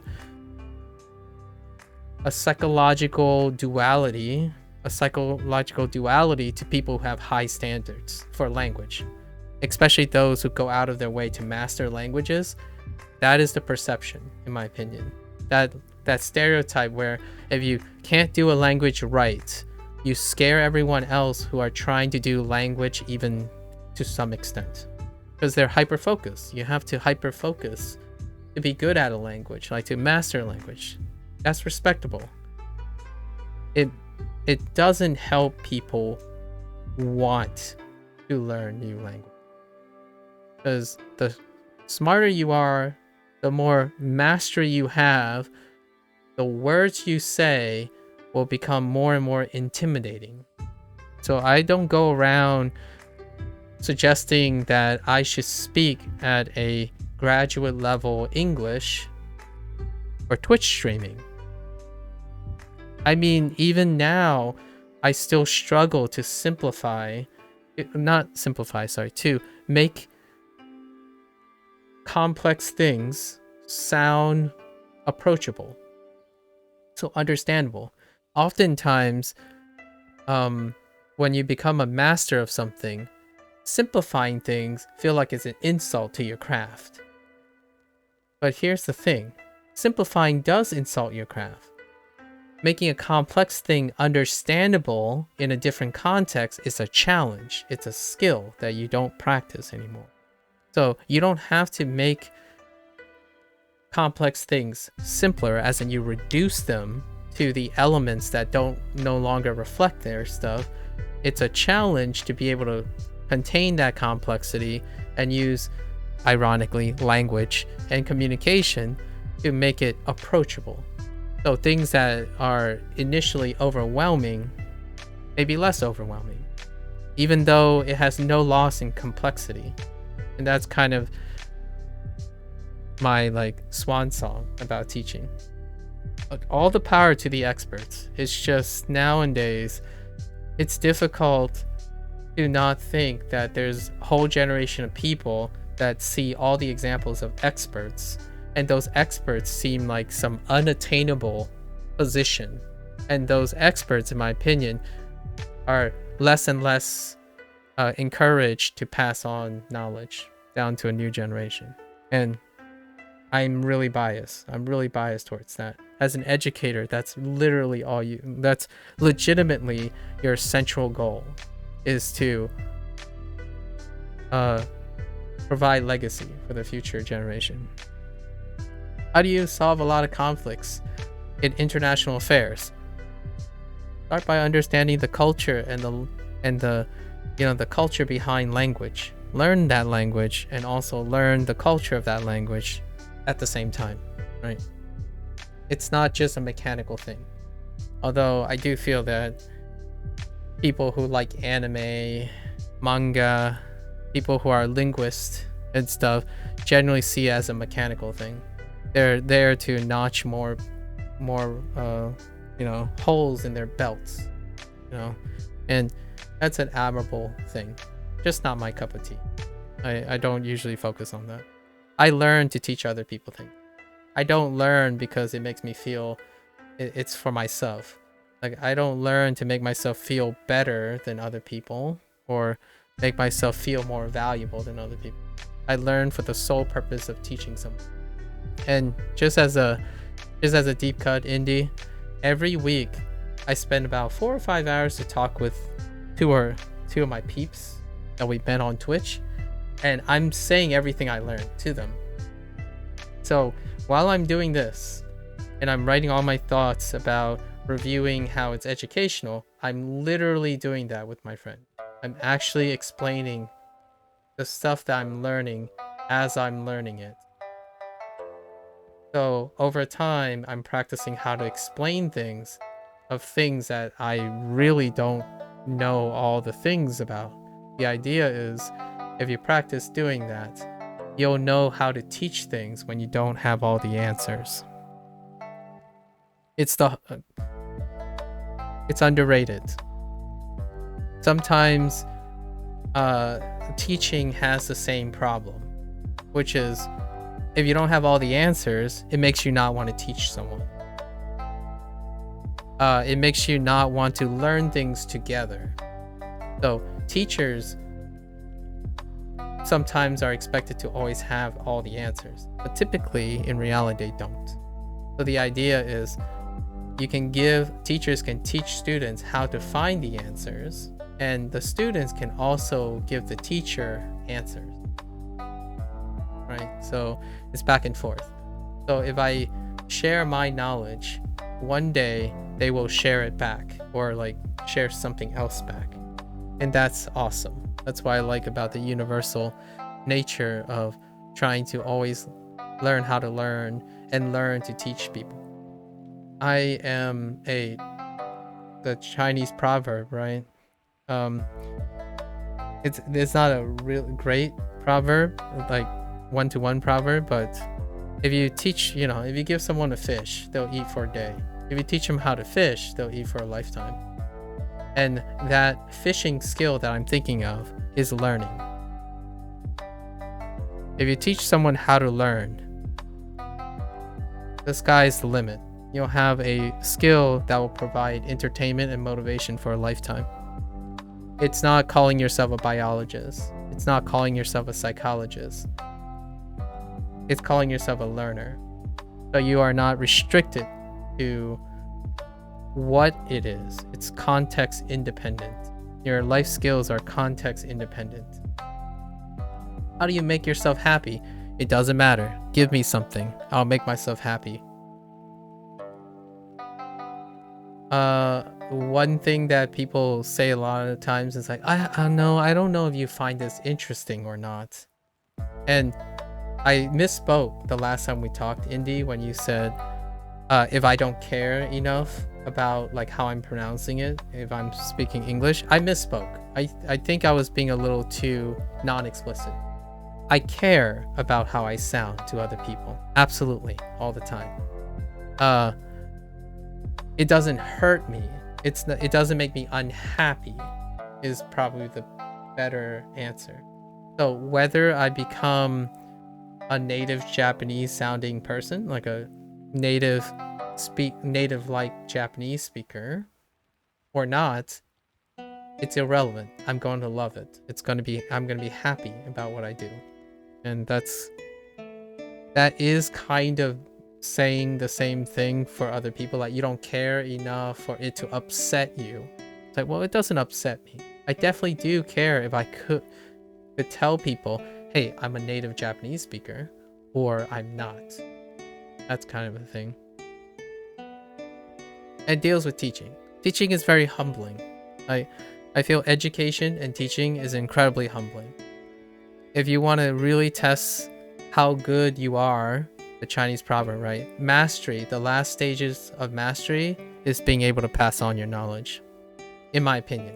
Just after mastery, after getting up there, the last task is to pass on your skills. Because regardless of how influential and impressive you are, biology doesn't change. You have to pass your knowledge on to the next generation. So it's kind of morbid, but at the same time, a really fun task. I have been in the privilege and in the presence of many brilliant people, I would say. Those people are far more brilliant than myself. However, when they get into a classroom, their mindset is just not sufficient to pass on their knowledge. They can pass on their knowledge to the closest thing to them, like other experts. But when you put them in a room where people have to start from scratch, or maybe give a TED Talk is a bigger gap, but it's definitely not the same gap as a 50-year-old tenure track professor who has runs multiple labs and having to teach general chemistry. That kind of thing.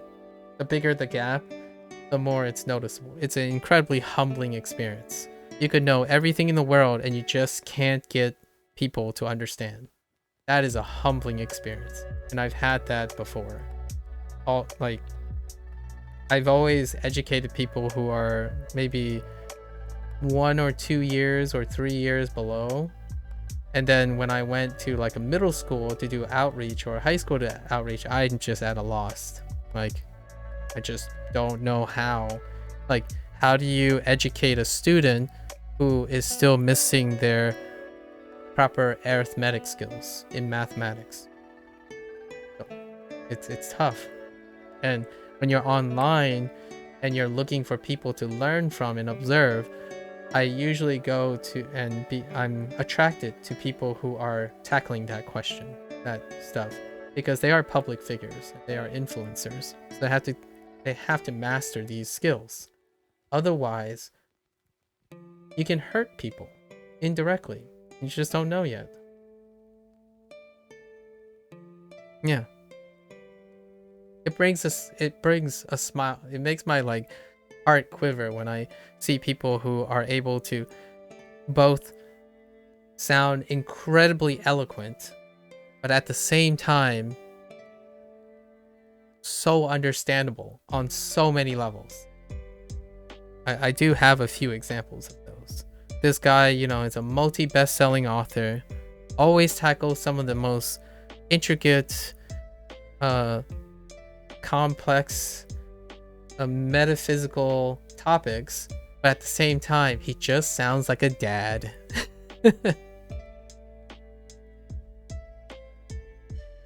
I kind of want to be that when I grow. If I had anything to aspire to, that's kind of what I want to aspire to. I want to aspire to being like a father figure, right? Anyways, so Kuko, Kuko, Kuko, Kuko, Kuko, Kuko, Kuko, Kuko. Kuko. Just not right. Okay. So, Kuko doko desu ka? Kuko wa koko desu ka? Kuko wa doko desu ka? wa doko desu ka? 地下鉄はどこですか？ Oh no. Why would you do that? Shigatetsu wa doko desu ka? 地下鉄はどこですか？ Yeah. 地下鉄 Shigatetsu は wa ど doko こ desu 静 ka? か Chisuga wa です。 Alright. 地下鉄はどこですか？ Wait. Chizu. Oh, that's map. I forgot map. Chizu. That was another vocabulary word. I totally forgot. Chizu.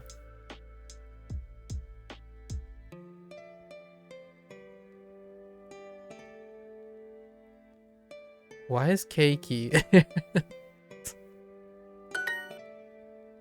It's not a subway. Oh, I forgot this too. Janai desu. The negation. Oh, and I also forgot something. Possessions. Third person possessions. By adding no. So like Kensa no kutsu, right? Kensa no kutsu desu. I totally forgot that too. We covered that stuff. Context. So, it's the word I'm terrible at. Chigatetsu. Chigatetsu. So, 地下 chikatetsu. 鉄 Chikatetsu じゃないです。じゃないです。じゃないです。じゃないです。じゃ、oh, じゃ、ooh. Ooh, yeah. じゃないです。じゃないです。じゃないです。じゃないです。じゃないじゃないです。です。じゃないじゃないです。じゃないです。じゃないです。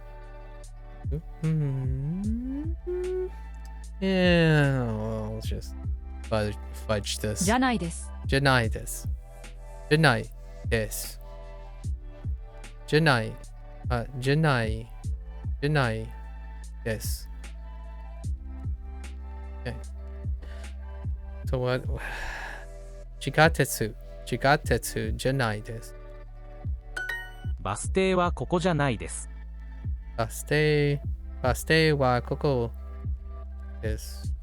バス停はここです。What you said? No, じゃないです。バス停はここじゃないです。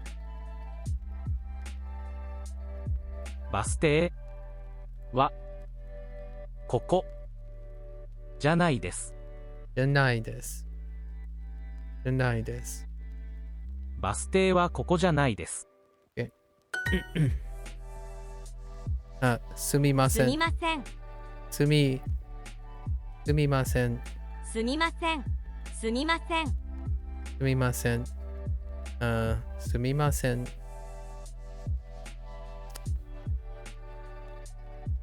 空港。空港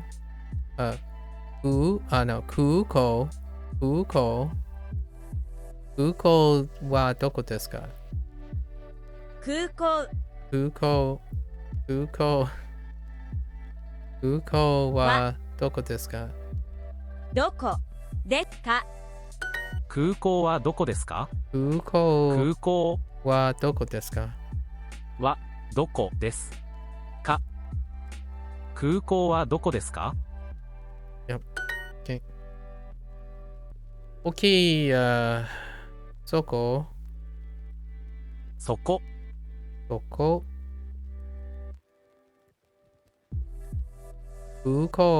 空港ホテルどこ Oops. どこここ地下鉄はここです。地下鉄はここです。地下鉄はここです。地下鉄はここです。地下鉄はここです。地下鉄はそこじゃないです。OK。地下鉄はそこじゃないです。地下鉄はそこじゃないです。Okay. The subway isn't there. Ooh. The subway isn't there. Ooh. Okay. ここ。ここホテル地下鉄。空港。空港 And then コート。コーバス停です。バス停じゃないです。No。これはバス停じゃないです。これはバスバス停バス停。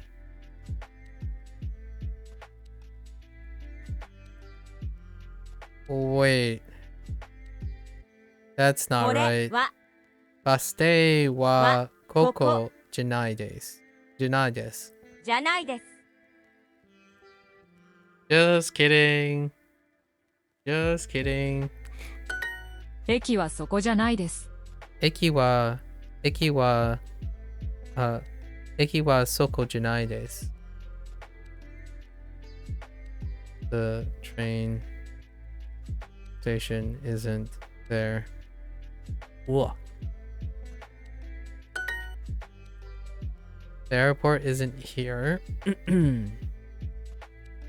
Fuko. Fuko. Fuko. Fuko. Fuko desu. No. Fuko janai desu. 空港 Fuko. Fuko. じゃないです。 Oh, Kuko wa koko janai desu. は Koko ここ janai desu. 駅はここじゃないです。 Eki wa koko janai desu. The train station isn't here. The airport is there. Kuko wa soko. Kuko wa soko desu.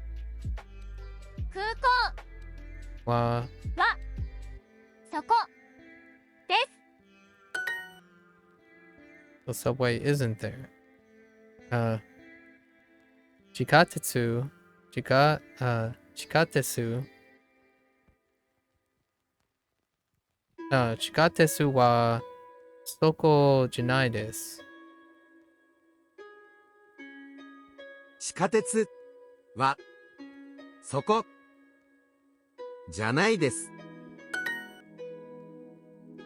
Okay. Let's do some practice to get our hearts back quickly. Alright, all the practice, we're just not gonna speak for the practice ones. Save our vocal cords there.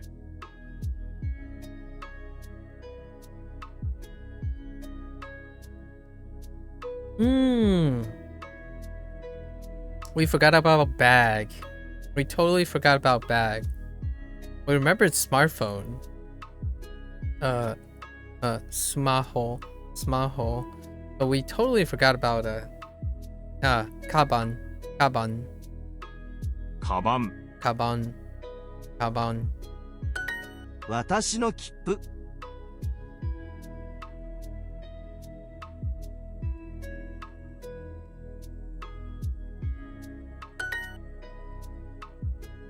パスポート Did I get passporto right? Yes. 私の地図はどこですか？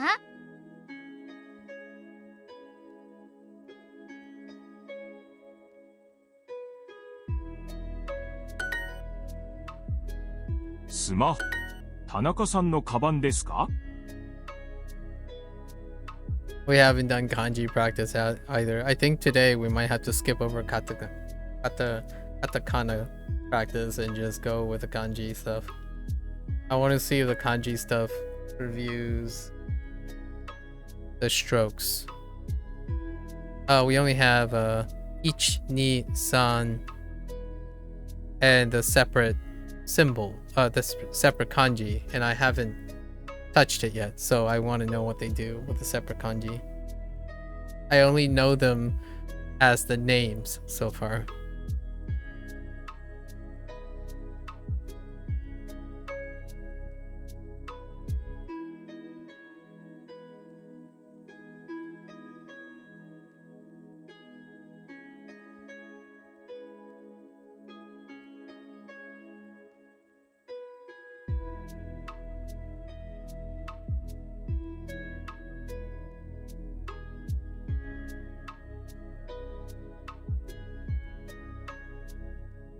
「田中さんの地図」「田中さんの地図」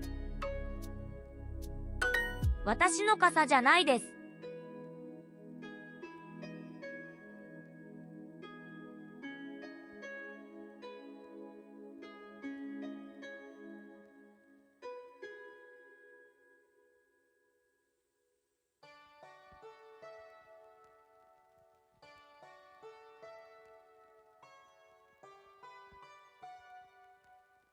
What the?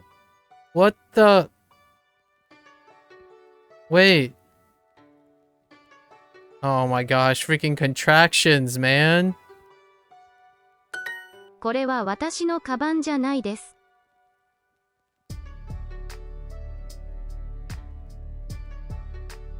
これは私のカバンじゃないです。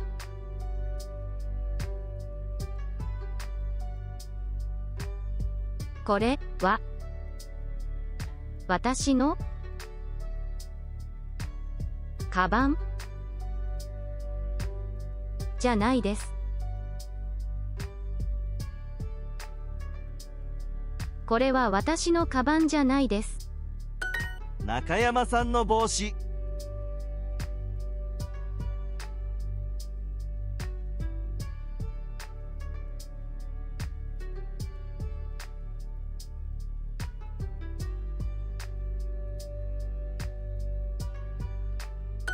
はい、それは私のパスポートです。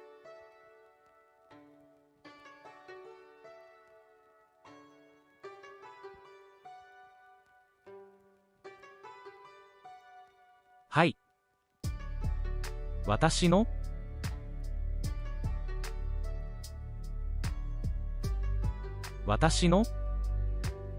はい、それは私のパスポートです。私のパスポートです。はい、それは私のパスポートです。切符。中山さんの地図はここです。中山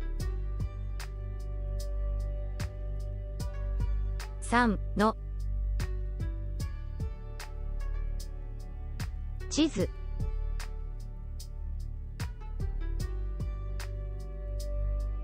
中山さんの地図はここです。ここです。わCome on. さんの Oh my さ gosh. ん Dude. 中山さんの地図はここです。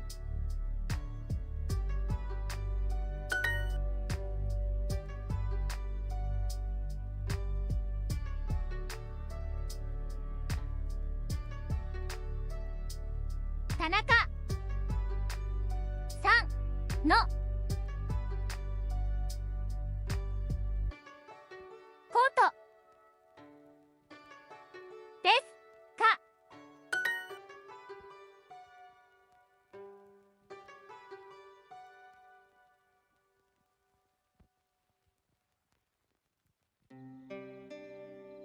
これは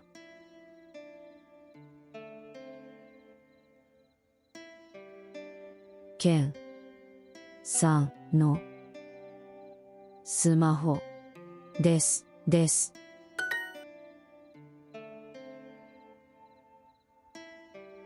いいえ。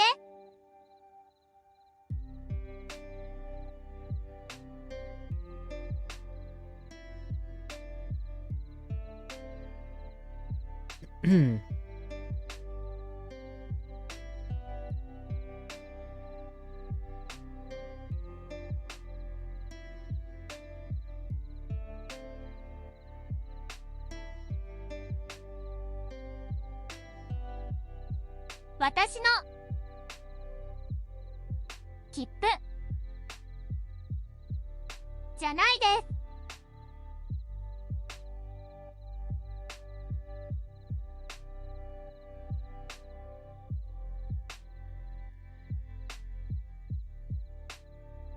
これは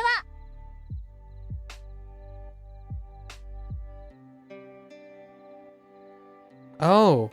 Oh, this is combined. これは Oh, wait. Oh, they combined this now into one phrase. I was expecting to look for it. Huh.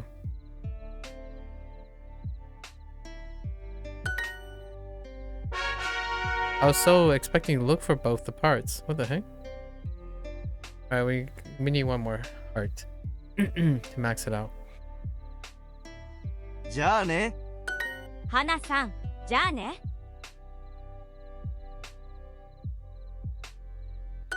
どうぞよろしく。どうぞよろしく。どうぞよろしく。じゃあね、また明日。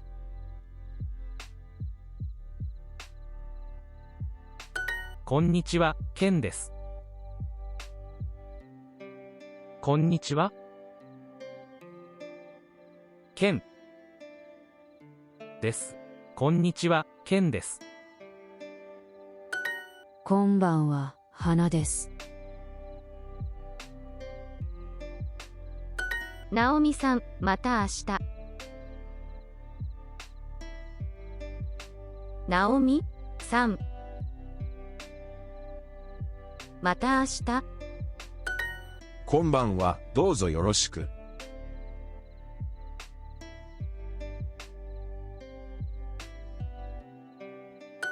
こんにちは、どうぞよろしく。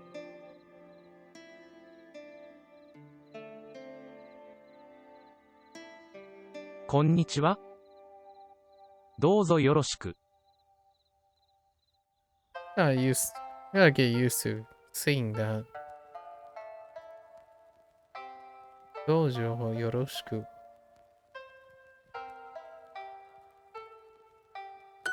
花です。どうぞよろしく。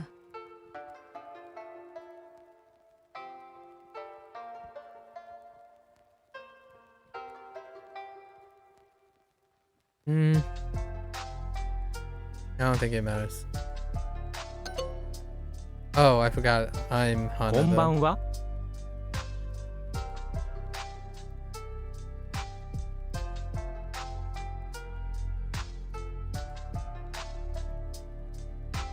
こんばんは。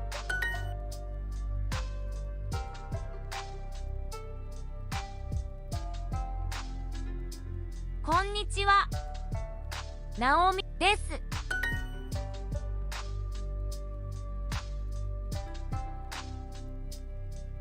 どうぞよろしく。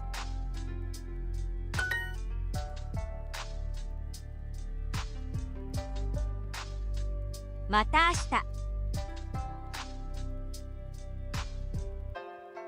ナオミ、ナオミ、 Just 花 kidding. です。うんです。Or the reverse, sure.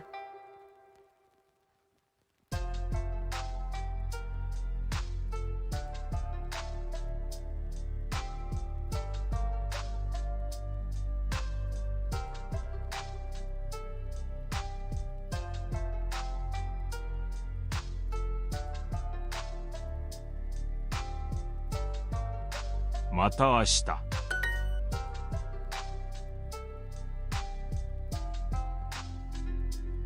どうぞよろしく。ナオミ。I mean, 3、花です。どうぞよろしく。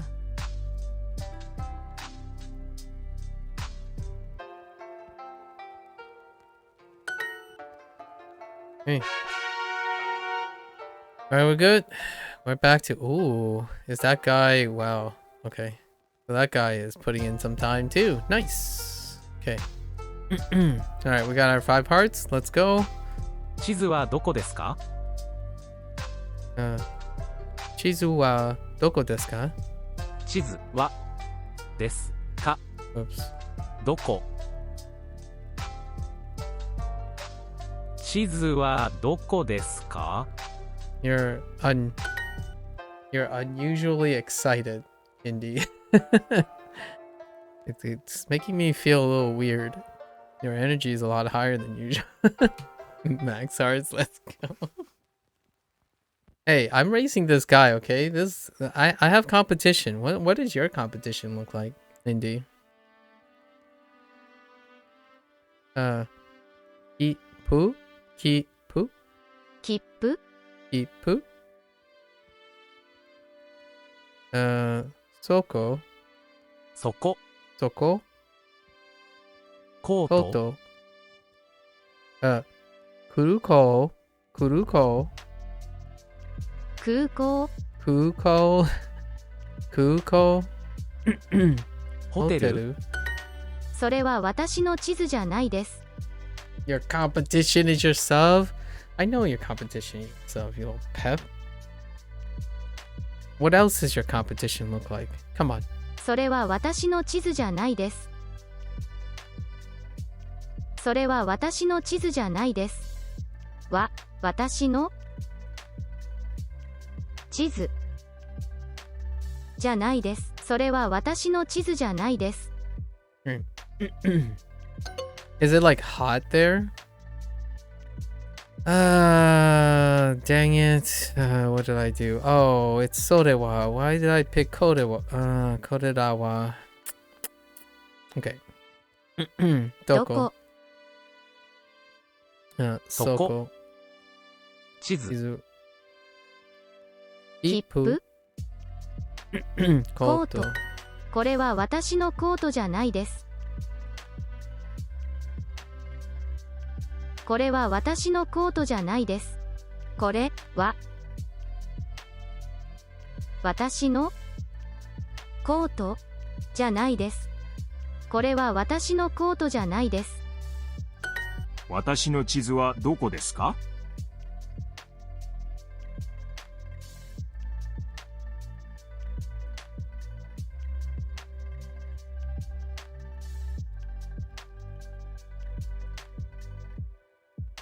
はい、これは私の地図です。はい、これは私の地図です。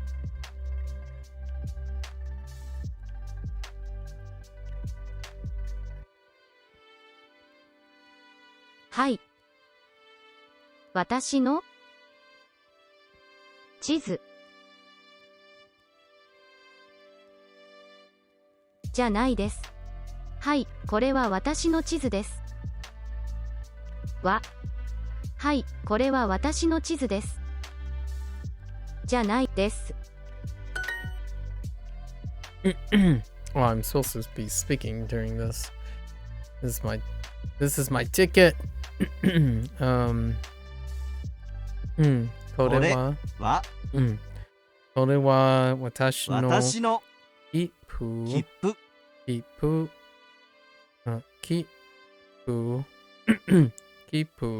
です。それは私の切符じゃないです。それは私の切符それは私の切符じゃないです。じゃないです。それは私の切符じゃないです。That is my ticket. それは私の切符です。切符です。切符です。それは私の切符切符です。切符です。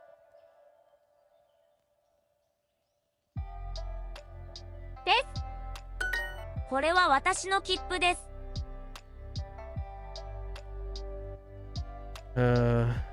私のこれは私の切符です。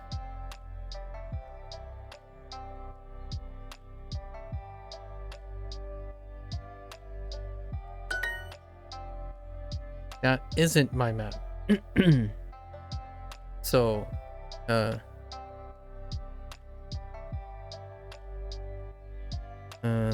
そこは私のそこは私の地図。そこは私の地図じゃないです。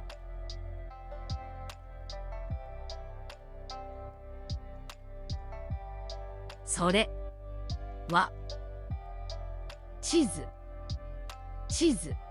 私地図じゃないです。じゃないです。私の傘じゃないです。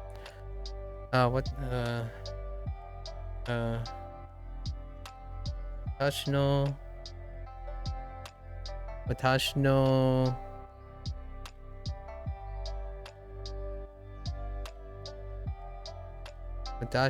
傘じゃないです。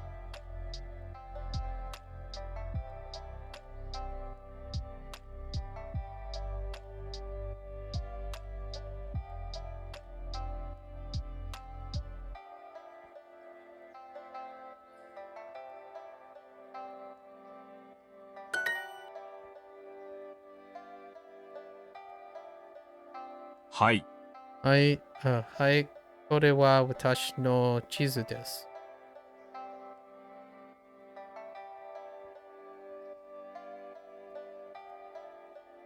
これは私の地図です。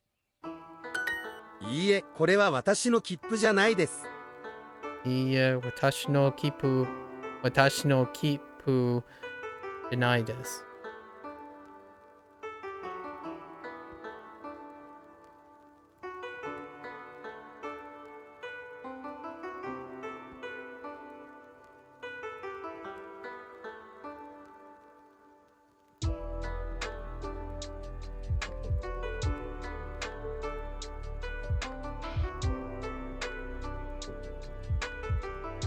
What?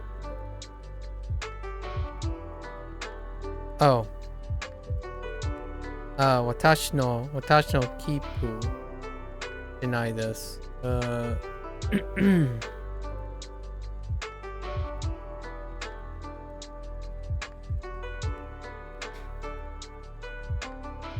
これは took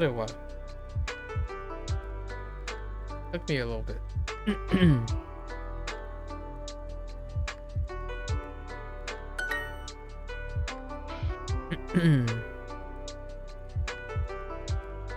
これは私のコートじゃないです。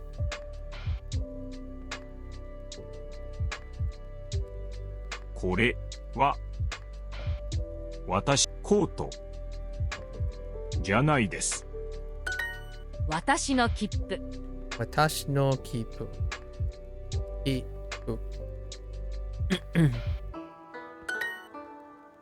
それは私の地図じゃないです。What did I miss here? Oh. それこれはは私のそれは私の地図じゃないです。地図じゃないです。それは私の地図じゃないです。Alright. パスポート。これはケンさんのパスポートじゃないです。これはケンさんのパスポート地図じゃないです。これはケンさんのパスポートじゃないです。これはケンさんのパスポートじゃないです。私のスマホはどこですか？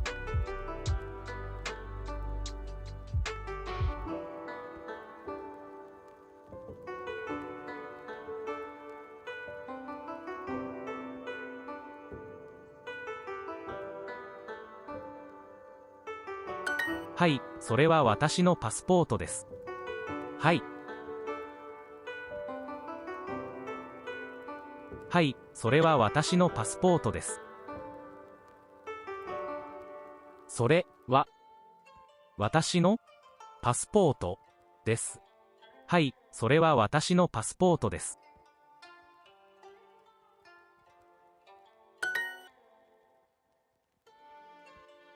地図、そこ、パスポート、地下鉄、コート。花さんの帽子じゃないです。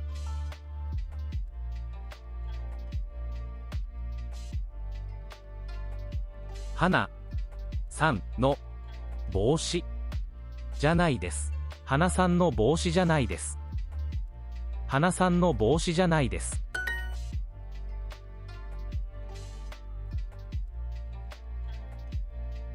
それは私のスマホです。ナオミさんのパスポートはここです。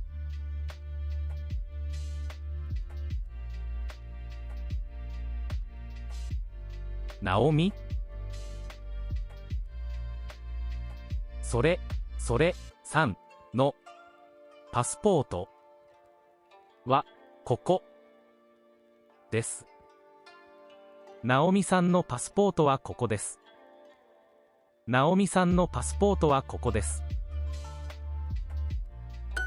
これはケンさんのスマホです。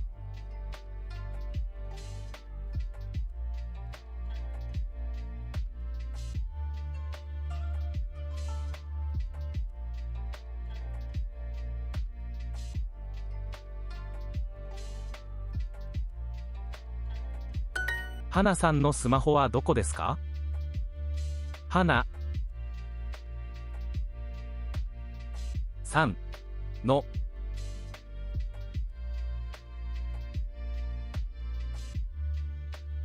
スマホはここ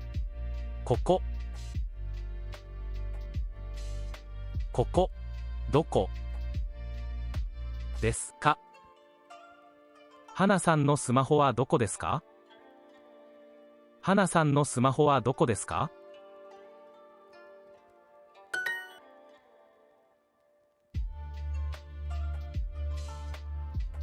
これはケンさんのスマホです。それは私のスマホです。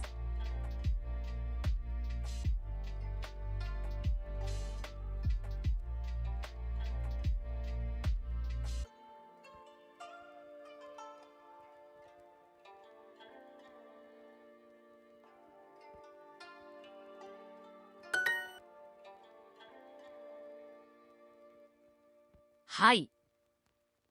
それは私のパスポートです。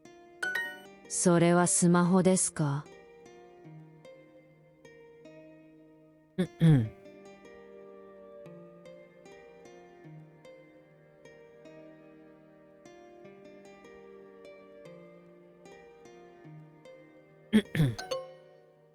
？Oh.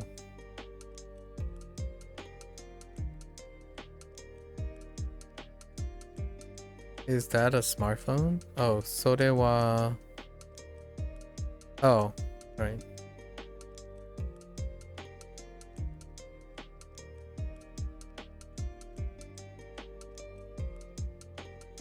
ナオミさんのパスポートはここです。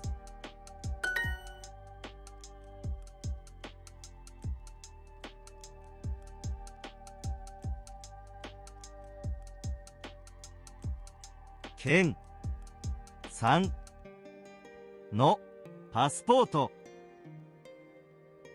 これは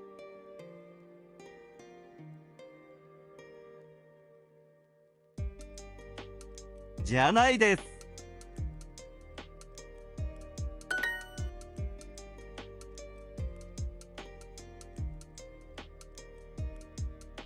私のホテルスマホはどこですか？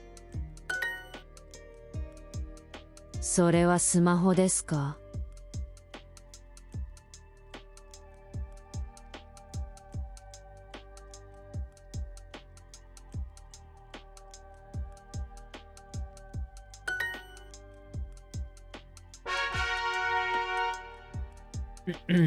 ？Oh, right.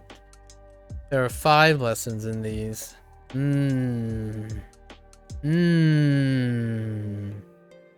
Let's replenish our heart here. Relax our. ホテル。駅はどこですか？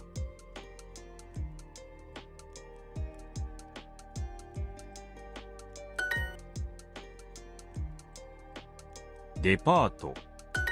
コンビニはここです。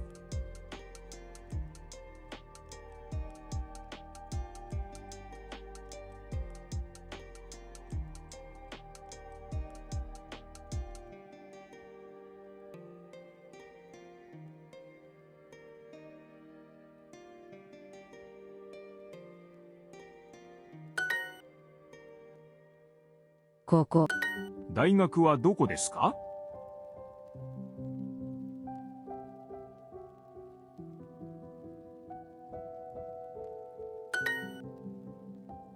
コンビニ。大学とコンビニ。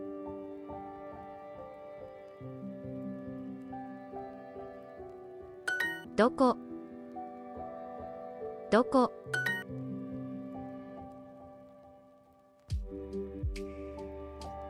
駅はそこです。それは大学です。それは大学です。いいえ。ホテルです。バス停はここです。バス停はここです。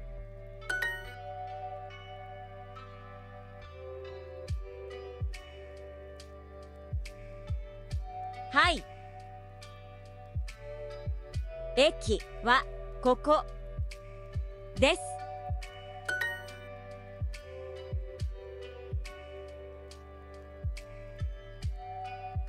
デパートとコンビニ。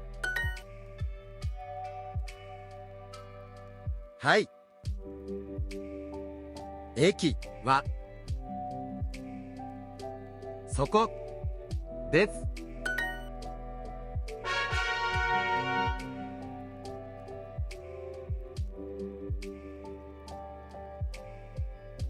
すみません。何時ですか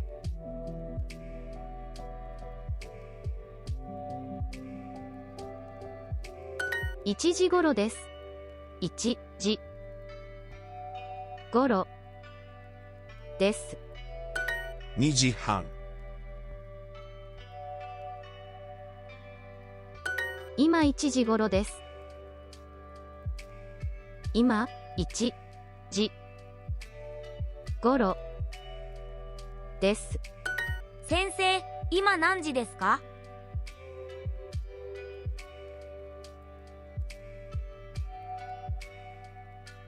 ？1時ですか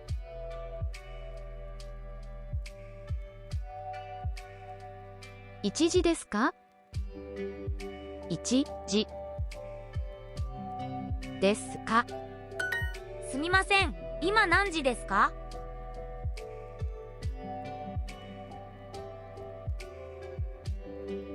今2時ですか？今2時ですか3時半。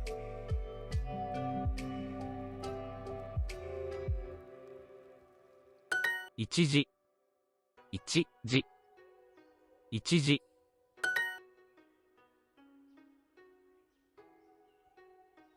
今2時半ですか？いいえ。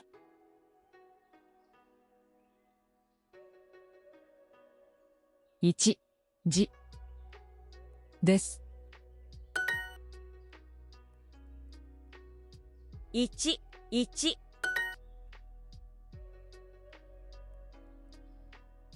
すみません。何時ですか？今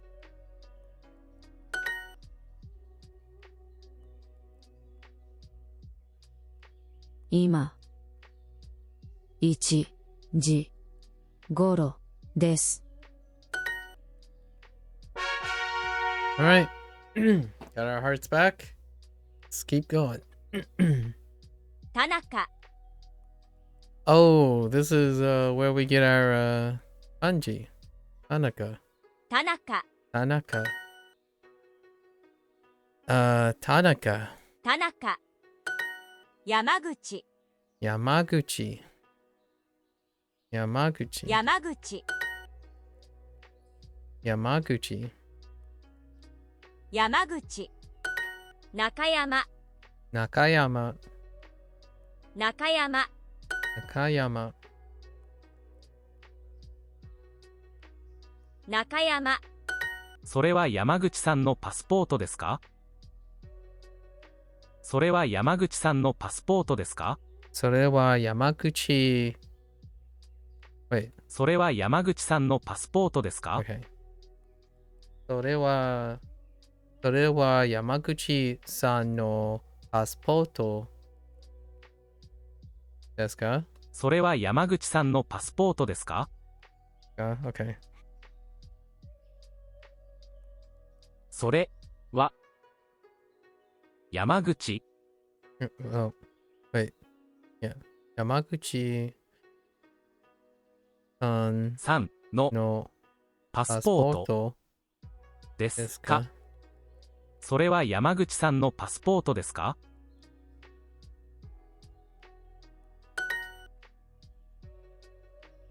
Okay.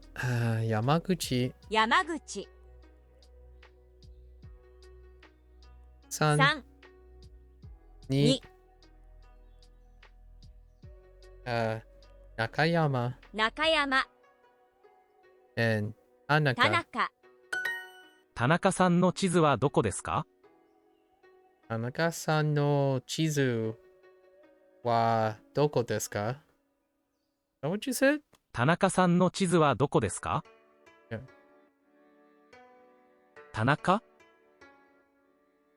さんの Chizu 地図は wa doko desu ど ka? こですか？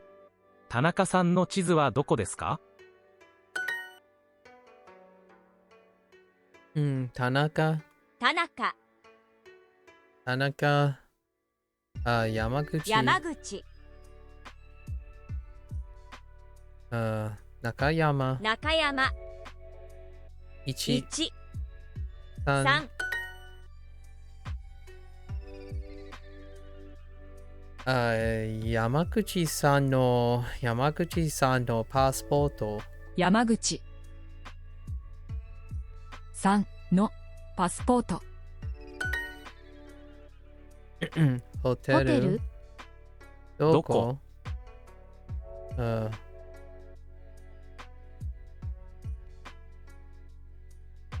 Koto. コート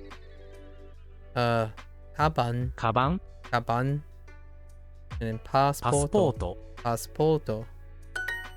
山口さんのパスポート。 Yamaguchi-san no passporto.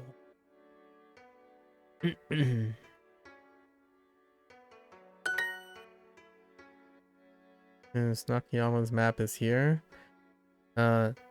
Nakayama 中山さん san の no chizu 地図 wa koko desu. はここです。中山さんのカバンはここです。 Nakayama-san Nakayama-san wa Nakayama-san no chizu oh wait kaban wa koko desu.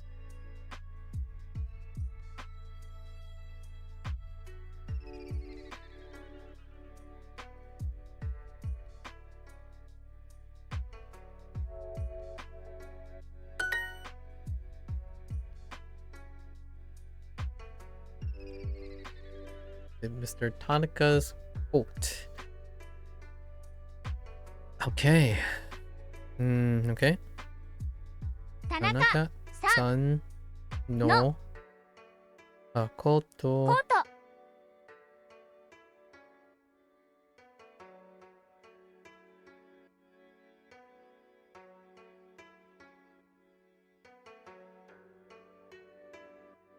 desu ka?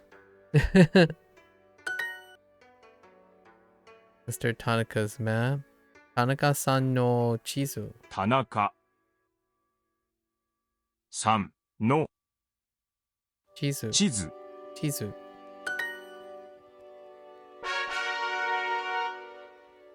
Hooray! Introducing the Duolingo Family Plan. Encourage all your favorite people to learn a language with unlimited hearts, no ads, and more to help them learn fast. Add anyone to your plan. Your family, your friends, anyone. Save together, learn together with the Duolingo Family Plan. You gotta let it play. It'd be great if I could give away stuff, like buy super for other people. That would be kind of neat. Kind of how some video games work. Like give supporter and stuff. Alright, this is our review session. Okay. それはスマホですか？ Not gonna speak during this.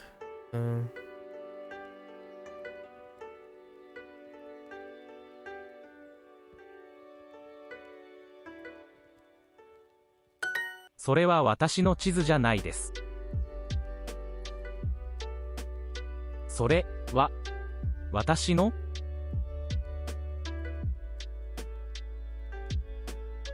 地図じゃないです。それは私の地図じゃないです。すみません。これは山口さんの帽子です。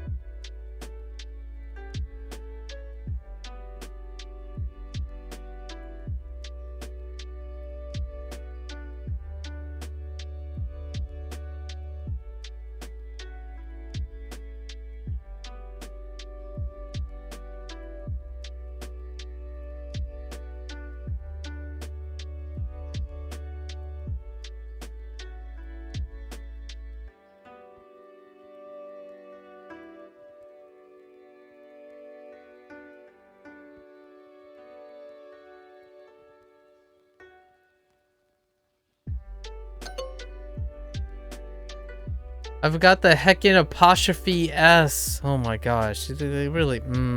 中山さんの地図はここです。中山さんの地図はここです。中山さんの地図はここです。中山さんの地図はここです。すみません。それは私の地図ですか？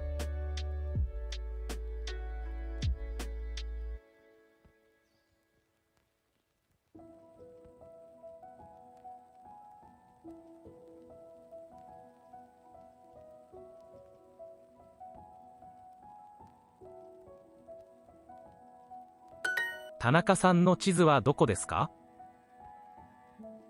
田中さんかはの地図は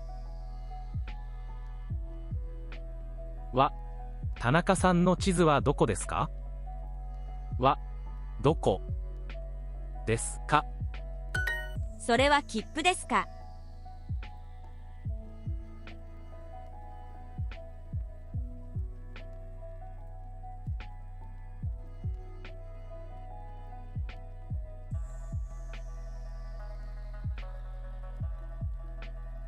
田中さんの地図。田中さんの地図。田中さんの地図。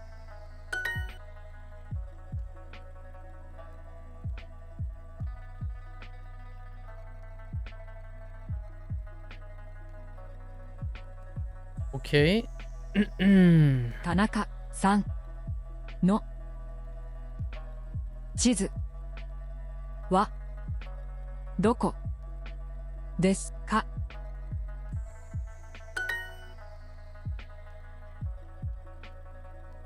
中山さんのカバンはここです。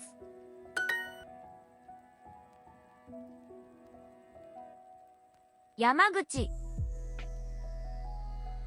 3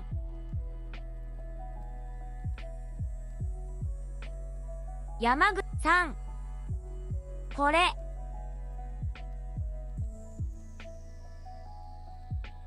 は山口さんの帽子ですか？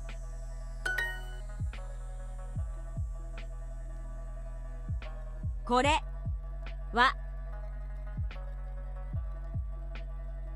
山口さんのパスポートですか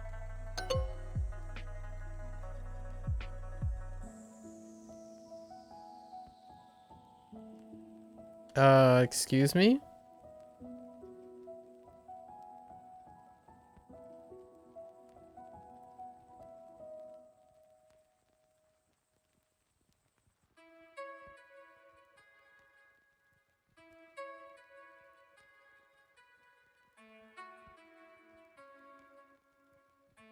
Oh, I accidentally put Korewa.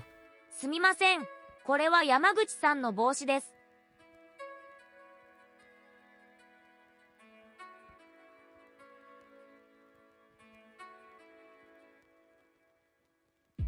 Why can't I pick it up? Okay. I can't pick up.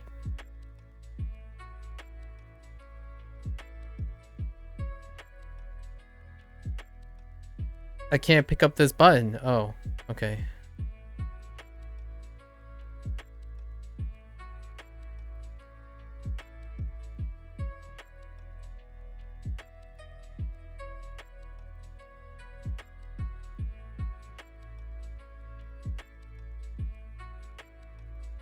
すみません。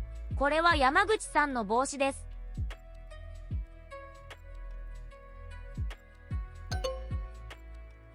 I've got the apostrophe S again, dude. I hate apostrophe S being separate. Holy, just say this passport belongs to her. Holy heck. You little buttheads. これは山口さんのパスポートですか？これそれ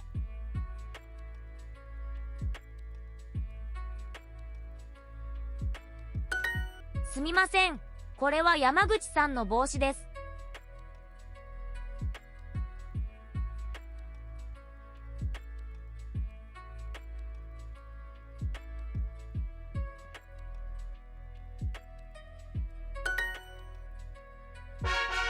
You're heckin' buttheads. I have no more jammies left. Feels bad, man. Alright. I feel like we can get to the end of this section, right, today? This unit. Konbani. Igirisu. Eki. Eki. Boshi. Doko. これは駅です。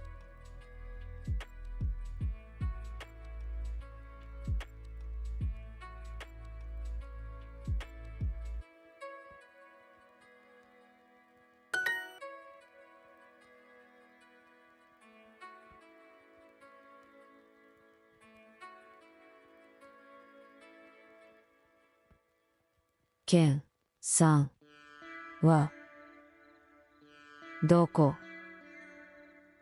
ですか？それは駅ですか？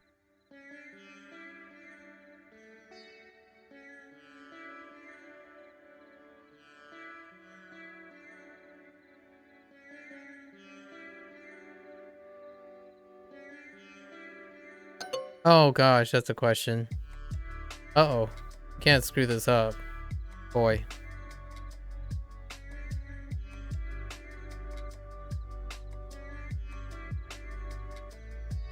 それはイギリスですか？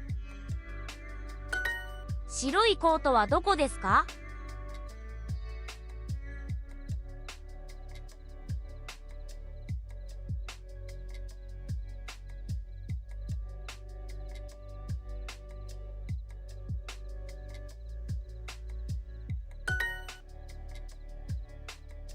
？I'm getting a little loosey-goosey here. That's not great.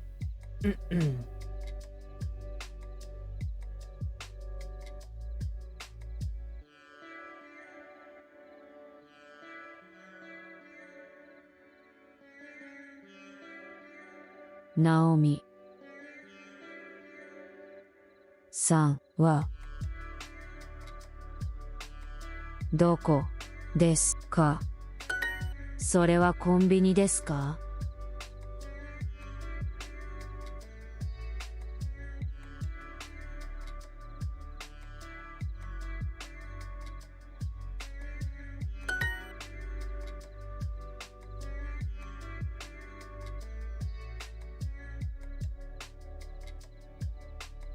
それは私の帽子ですか？それはイギリスですか？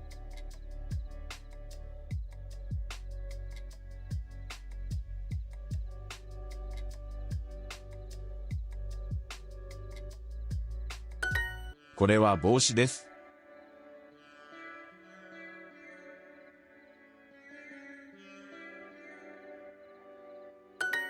はい、駅はここです。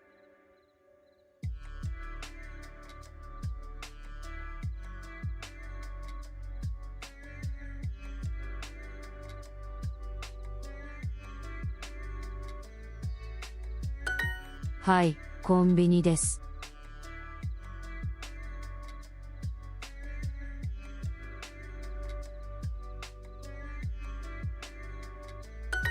いいえ、これはコンビニです。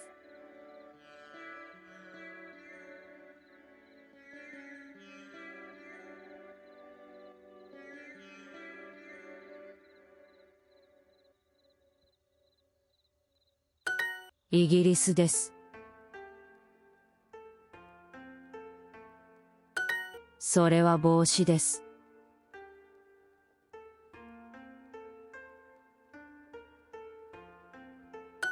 それは駅ですか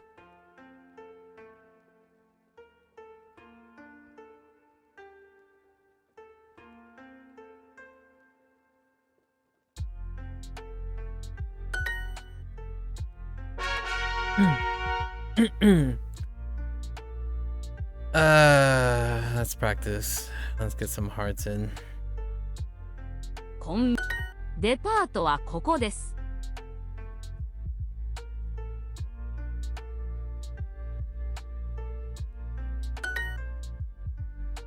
ここ。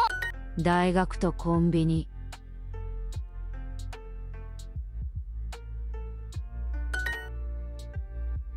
そこ。駅はそこです。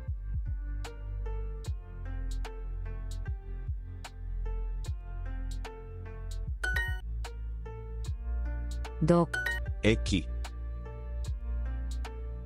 デパートはどこですか？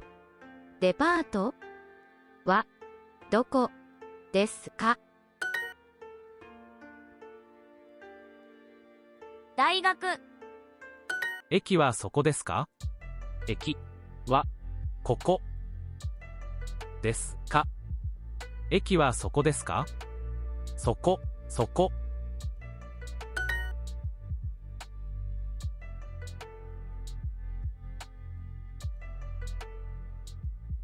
デパートはどこですか？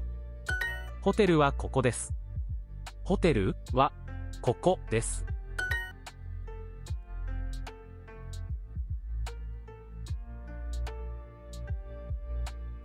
これはホテル。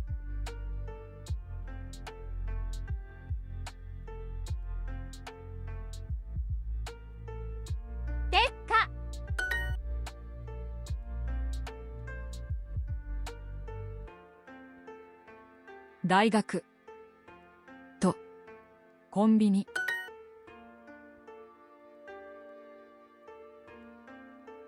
ホテルはどこですか？ We got a lot of practices. Need to practice. 帽子と靴は白いです。What? 帽子と靴は白いです。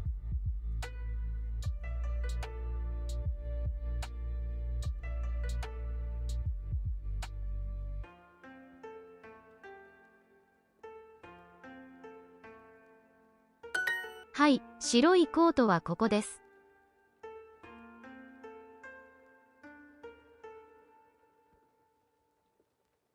はい、は、白いコートです。はい、白いコートはここです。です。は、ここです。白い靴と赤い傘。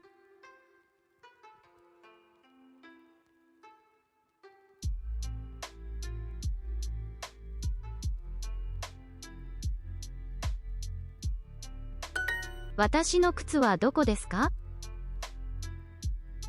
私の靴はどこですか？私の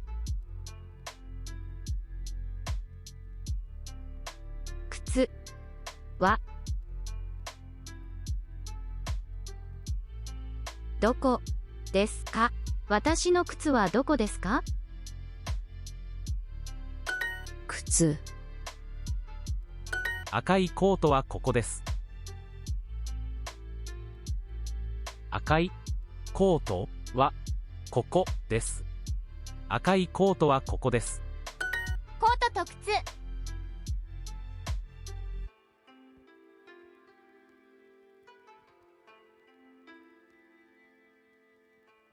これらは私の赤いコートです。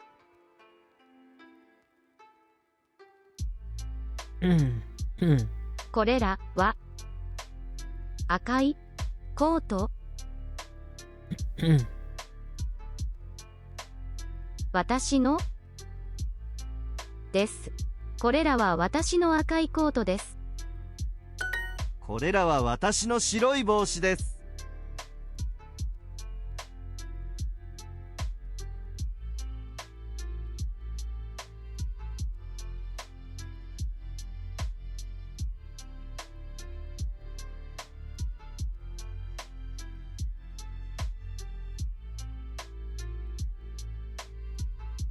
これらは私の白い帽子です。傘はそこです。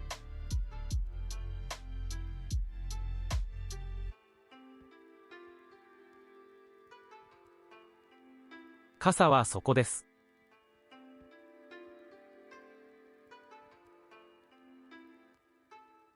傘はそこです。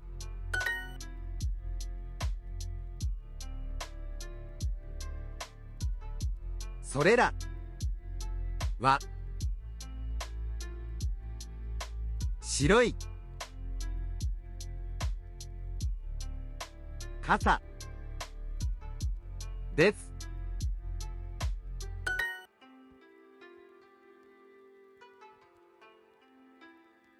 赤い傘はここです。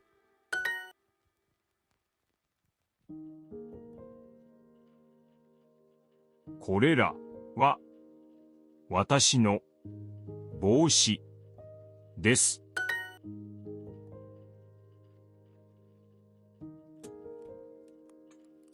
それらは私の傘です。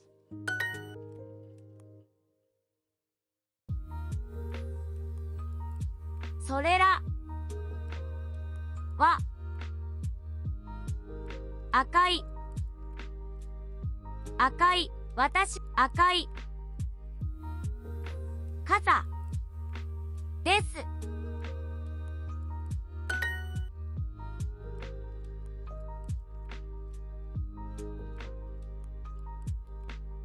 私の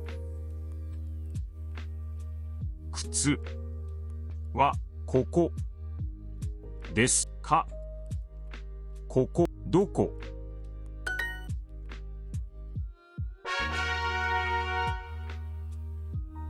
We'll keep going. I need more practice. I think there's 2 more practice. すみません。1時。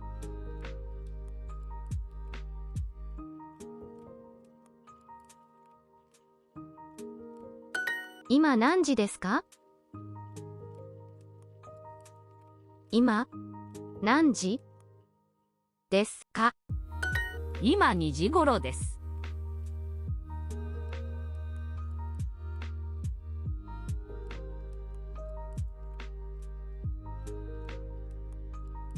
何時ですか？何時ですか？すみません。1時ですか？1時ですか1時です。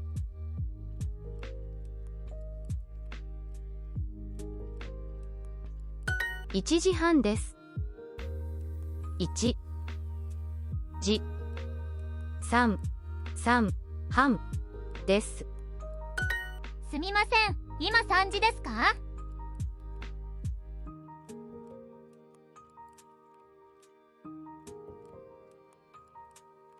？1時です。1時です。時。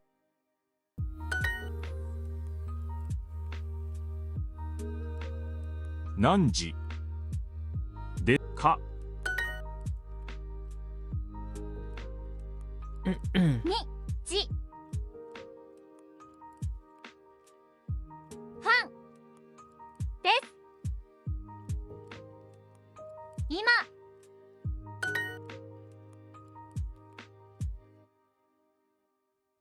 今1時頃です。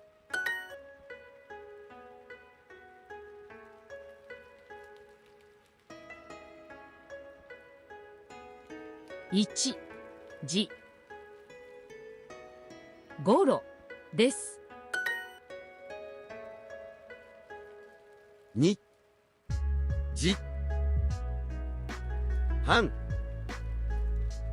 今です。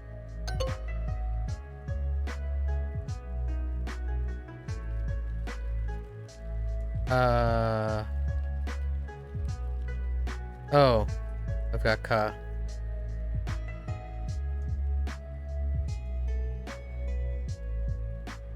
今2時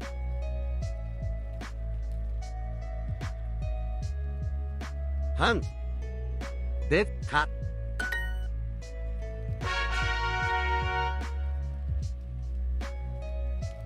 Okay, 4? Is 4 good enough? Let's max our heart out here. And then I'm gonna take a break. 赤い傘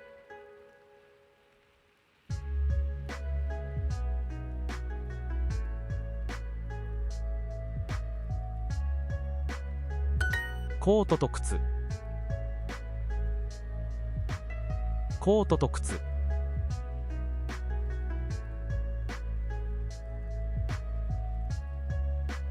コートと靴。靴と帽子。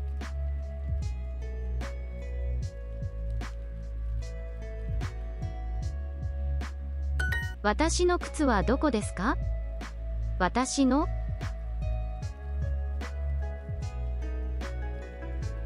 靴はどこですか？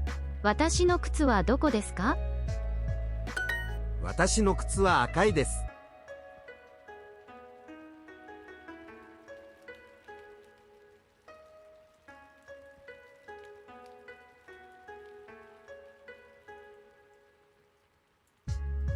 My shoe is red? Oh, Chief, I don't know about that. それらは私の帽子ですか？それらは私の帽子です。それらは私の帽子ですか？か、これらは白いコートです。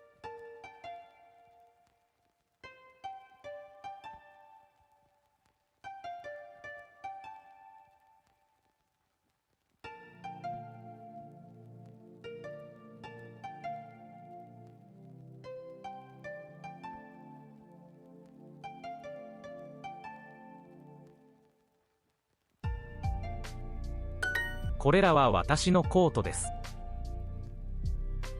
これらは私のコートです。これらは私のコートです。これらは私のコートです。赤い傘はここです。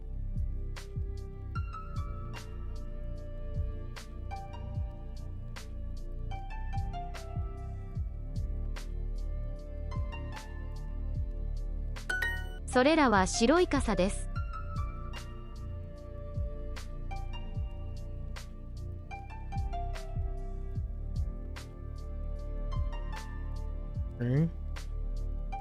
ご飯、ご飯、それらは白い傘です。それらは白い傘です。赤い傘と白い靴。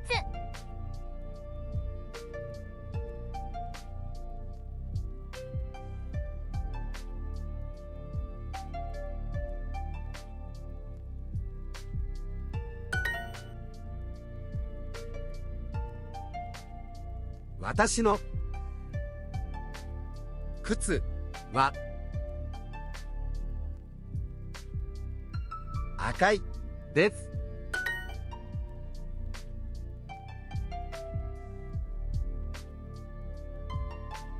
それら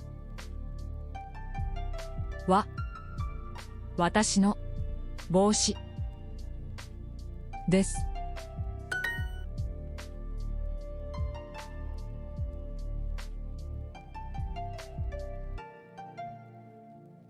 これらは私の白い帽子です。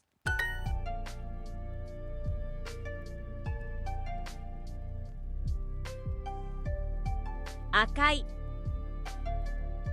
傘は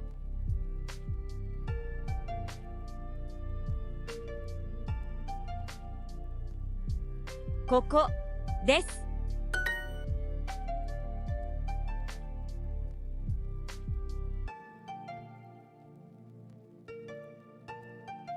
それら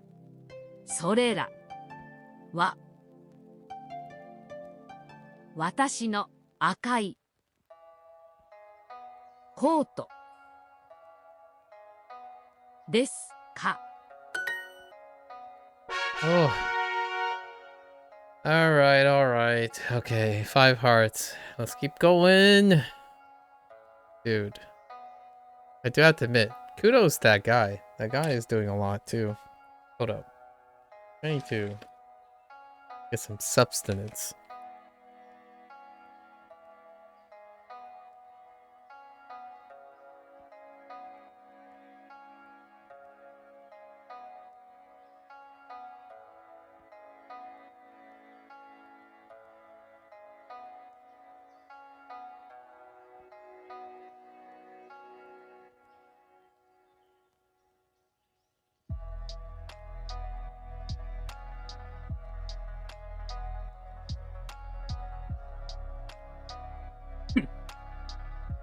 Oh man. Okay.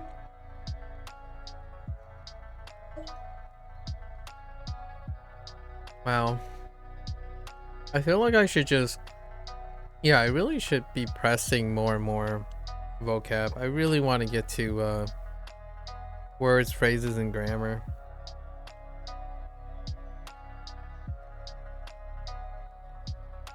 For basic interaction.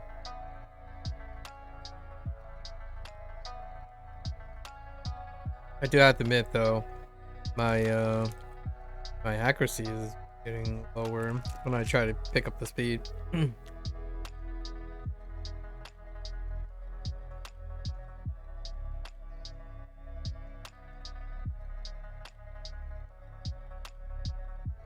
Less than desirable speed at the moment.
All right. Perhaps I'm not gonna even go do the the 6 kanji today. Just do more vocabulary stuff.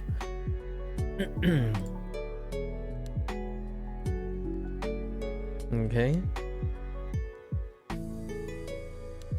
Try to focus as much as I can. Nihon. Nihon. Nihon. What is just sun? Okay. Sun. Kasa. Kasa.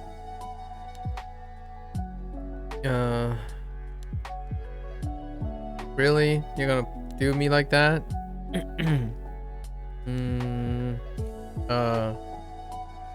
Baste. Yeah, baste. And then shiroi.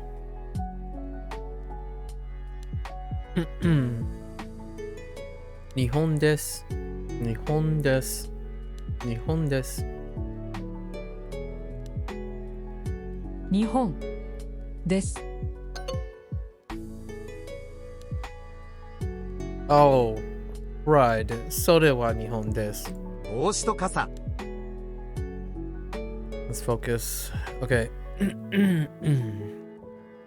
帽子と傘。帽子と傘。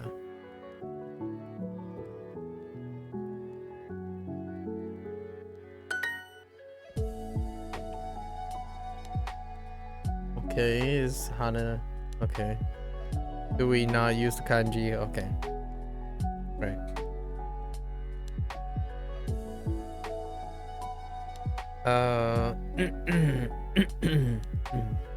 So. 中山。中山 Hana-san. 花。剣。Whoops. 剣。Hanaka-san. Hana. Hana-san wa 優しいですか？これは日本ですか？それは日本ですか？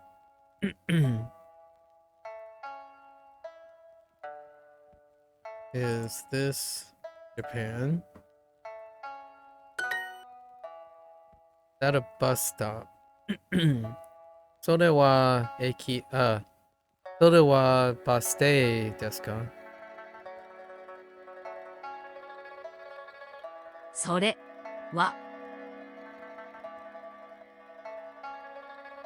バス停ですか？私の白い帽子はどこですか？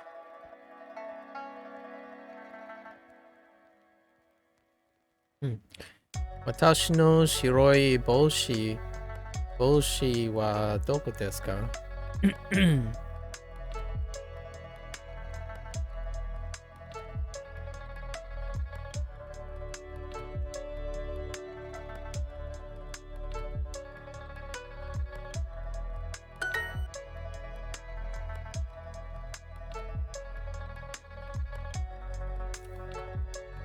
え Is this Japan?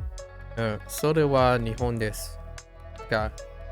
それは日本ですか？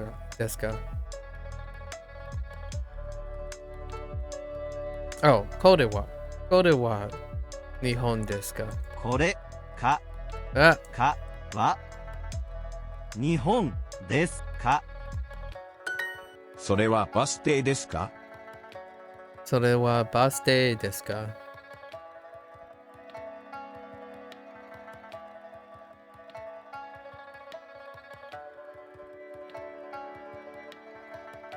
それは is a bus stop. Where's my white hat? 私の白い帽子はどこですか？私の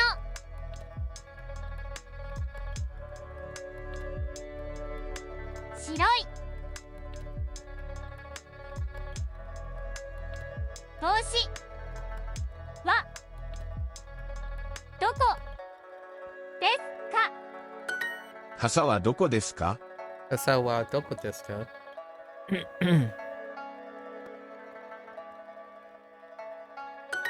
田中健さんは可愛いですか？田中健さんは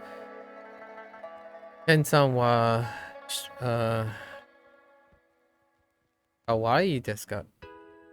可愛いですか？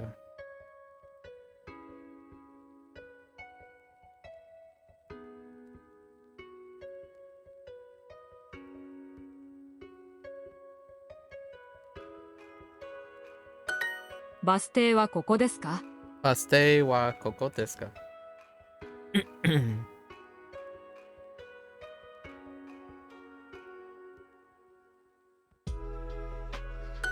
はい、これは私の傘です。はい、これは私の傘です。はい、これは私の傘です。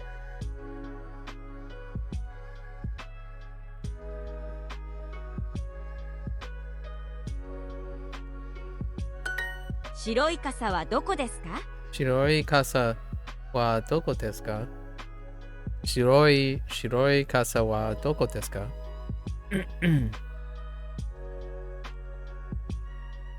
？Where are wait the white umbrellas?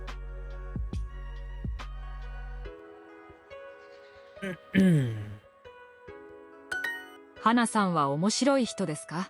花さんはwait花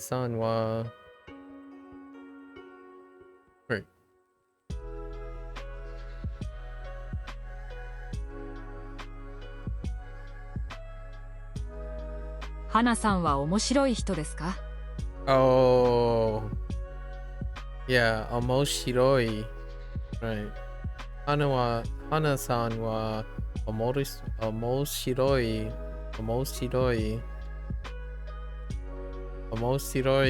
wait oh yeah 面白い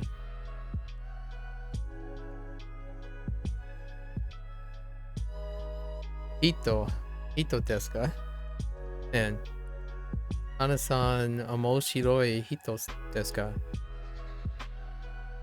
花さんは面白い人ですか？ It's a little tough one.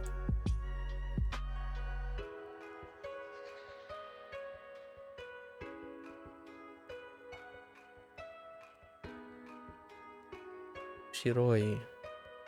面白い。Oh no, yeah, 面白い。面白い。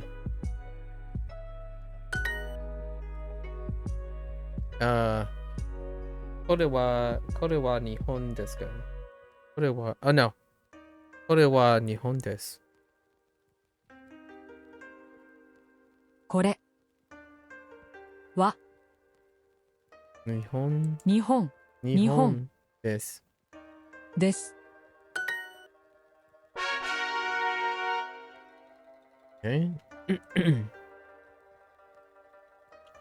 コート、どこ、そこ、ここ、ホテル。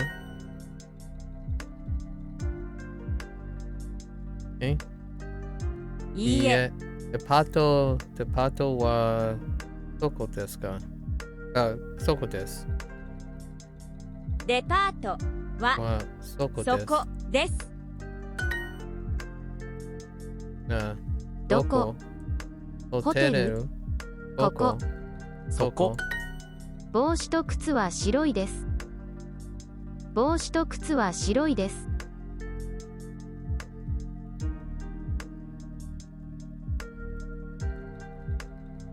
Okay. 帽子と靴は白いです。帽子と靴は白いです。Those my red coats. それらは私の赤いコートですか？は私の赤いコート。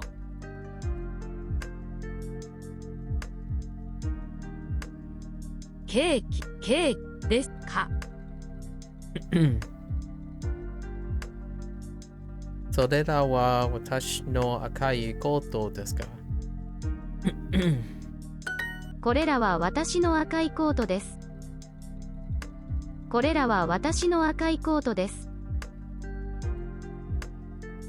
Okay. これらは私の赤いコートです。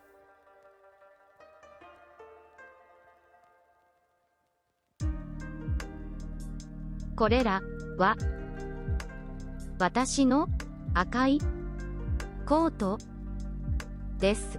これらは私の赤いコートです。It's not a funny person. Oh no. What is it? 面白い。大きい動機。花さんは面白い人ですか？面白い人ですか？ですか？それは私の傘ですか？それは私の傘ですか？ Okay.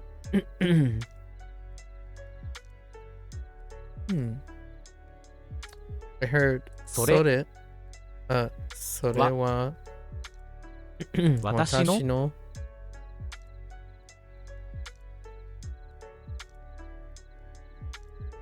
それは私の傘ですか？傘ですか？傘ですか？それは帽子です。それは帽子です。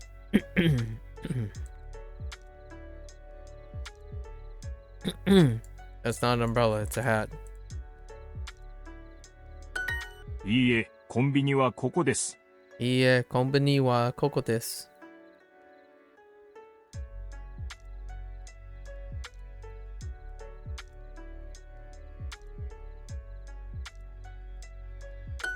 コンビニはそこですか？コンビニはそこですか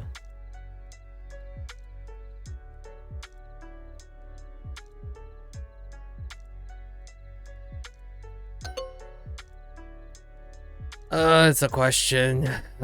コンビ yeah, ニは yeah. そこですか？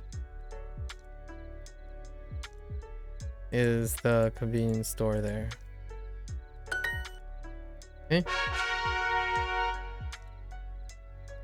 I don't have any jemmies. Kind of sucks. I don't have any jemmies. Oh, now I have jemmies.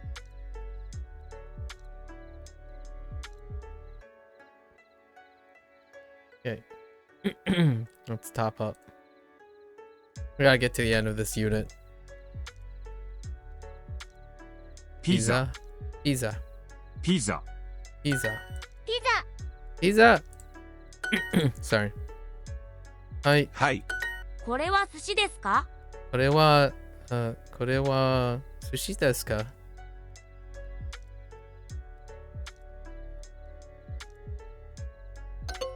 What?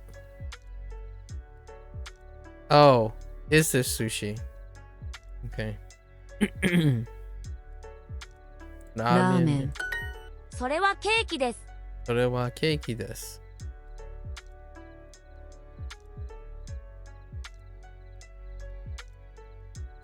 ラーメンとカレーラーメンとカレラーメーとカレとケーキ、ケーキ、カレー。はい、ケーキです。ー。はい、ケーキです。Back in the old times. Wow. This is relaxing. これはケーキです。これはケーキです。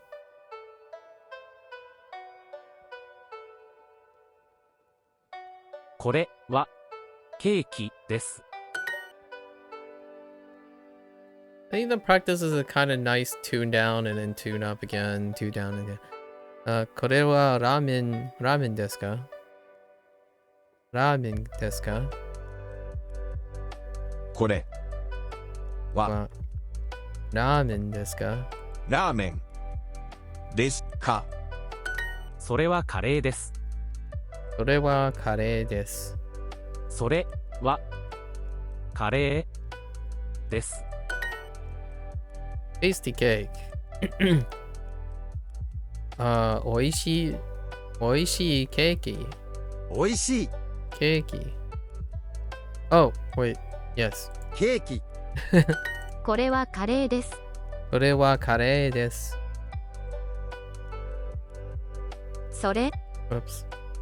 そ No one れ、 saw that. これこれははカレーカレーです。です。これはカレーです。ピザはおいしいです。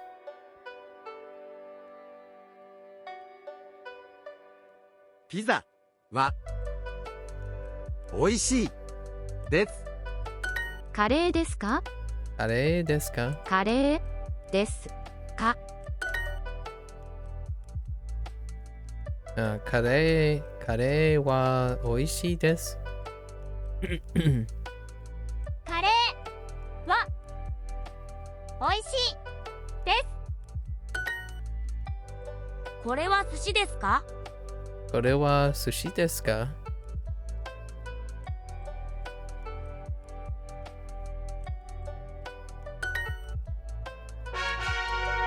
Alright, let's get the other heart.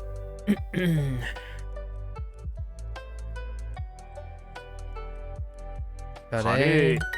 それはラーメンですか？それはラーメンですか？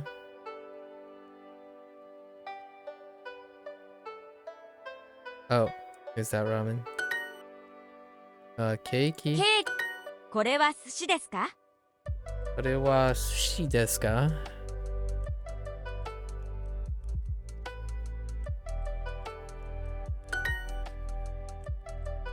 はい。はい。はい、はいこれはおいしいです。はい、これは美味しいです。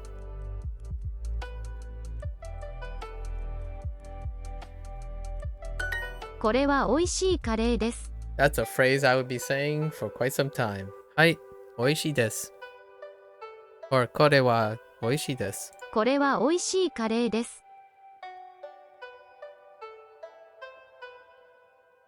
これは美美味しいカレーです。これはラーメンですか？これはラーメンですか？ラーメンですか？これはラーメンですか？これはカレーです。これはカレーです。これはカレーです。That's curry. それはカレーです。それはカレーです。これはピザです。これはピザです。ピザです。これはピザです。それはケーキです。I'm starting to forget. それはケーキです。これは水です。これは水です。それこれは水です。水です。はい、これはご飯です。ご飯です。はい。これはご飯です。はい、ケーキです。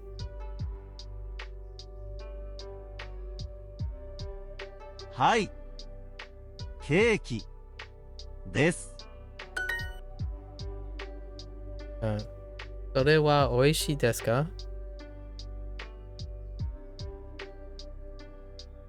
それは美味しいですか？ Alright.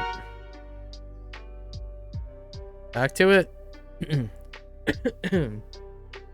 Where's the airport?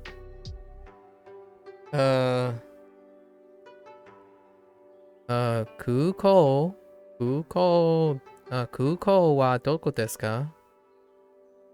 空港 Oh yeah, right. Booty.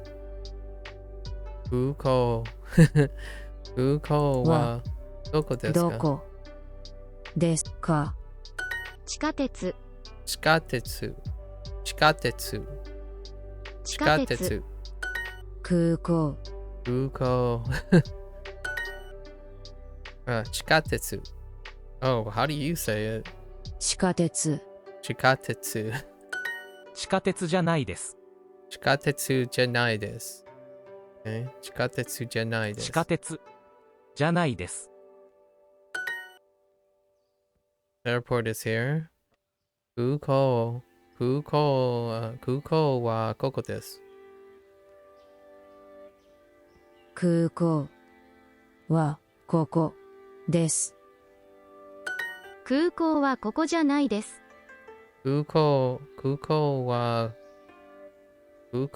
ここじゃないです。空港はここじゃないです。空港はここじゃないです。空港はここじゃないです。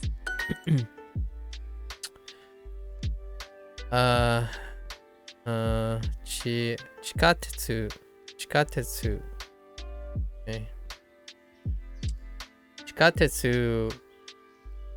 じゃないです。地下鉄ないです。じゃないです。ないです。空港はそこです。空港はそこ What? そこ空港はそこです。そこです。すみません。すみません。すみません。地下鉄はどこですか？すみません。すみません。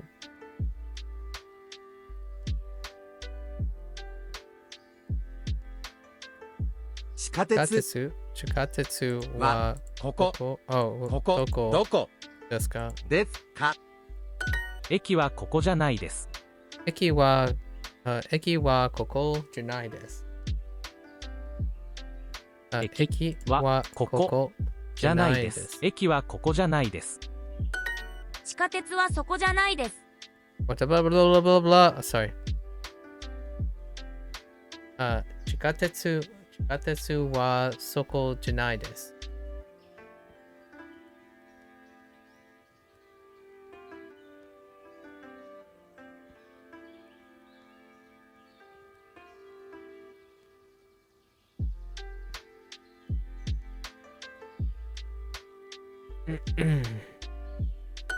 空港はどこですか？空港はどこですか？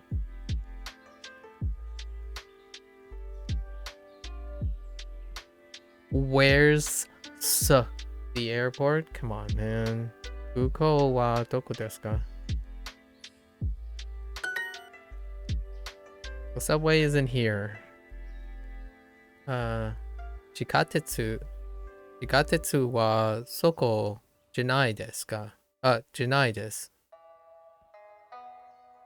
地下鉄はそこです。じゃないです。じゃないです。じゃないです。バス停はここじゃないです。バス停はここじゃないです。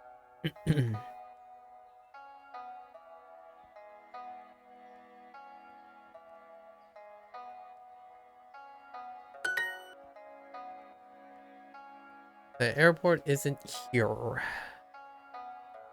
空港はここじゃないです。空港はここじゃないです。じゃないです。じゃないです。Excuse me, where's the airport? すみません。空港はどこですか？空港はどこですか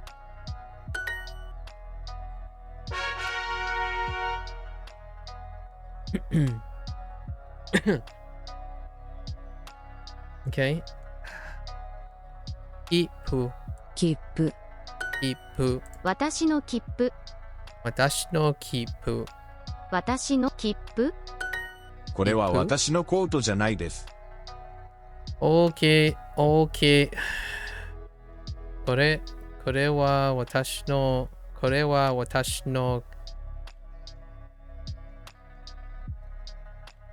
Bugerific. I'm kind of starting to get tired, huh? これは私のコート。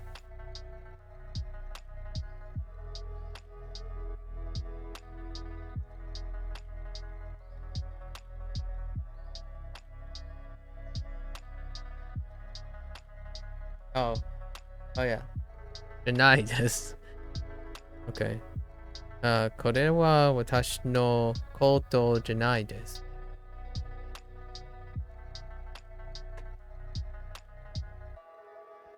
私の傘じゃないです。私の傘はじゃないです。Wait. 私の傘じゃないです。私の傘じゃないです。Oh. 私の傘じゃないです。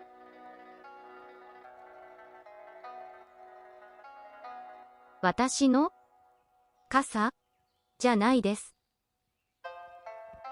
Yes. 私の地図はどこですか？私の地図はどこですか？私の地図はどこですか？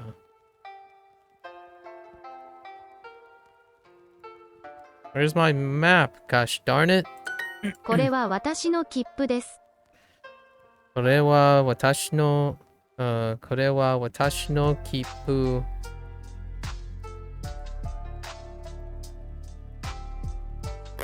Let's go? I have no idea. これは私の切符です。切符です。Okay, 切符です。Okay. 私の切符。Oh, wait. これは私の切符です。です。すみません。すみません。すみません。それは、それは私の地図ですか？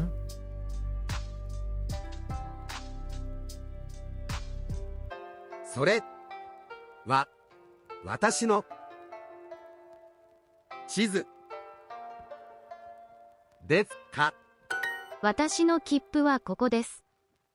私の切符はここです。私の切符はここです。私の切符はここです。それは私の地図じゃないです。私の、それは私の切符の、地図。それは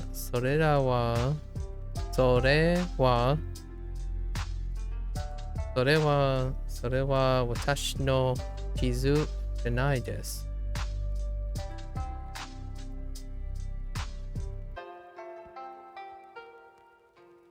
それは私の切符じゃないです。それは私の切符じゃないです。Okay. それらは私の切符じゃないです。Okay. I think it could be それらは、but I think it's それは私の切符じゃないです。Okay. 私の切符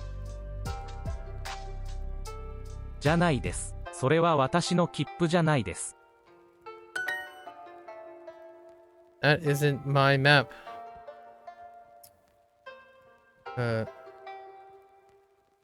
それは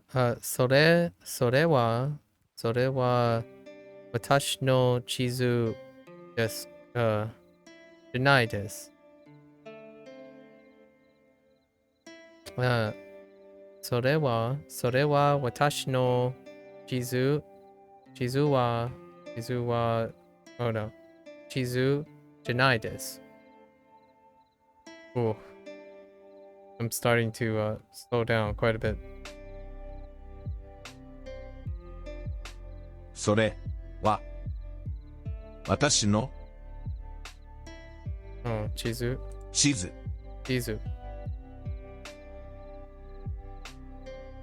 じゃないです。Yes. 地図はどこですか？地図はどこですか？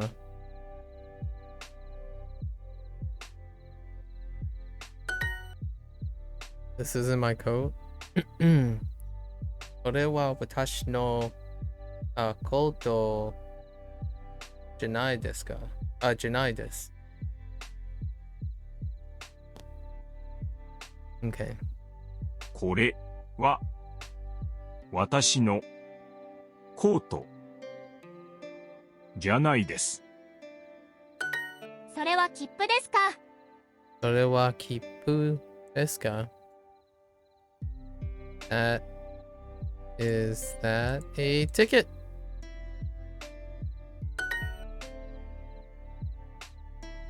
はい、これは私の地図です。はい。これは私の地図です。Hey, no, this isn't my ticket. Hmm. いいえ、いいえ、これは私の衣服です。Oh, no. 衣服じゃないです。じゃないです。じゃないです。そういいえ、これは私の衣服じゃないです。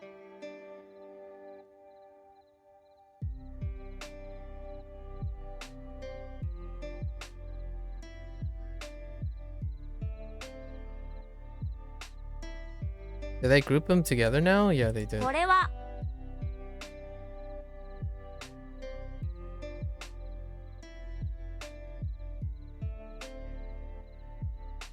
私の切符じゃないです。Where's my map? Ooh, 私の地図はどこですか？私の地図はどこでか？え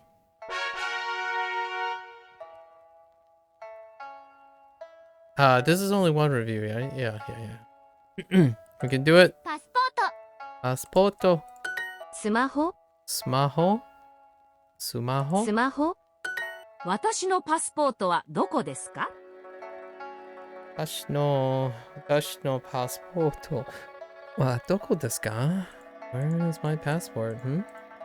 I don't know. Why are you asking me? それはスマホですか？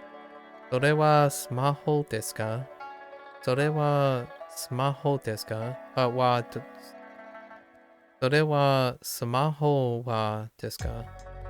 Wait. それはスマホですか？それはスマホですか？ Okay. それはスマホですか？ Kind of brain farted there just a little bit. これはケンさんのスマホです。これはケンさんさんのスマホです。スマホです。花さんの帽子じゃないです。花さん花さんの帽子じゃないです。帽子じゃないです。Okay. So, 花さんの帽子じゃないです。花さんの帽子じゃないです。花さんの帽子じゃないです。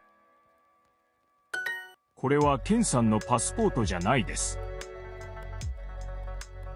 これはケンさんのパスポートじゃないです。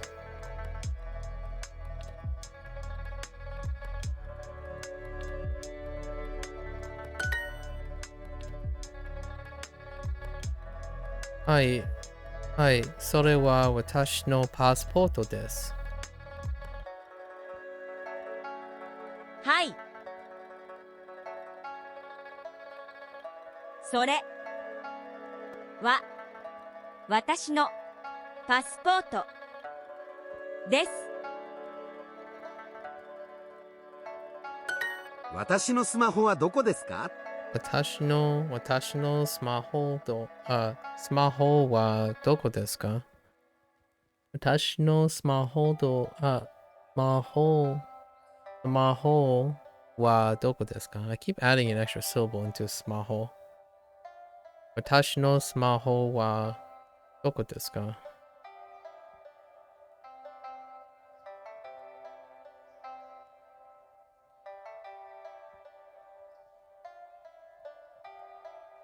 これはケンさんのスマホです。これはケンさんのスマホです。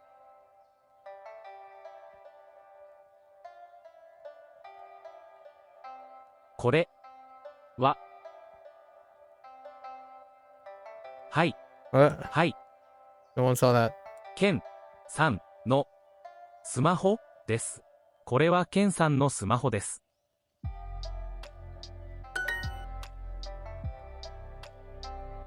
私のパスポートはどこですか？私のパスポートはどこですか？花さんのスマホはどこですか？花さんのスマホはどこですか？花さんのスマホはどこですか？ Okay. 花さんは花さんのスマホはどこですか？花さんのスマホはどこですか？ This isn't Ken's passport.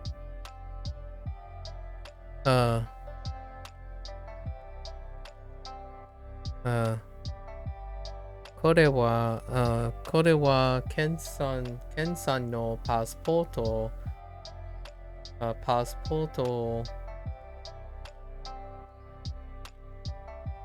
じゃないです。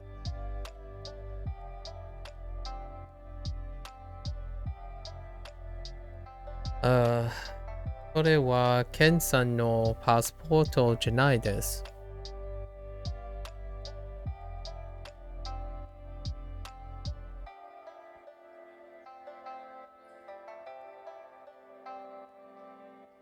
Okay. これはケンさんの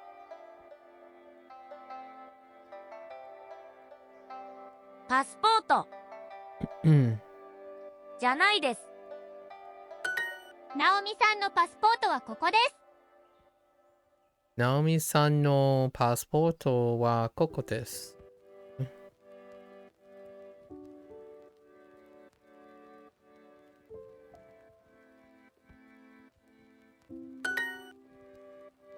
Is it Ken's ticket? ケンさんのキープです。キープですか？ケンさんのキープですか？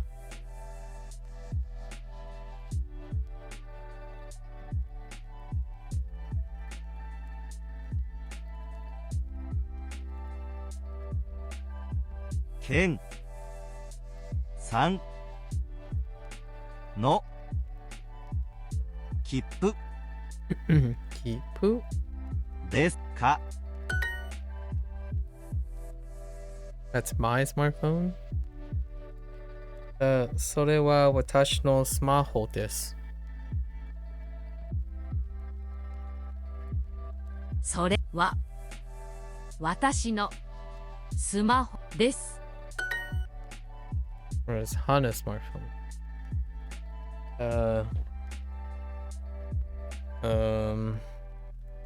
Hanaさんのスマホはどこですか？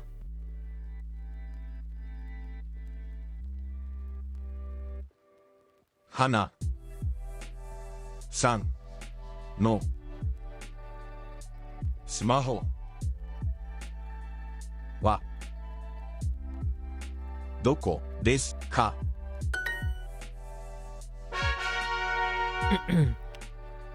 ？Getting there. Oh, doing kanji again for those names. Tanaka. 田中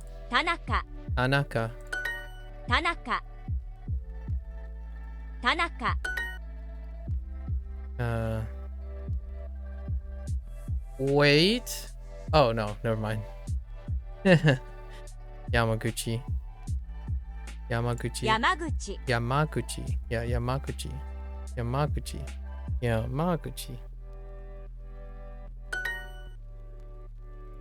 San. 1. 中山。山口。And 田中。田中。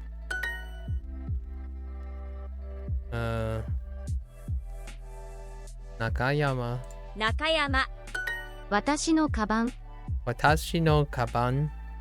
私のカバン。My bag.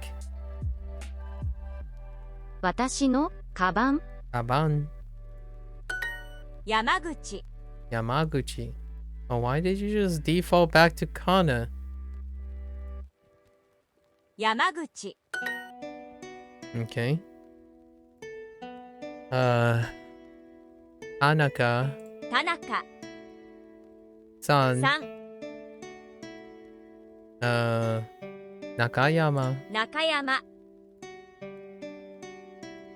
山口。山口。1。is Yamaguchi's passport. Okay, sorry.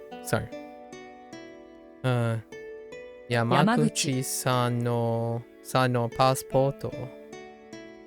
さんのパスポート。中山。中山。中山。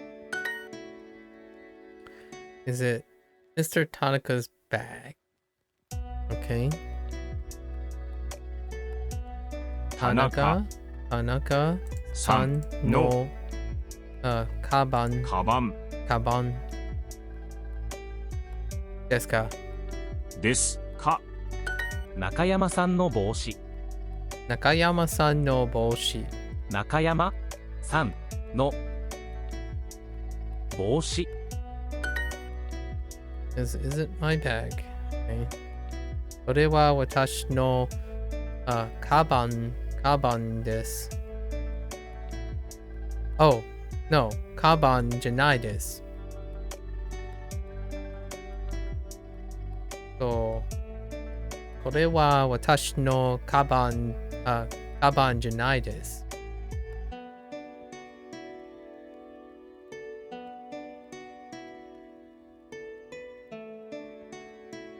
これは私のカバンじゃないです。田中さんの地図。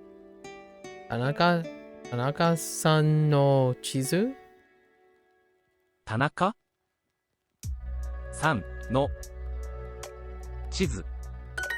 田中さんのカバンですか？田中さんのカバンですか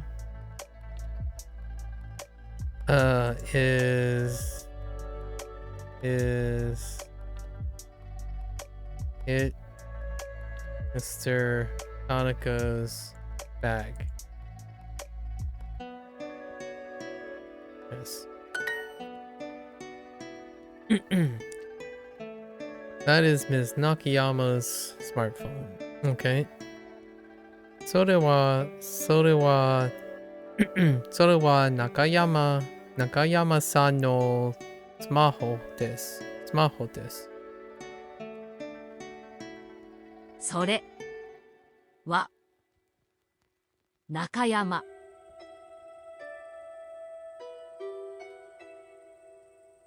さんのスマホです。That's Miss Yamaguchi's ticket. Okay. それは山口さんの衣服です。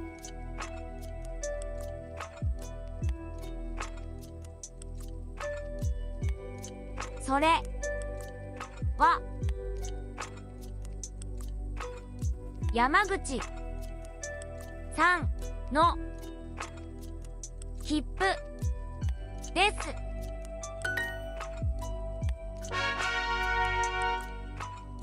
Alright. それは切符ですか？それは切符ですか？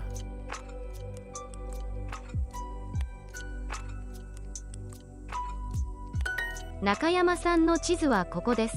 中山さんの地図はここです。中山さんの地図地図地図ははここここでです。す。中山さんの地図はここです。すみません、それは私の地図ですか？すみません。それは私の地図ですか？私の地図ですか？ん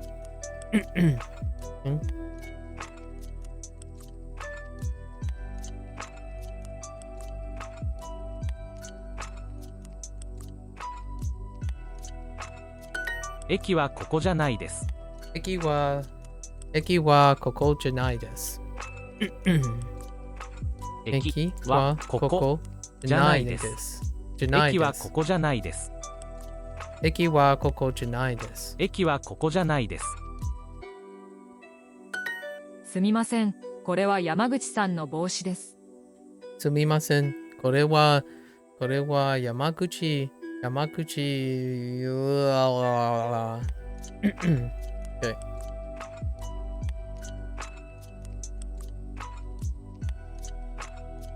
山口さんの帽子です。帽子です。すみません。それは山口さんの帽子です。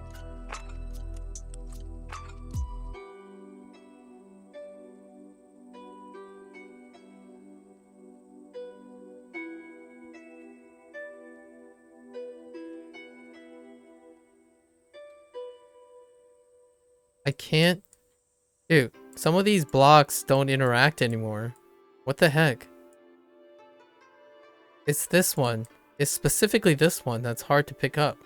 Whenever it's this. What the heck?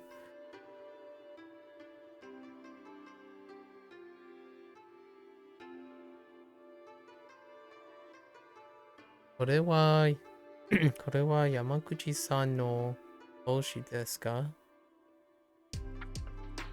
Oh no, it's just this. Whoops. Okay, this is fine. 地下鉄はここです。地下鉄はここです。地下鉄はここです。ここです。地下鉄はここです。それはスマホですか？それはスマホですか?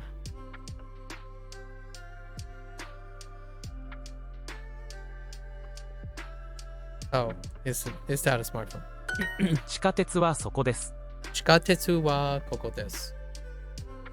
地下鉄はここです。地下鉄はそこです。そこです。そこです。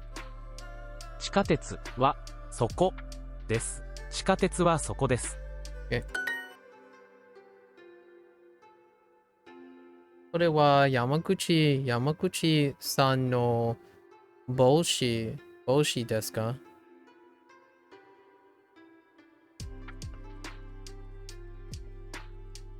これ Oops. これ No one saw that.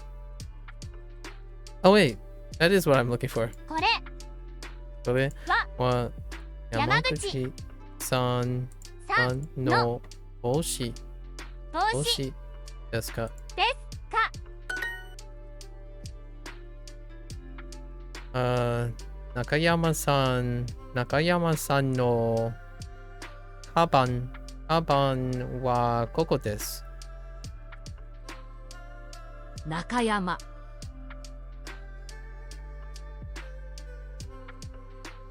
3はここここはのカバンはここです。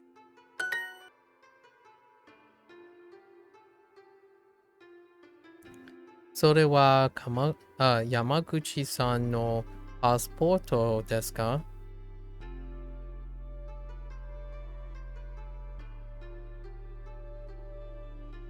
それは山口のさんのパスポートですか? はい、これは私の地図です。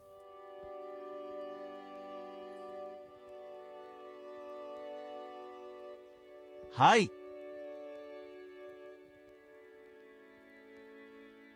これは私の地図です。Alright. Oh, and we can do this challenge too. Oh no, we can't. Alright. Unit 5 review! 1. はい、3時です。はい、3時です。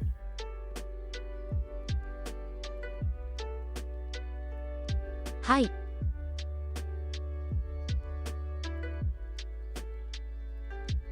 半。Sorry, I'm drawing. Why am I? 3時。Okay. I'm looking for the kanji. And it's です。 tough. はい、3時です。カバン。カバン。カバン。3時半。3時半。3時。半。2。ここ。ホテル。そこ。そこ。パスポート。コート。花さんのスマホはどこですか？花さんのパスポートはどこですか？花さんのスマホはどこですか？花さんのスマホはどこですか？どこですか？花さんのスマホはどこですか？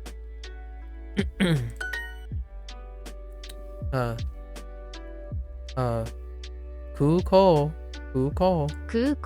コート。切符。地図。ここ。すみません、それは私の地図ですか？すみません。それは私の地図ですか？ Excuse me.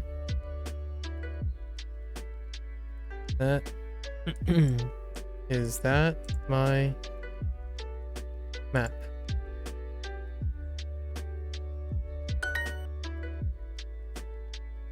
どこ Whoops. どこそこ。そこ。コート。ここ。地下鉄。地下鉄。1時半。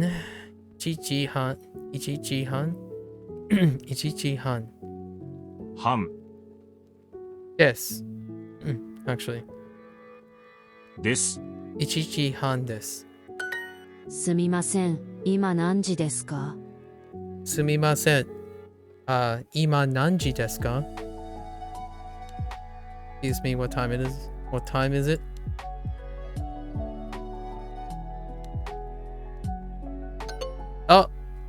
Oh, now. Oops, I've got the email. Whoops. It's about 2 o'clock now. Okay. 2時ごろ。Oh, 今2時ごろです。すみません、今2時ですか？すみません。今2時ですか？ Excuse me. Is it 2 o'clock? Now. Is it 2 o'clock now? It's 2:30 now. Okay. 2時半。Oops. Wait. Oh no, that's fine. That was the right one. 2時、whoops. 今2時半です。すみません、今何時ですか？すみません。今何時ですか？ What time is it now? We did it! Okay. Holy, okay. There's no way I can keep moving like this guy can. He's clearly doing, yeah.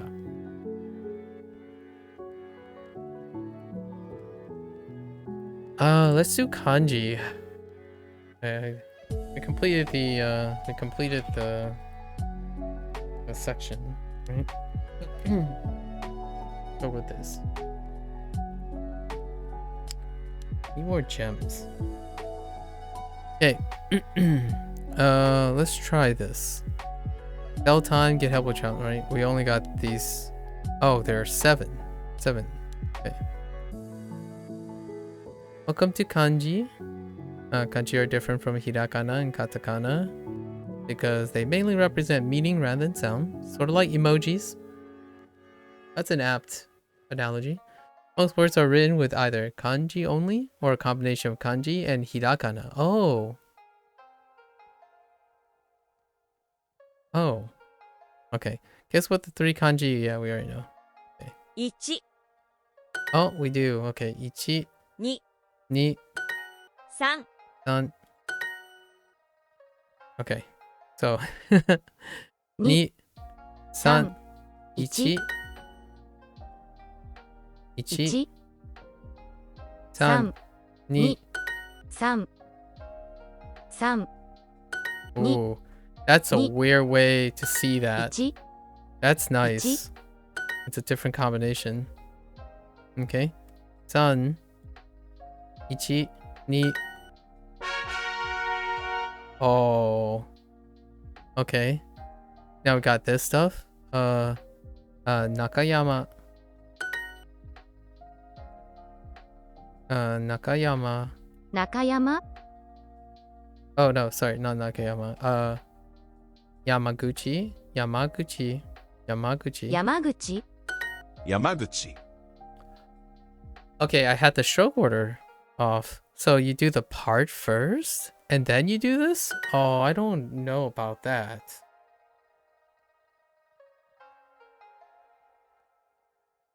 Oh, I guess it is. It's a left quadrant. So, okay. So this one, yeah, I see it. No, it's not violating. Yeah. Yamaguchi. Oh my gosh, it's that guy. Yamaguchi. Yamauchi. The guy with the soft G. Yamaguchi. Okay, I'll remember. Oh wait. Could I pull more? Nakayama. Oh, hey. That's cool. These writing things have a... Whoops, sorry. No. I wanted to mess around. Oh, this is neat. Oh, this thing is awesome.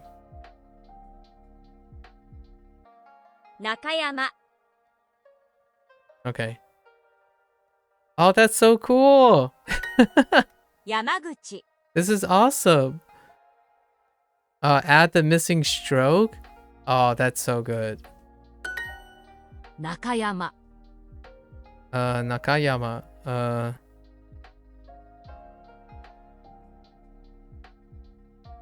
That's cool. Yamaguchi. Yamaguchi. Yamaguchi, right? Yamaguchi. Yamaguchi.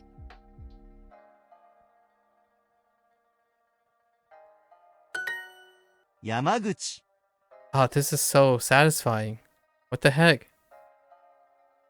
That's awesome. Yamaguchi. It even has the guidelines. Yamaguchi. Although, I'm not sure about always doing one of the character. That's fine. Nakayama. Nakayama. Okay. It's still the same. I get it though. Repetition. At least 10 repetitions. Okay. Let's go! Oh, this is so much fun. I'm like extra Yamaguchi. I'm like extra energized now. Yamaguchi. Yamaguchi. Yamaguchi. Okay. This is what I expect, right? Yeah, it is what I expect. Okay, good. 山口 山口 Oh, that's such a... 山口 That is wonderful. 山口 That is so Yamaguchi. wonderful. 山口 Whoops. I was trying to draw the 山 whole... 口 山口 I do want to see, like... I think this can be improved. You can have the faded of the real one, and then the actual one you're drawing to be the brighter one. 山口 So you can actually see where your errors are, or like 山口 where your lines are. Whoops.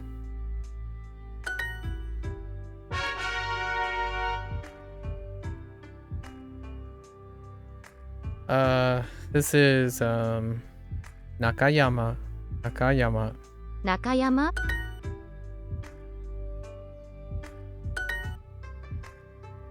What the heck? What does this sound make?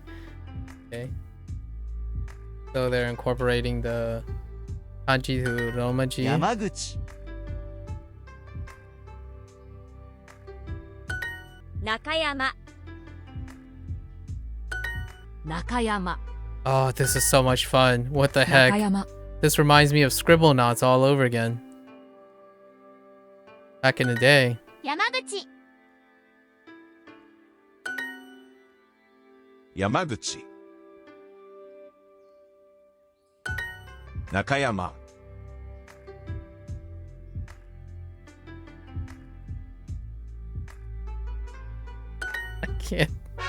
I can't seem to get that curve right. Okay. What's in a name? Some kanji look like what they represent. For example, that represents a square field divided into grids. Okay, close enough. I thought it was like a rice field or something. Yeah, so it's a square field. Got it. We called that. And that represents 3 mountain peaks. Got it. Yep. Makes sense. Many Japanese last names contain kanji related to nature, such as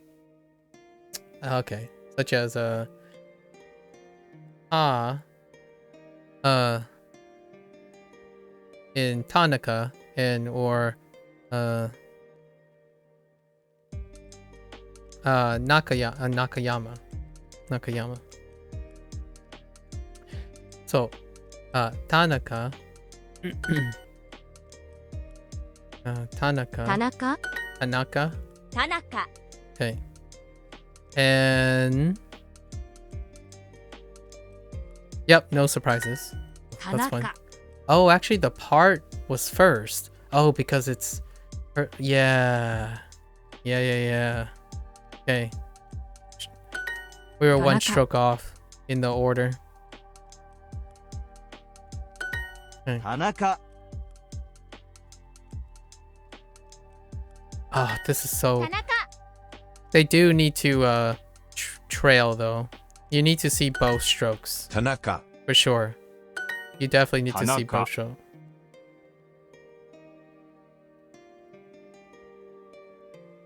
The autocorrect is 田中 nice, but you do need to see all your strokes. Tanaka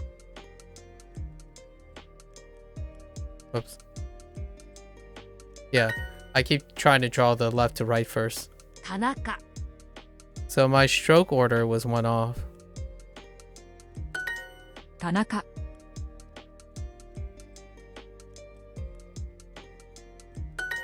田中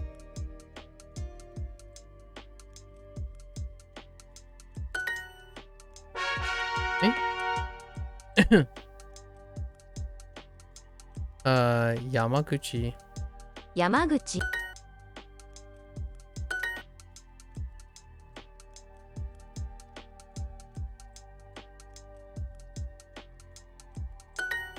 山口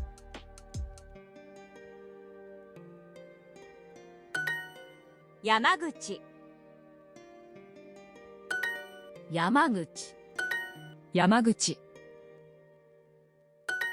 山口 Oops, that was kind of boring. 山口 Wait. No, don't do that. Don't put the stroke order. Don't change the stroke order. 山口 That I don't like. 山口 Don't do that again. Or do that less often. No, I'm not a fan of what just... Okay, so you know what? I feel like I can totally do it this way. No, let's keep going. We want to fill these up. Let's put in our daily kanji practice, right? So this is Tanaka. Tanaka. 田中 Tanaka. 中山 Okay, Nakayama. So this is the Naka. No surprises, right? 中山 Our stroke order was correct for this one. 田中 中山 Nakayama. 中山 田中 田中 Tanaka. 中山中山田中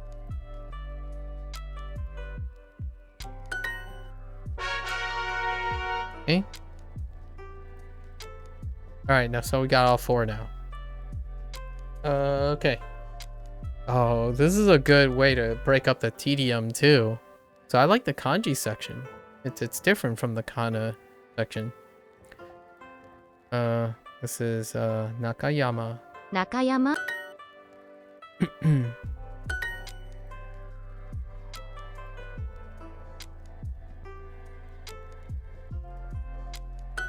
中山 山口 Yamaguchi. 中山 山口 Oh, okay. That Yamaguchi. registered a bunch of things. Oh, don't do this. 山口 That's not helpful. 中山 I don't know how I feel about it. It's a bit mixed. 山口 Oops. That was a bit jank.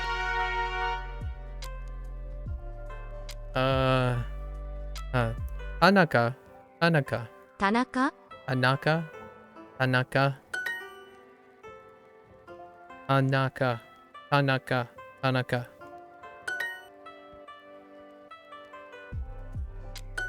田中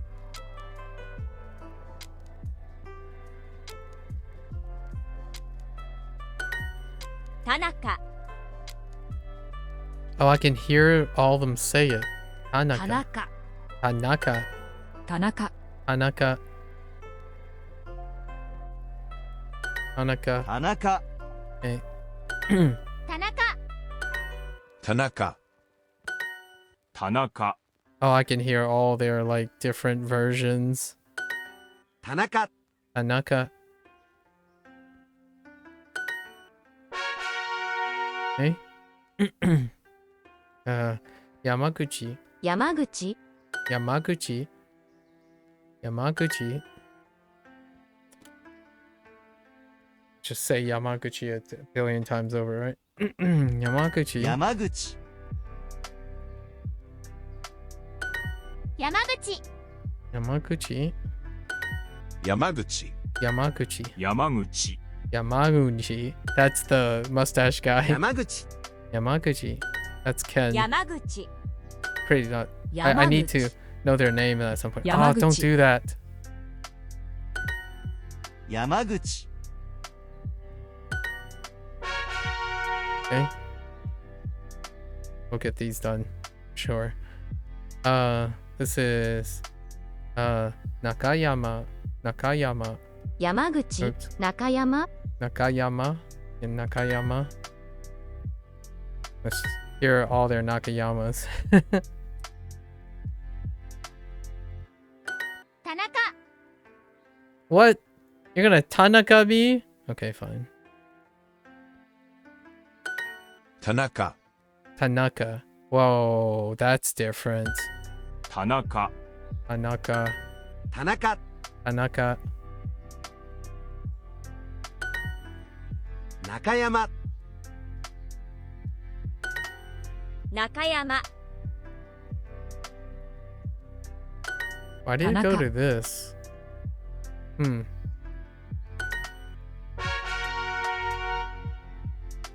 Next one. Let's go. This is Nakayama. Nakayama. Nakayama. 中山 Nakayama. Nakayama. Nakayama. It just varies quite a bit. 中山 Nakayama. 山口 Yamaguchi. Yamaguchi. Right. 中山 Yeah, they're swapping places too. 山口 I wonder if they're gonna blend, Nakayama. or do they just focus on one Yamaguchi the entire time? 山口 That's still not there. Okay. Tanaka. Tanaka. Tanaka. Tanaka. Tanaka. Tanaka. 田中 Tanaka. It always sounds like she's uptoning at the end.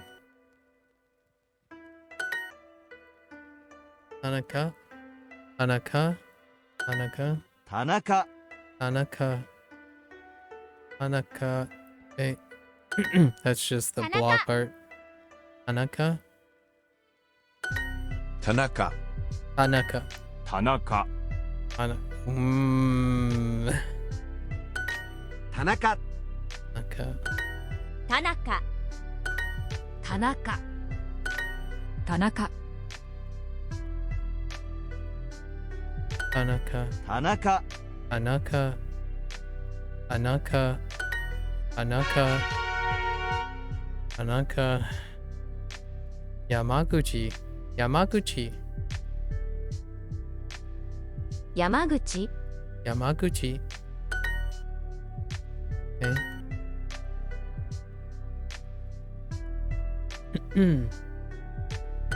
山口 Okay. 山口 Yamaguchi. 山口 Yamaguchi. 山口 Yamaguchi. 山口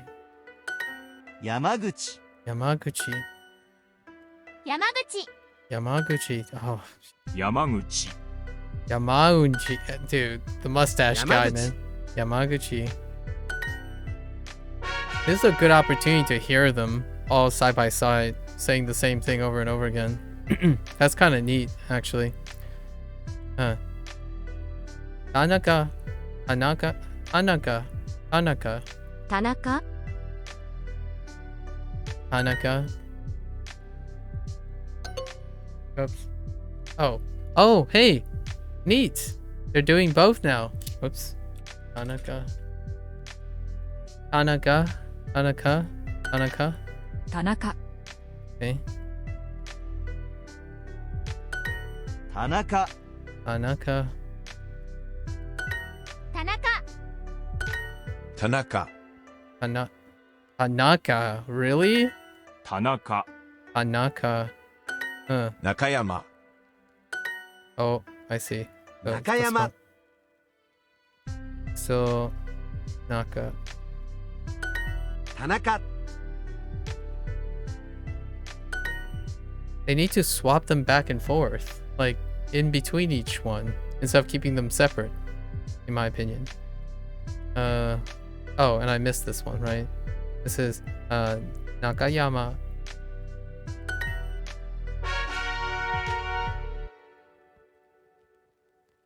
They do make you go through it a lot, though. Building blocks. Many kanji are made up of smaller building blocks within a single character, right? For example, okay, is one character made up of the parts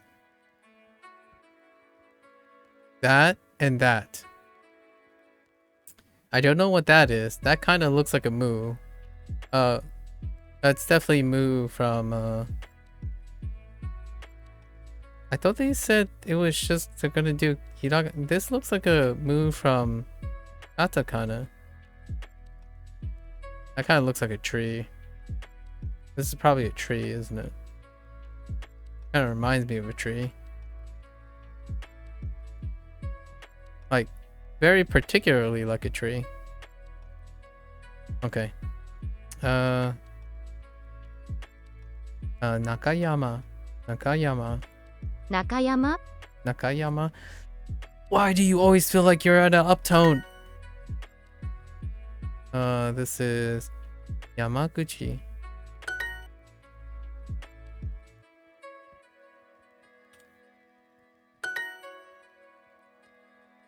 Yamaguchi.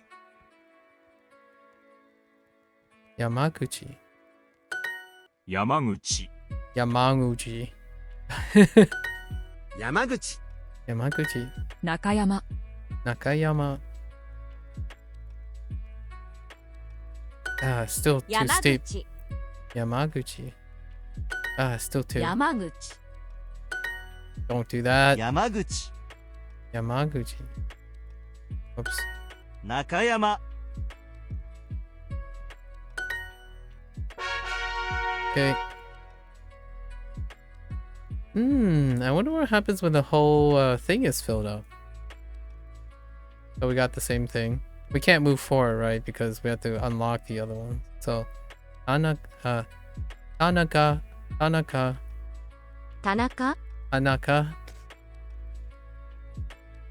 Okay. Just, I can't get it in my head right now. Tanaka. Tanaka. Tanaka. What the heck? Tanaka. Tanaka. Tanaka. Tanaka. Tanaka. Tanaka. Tanaka. That's really a lot more forest. Tanaka. Tanaka. Tanaka. Tanaka. Tanaka. Tanaka. Tanaka. Tanaka. Tanaka. Tanaka. The bear. That's the bear character. The bear character says Tanaka. Tanaka. Tanaka. Very weird. Or maybe it's this guy. Oh no. I don't know which one it is. I thought that guy was bear, but this might be the... Tanaka. No. That guy was a mustache guy. This is the Ken guy, the guy. Introducing the Duolingo family plan. Encourage all your favorite people to learn a language with unlimited hearts, no ads, and more to help them learn fast. Add anyone to your plan. Your family, your friends, anyone. Save together, learn together with the Duolingo family plan. Oh, you know what? 2 of the characters are missing in that ad. So does that mean the mustache guy and the lady, the older lady was added later? Why aren't they in the ad? What the heck? Let me try again. Okay.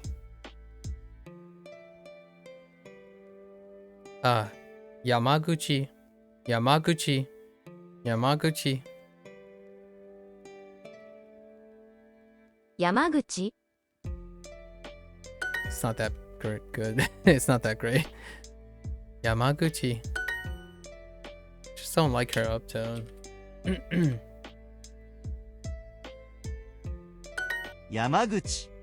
Yamaguchi. Whoa. Yamaguchi. Yamaguchi. Yamaguchi. Yamaguchi. Yamaguchi. Yamaguchi. 山口 Yeah, that's Mustache Man. 山口 Yamaguchi. That's 山口 that's blonde guy.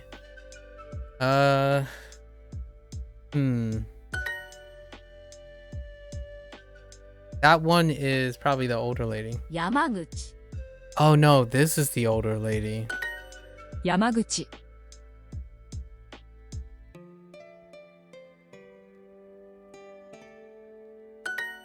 Yamaguchi. So there is another voice for other things that isn't represented by the characters. This is the blonde character. Yeah, this one.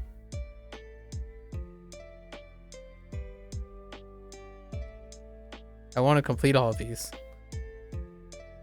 Okay, let me try this again. Tanaka. Tanaka. Tanaka. Tanaka. Tanaka. Tanaka. Tanaka?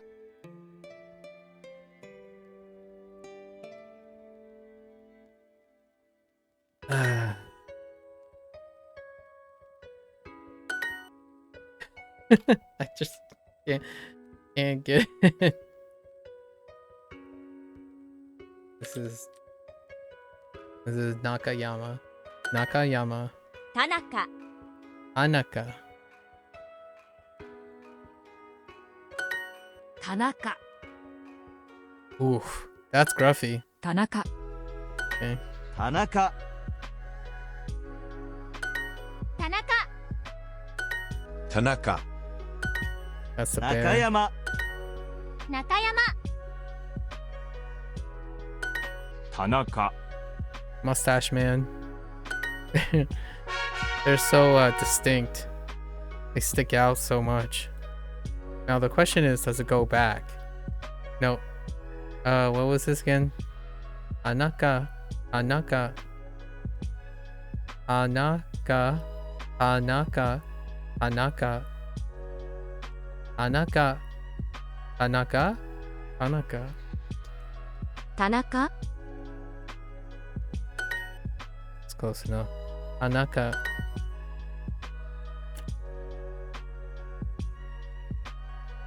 Tanaka. Anaka. Yeah, it's close enough. Tanaka. Anaka. Anaka. Tanaka. Oof. 田中 Tanaka. Tanaka. Tanaka. Tanaka.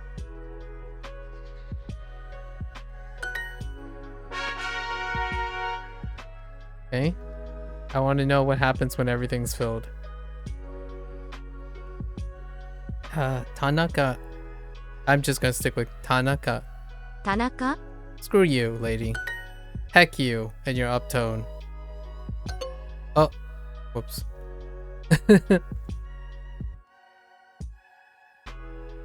Nakayama.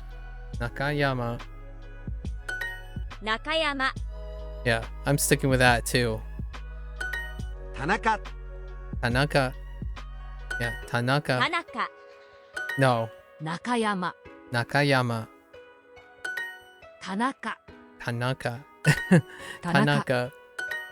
Tanaka. Tanaka. Ooh, that's so different.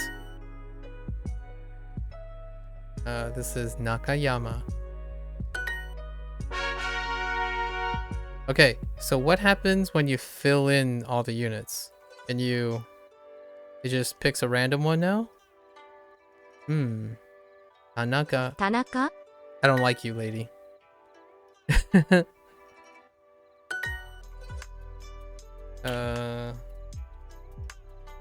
Nakayama. Tanaka. Okay, Tanaka. Tanaka. Tanaka. Tanaka. Oh, they just do the same thing? Tanaka. Okay. Tanaka. Tanaka. Nakayama. 中山 田中 Okay. So just okay. All right. So we have to get to what? Section 1 unit. Oh, each unit. Okay, so each unit has more. Okay, cool. So they introduce kanji in each unit from now on. So that means we have to blast through units. How am I going to do that?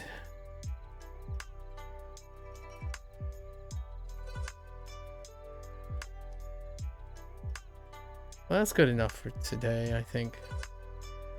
I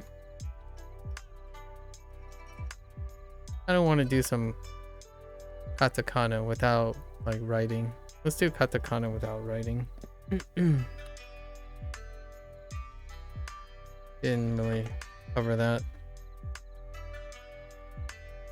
飲む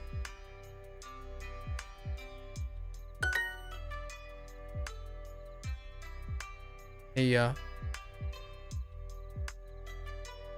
部屋 Hey ya. 虫 Mushi. Sore. Sore. それ Sore.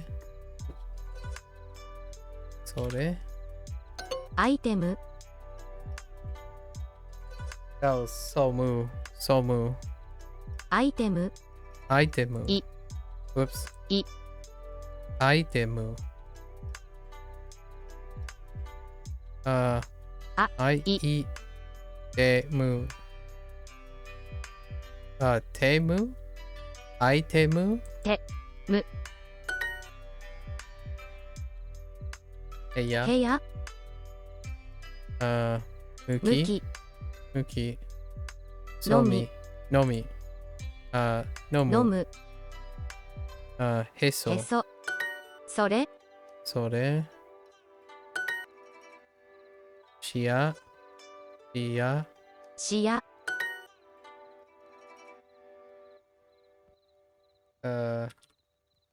Eso. これ Ore. Nomu. Nomu. 飲む Ya. ハム Amu. Amu. はむ Shimu. Shia. 視野 Koru. Koru. これ Kore. Oops. Kore. This is ru. So noru. 乗る Nomi. のみ Nuki. 向き Muki. Muki.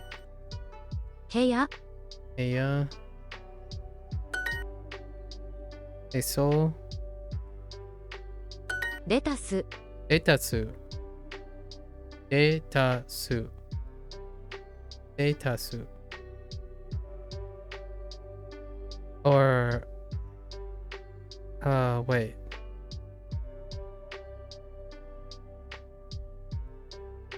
This is ta.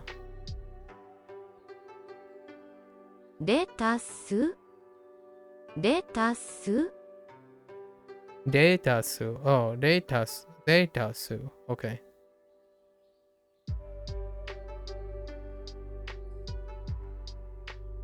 Wait.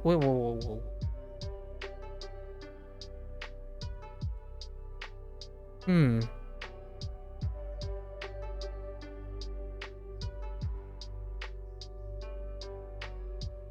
Uh-oh. Yeah. Oh, yeah. Datasu. Yeah, datasu.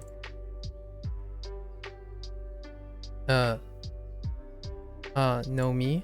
Nomi. Eso. Eso. Sore. Mushi. Amu. Nomu.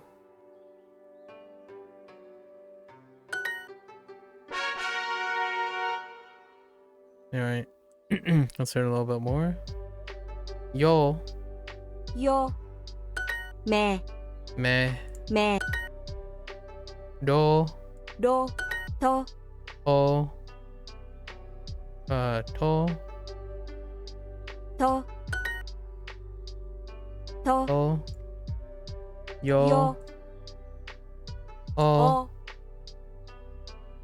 ろ。ろめ。メモめ。メモ。めも。も時とき。色。色。色亀雨。雨。亀 OK。読む。読む読む。色色。しめ。締めよし。よし。読め。No。とし。とし。都市とし。読め。嫁トイレトイレ。トイレ。トイレ。トイレトイレトイレ。OK。といレ。れ外外。飯。飯飯。風呂風呂。風呂。風呂6。6 6。6。年。都市清。清。清清。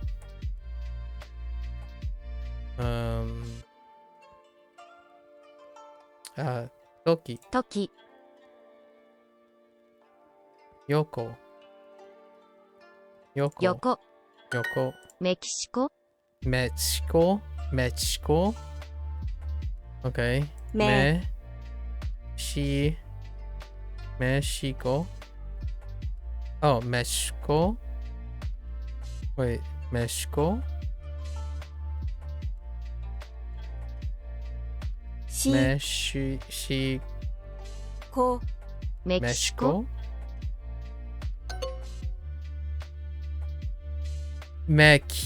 What? Mexico? Mexico? Oh my gosh, I didn't hear that. Oof. Okay. Sure. Oh, よ yo. Wait. Yo. Not you. Oh. Oh. Do. Yo. Me. テスト Me. Testo. Pe. Su. Do. テスト Oh, okay. Fine. Mato. 豆 Mame. Okay. Yome. Yoru. Tora. Toki.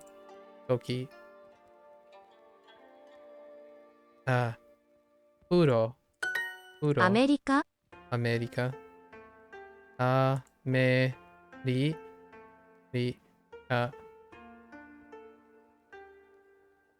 メキシコ Mexico. Can't believe that's hot. Okay. Me.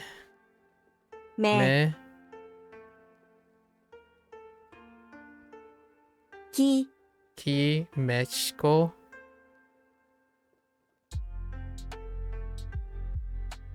しこメキシコ Mexico.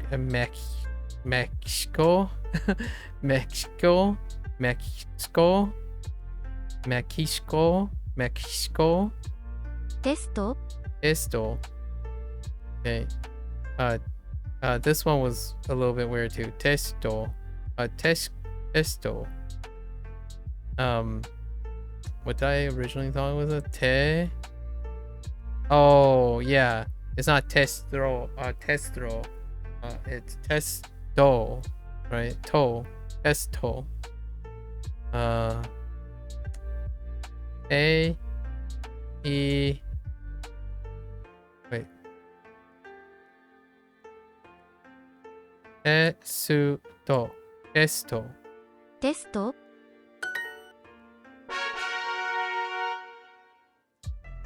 Okay. Oh, we got the docuons. Okay, that's fine. The K's into G's. Okay. が Alright, ga. が Very similar. ぎ E. Yeah. Very similar. ぎぎが Ga. がぐ Oh, goo is oh. Oh no. Goo. Goo is very different. Goo is very Goo. different. ぐ Stop goo goo gagging me, okay? ぐがぎぎげ Yeah, gay is really different. げげげご Goal? Yeah, goal. Goal is kind of closer. ご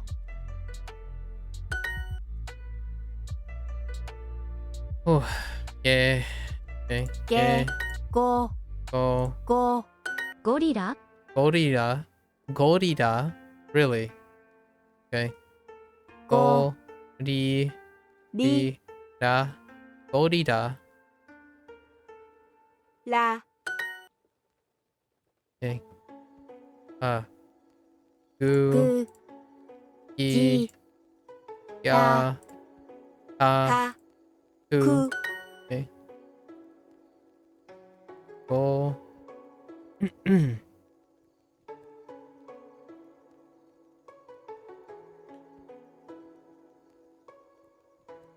ぐ Goo.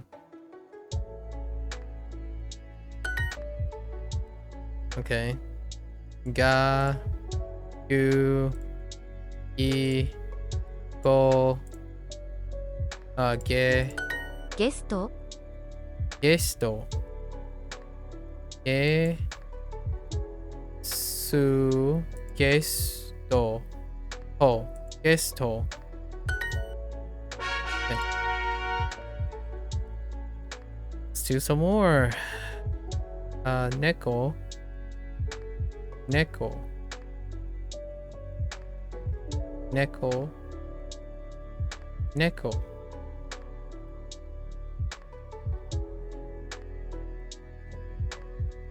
Neko. Neko. Nin. Nin. Nin. Nin. Niku. Oh, Niku. Niku. Sorry. Niku. Nen. Nen. Nen. Fuyu. Fuyu. 冬 Neko. 猫 Ane. Ane. 姉フランス Furansu. Right. Furansu. ふ Ra. だ Mm. Mm. Mm. Su. す Furansu. Saifu. Saifu. Saifu.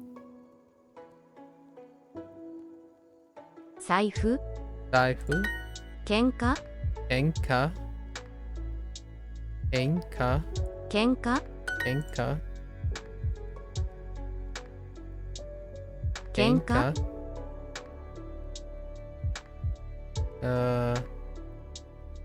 Henry. Henry. 権利 Oh, Henry. Oops. Henry.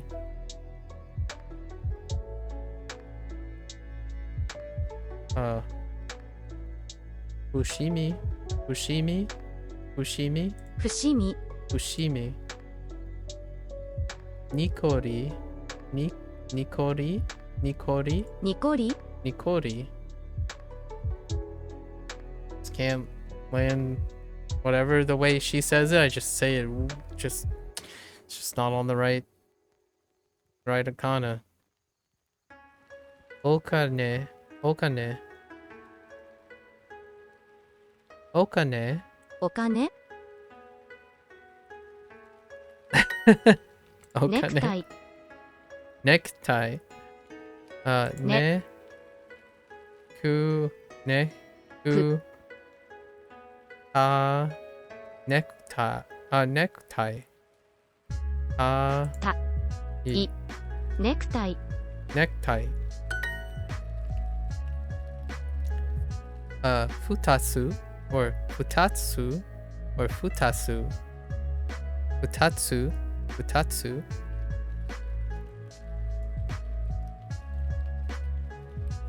Futatsu. Not gonna be even close. 2つ Atsu. Okay. 錦 Nishiki. 錦 That one's fine because video games. Alright, let's try these. Okay. Naifu. Naifu. ナイフ Itsune. Itsune. キツネ Itsune. Enka. Enka. 喧嘩 Enka.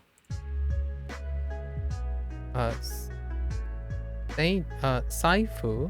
Saifu. Saifu. 財布 Saifu. Oh.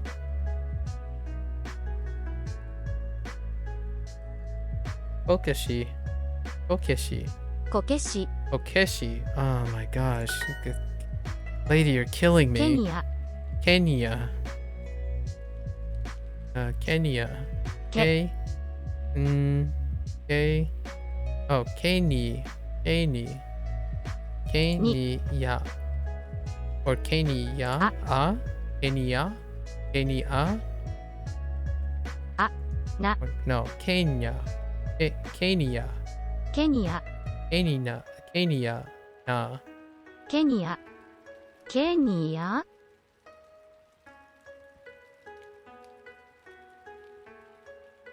な Of course it's Kenka. Kenka. Kenka.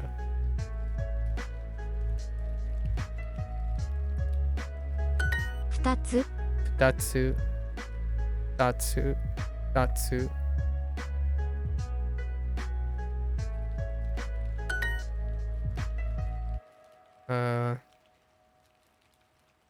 Naifu. Naifu. Tatsu. Dari. Dari.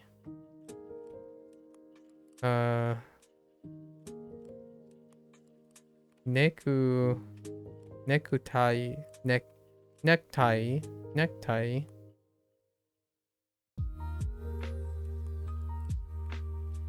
And Furansu.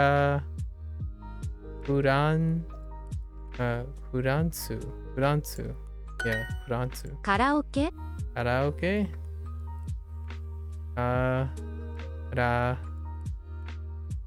Okay. Kenya. Kenya. Hacking Kenya. Ni.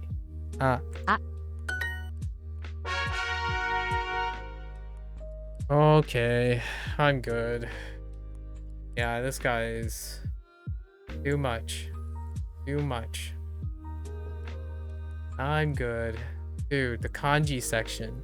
That's definitely a highlight. I would like, in my opinion, it would be great if when they're correcting the stuff or not correcting the stuff, it does an onion skin or something. Like an onion skin where the correction is in a different color. you have two opaque lines, and the correction is a different color, so that you can actually see the autocorrect. Because when you're seeing the autocorrect, it doesn't show the whole thing in perspective. So it would be great if they overlaid two of the strokes, like the stroke that is intended and the stroke that you wrote. That would be great. Not sure if that's a suggestion or not. Ooh, another long session. I could keep going, but I think we need to rest, get our stuff in.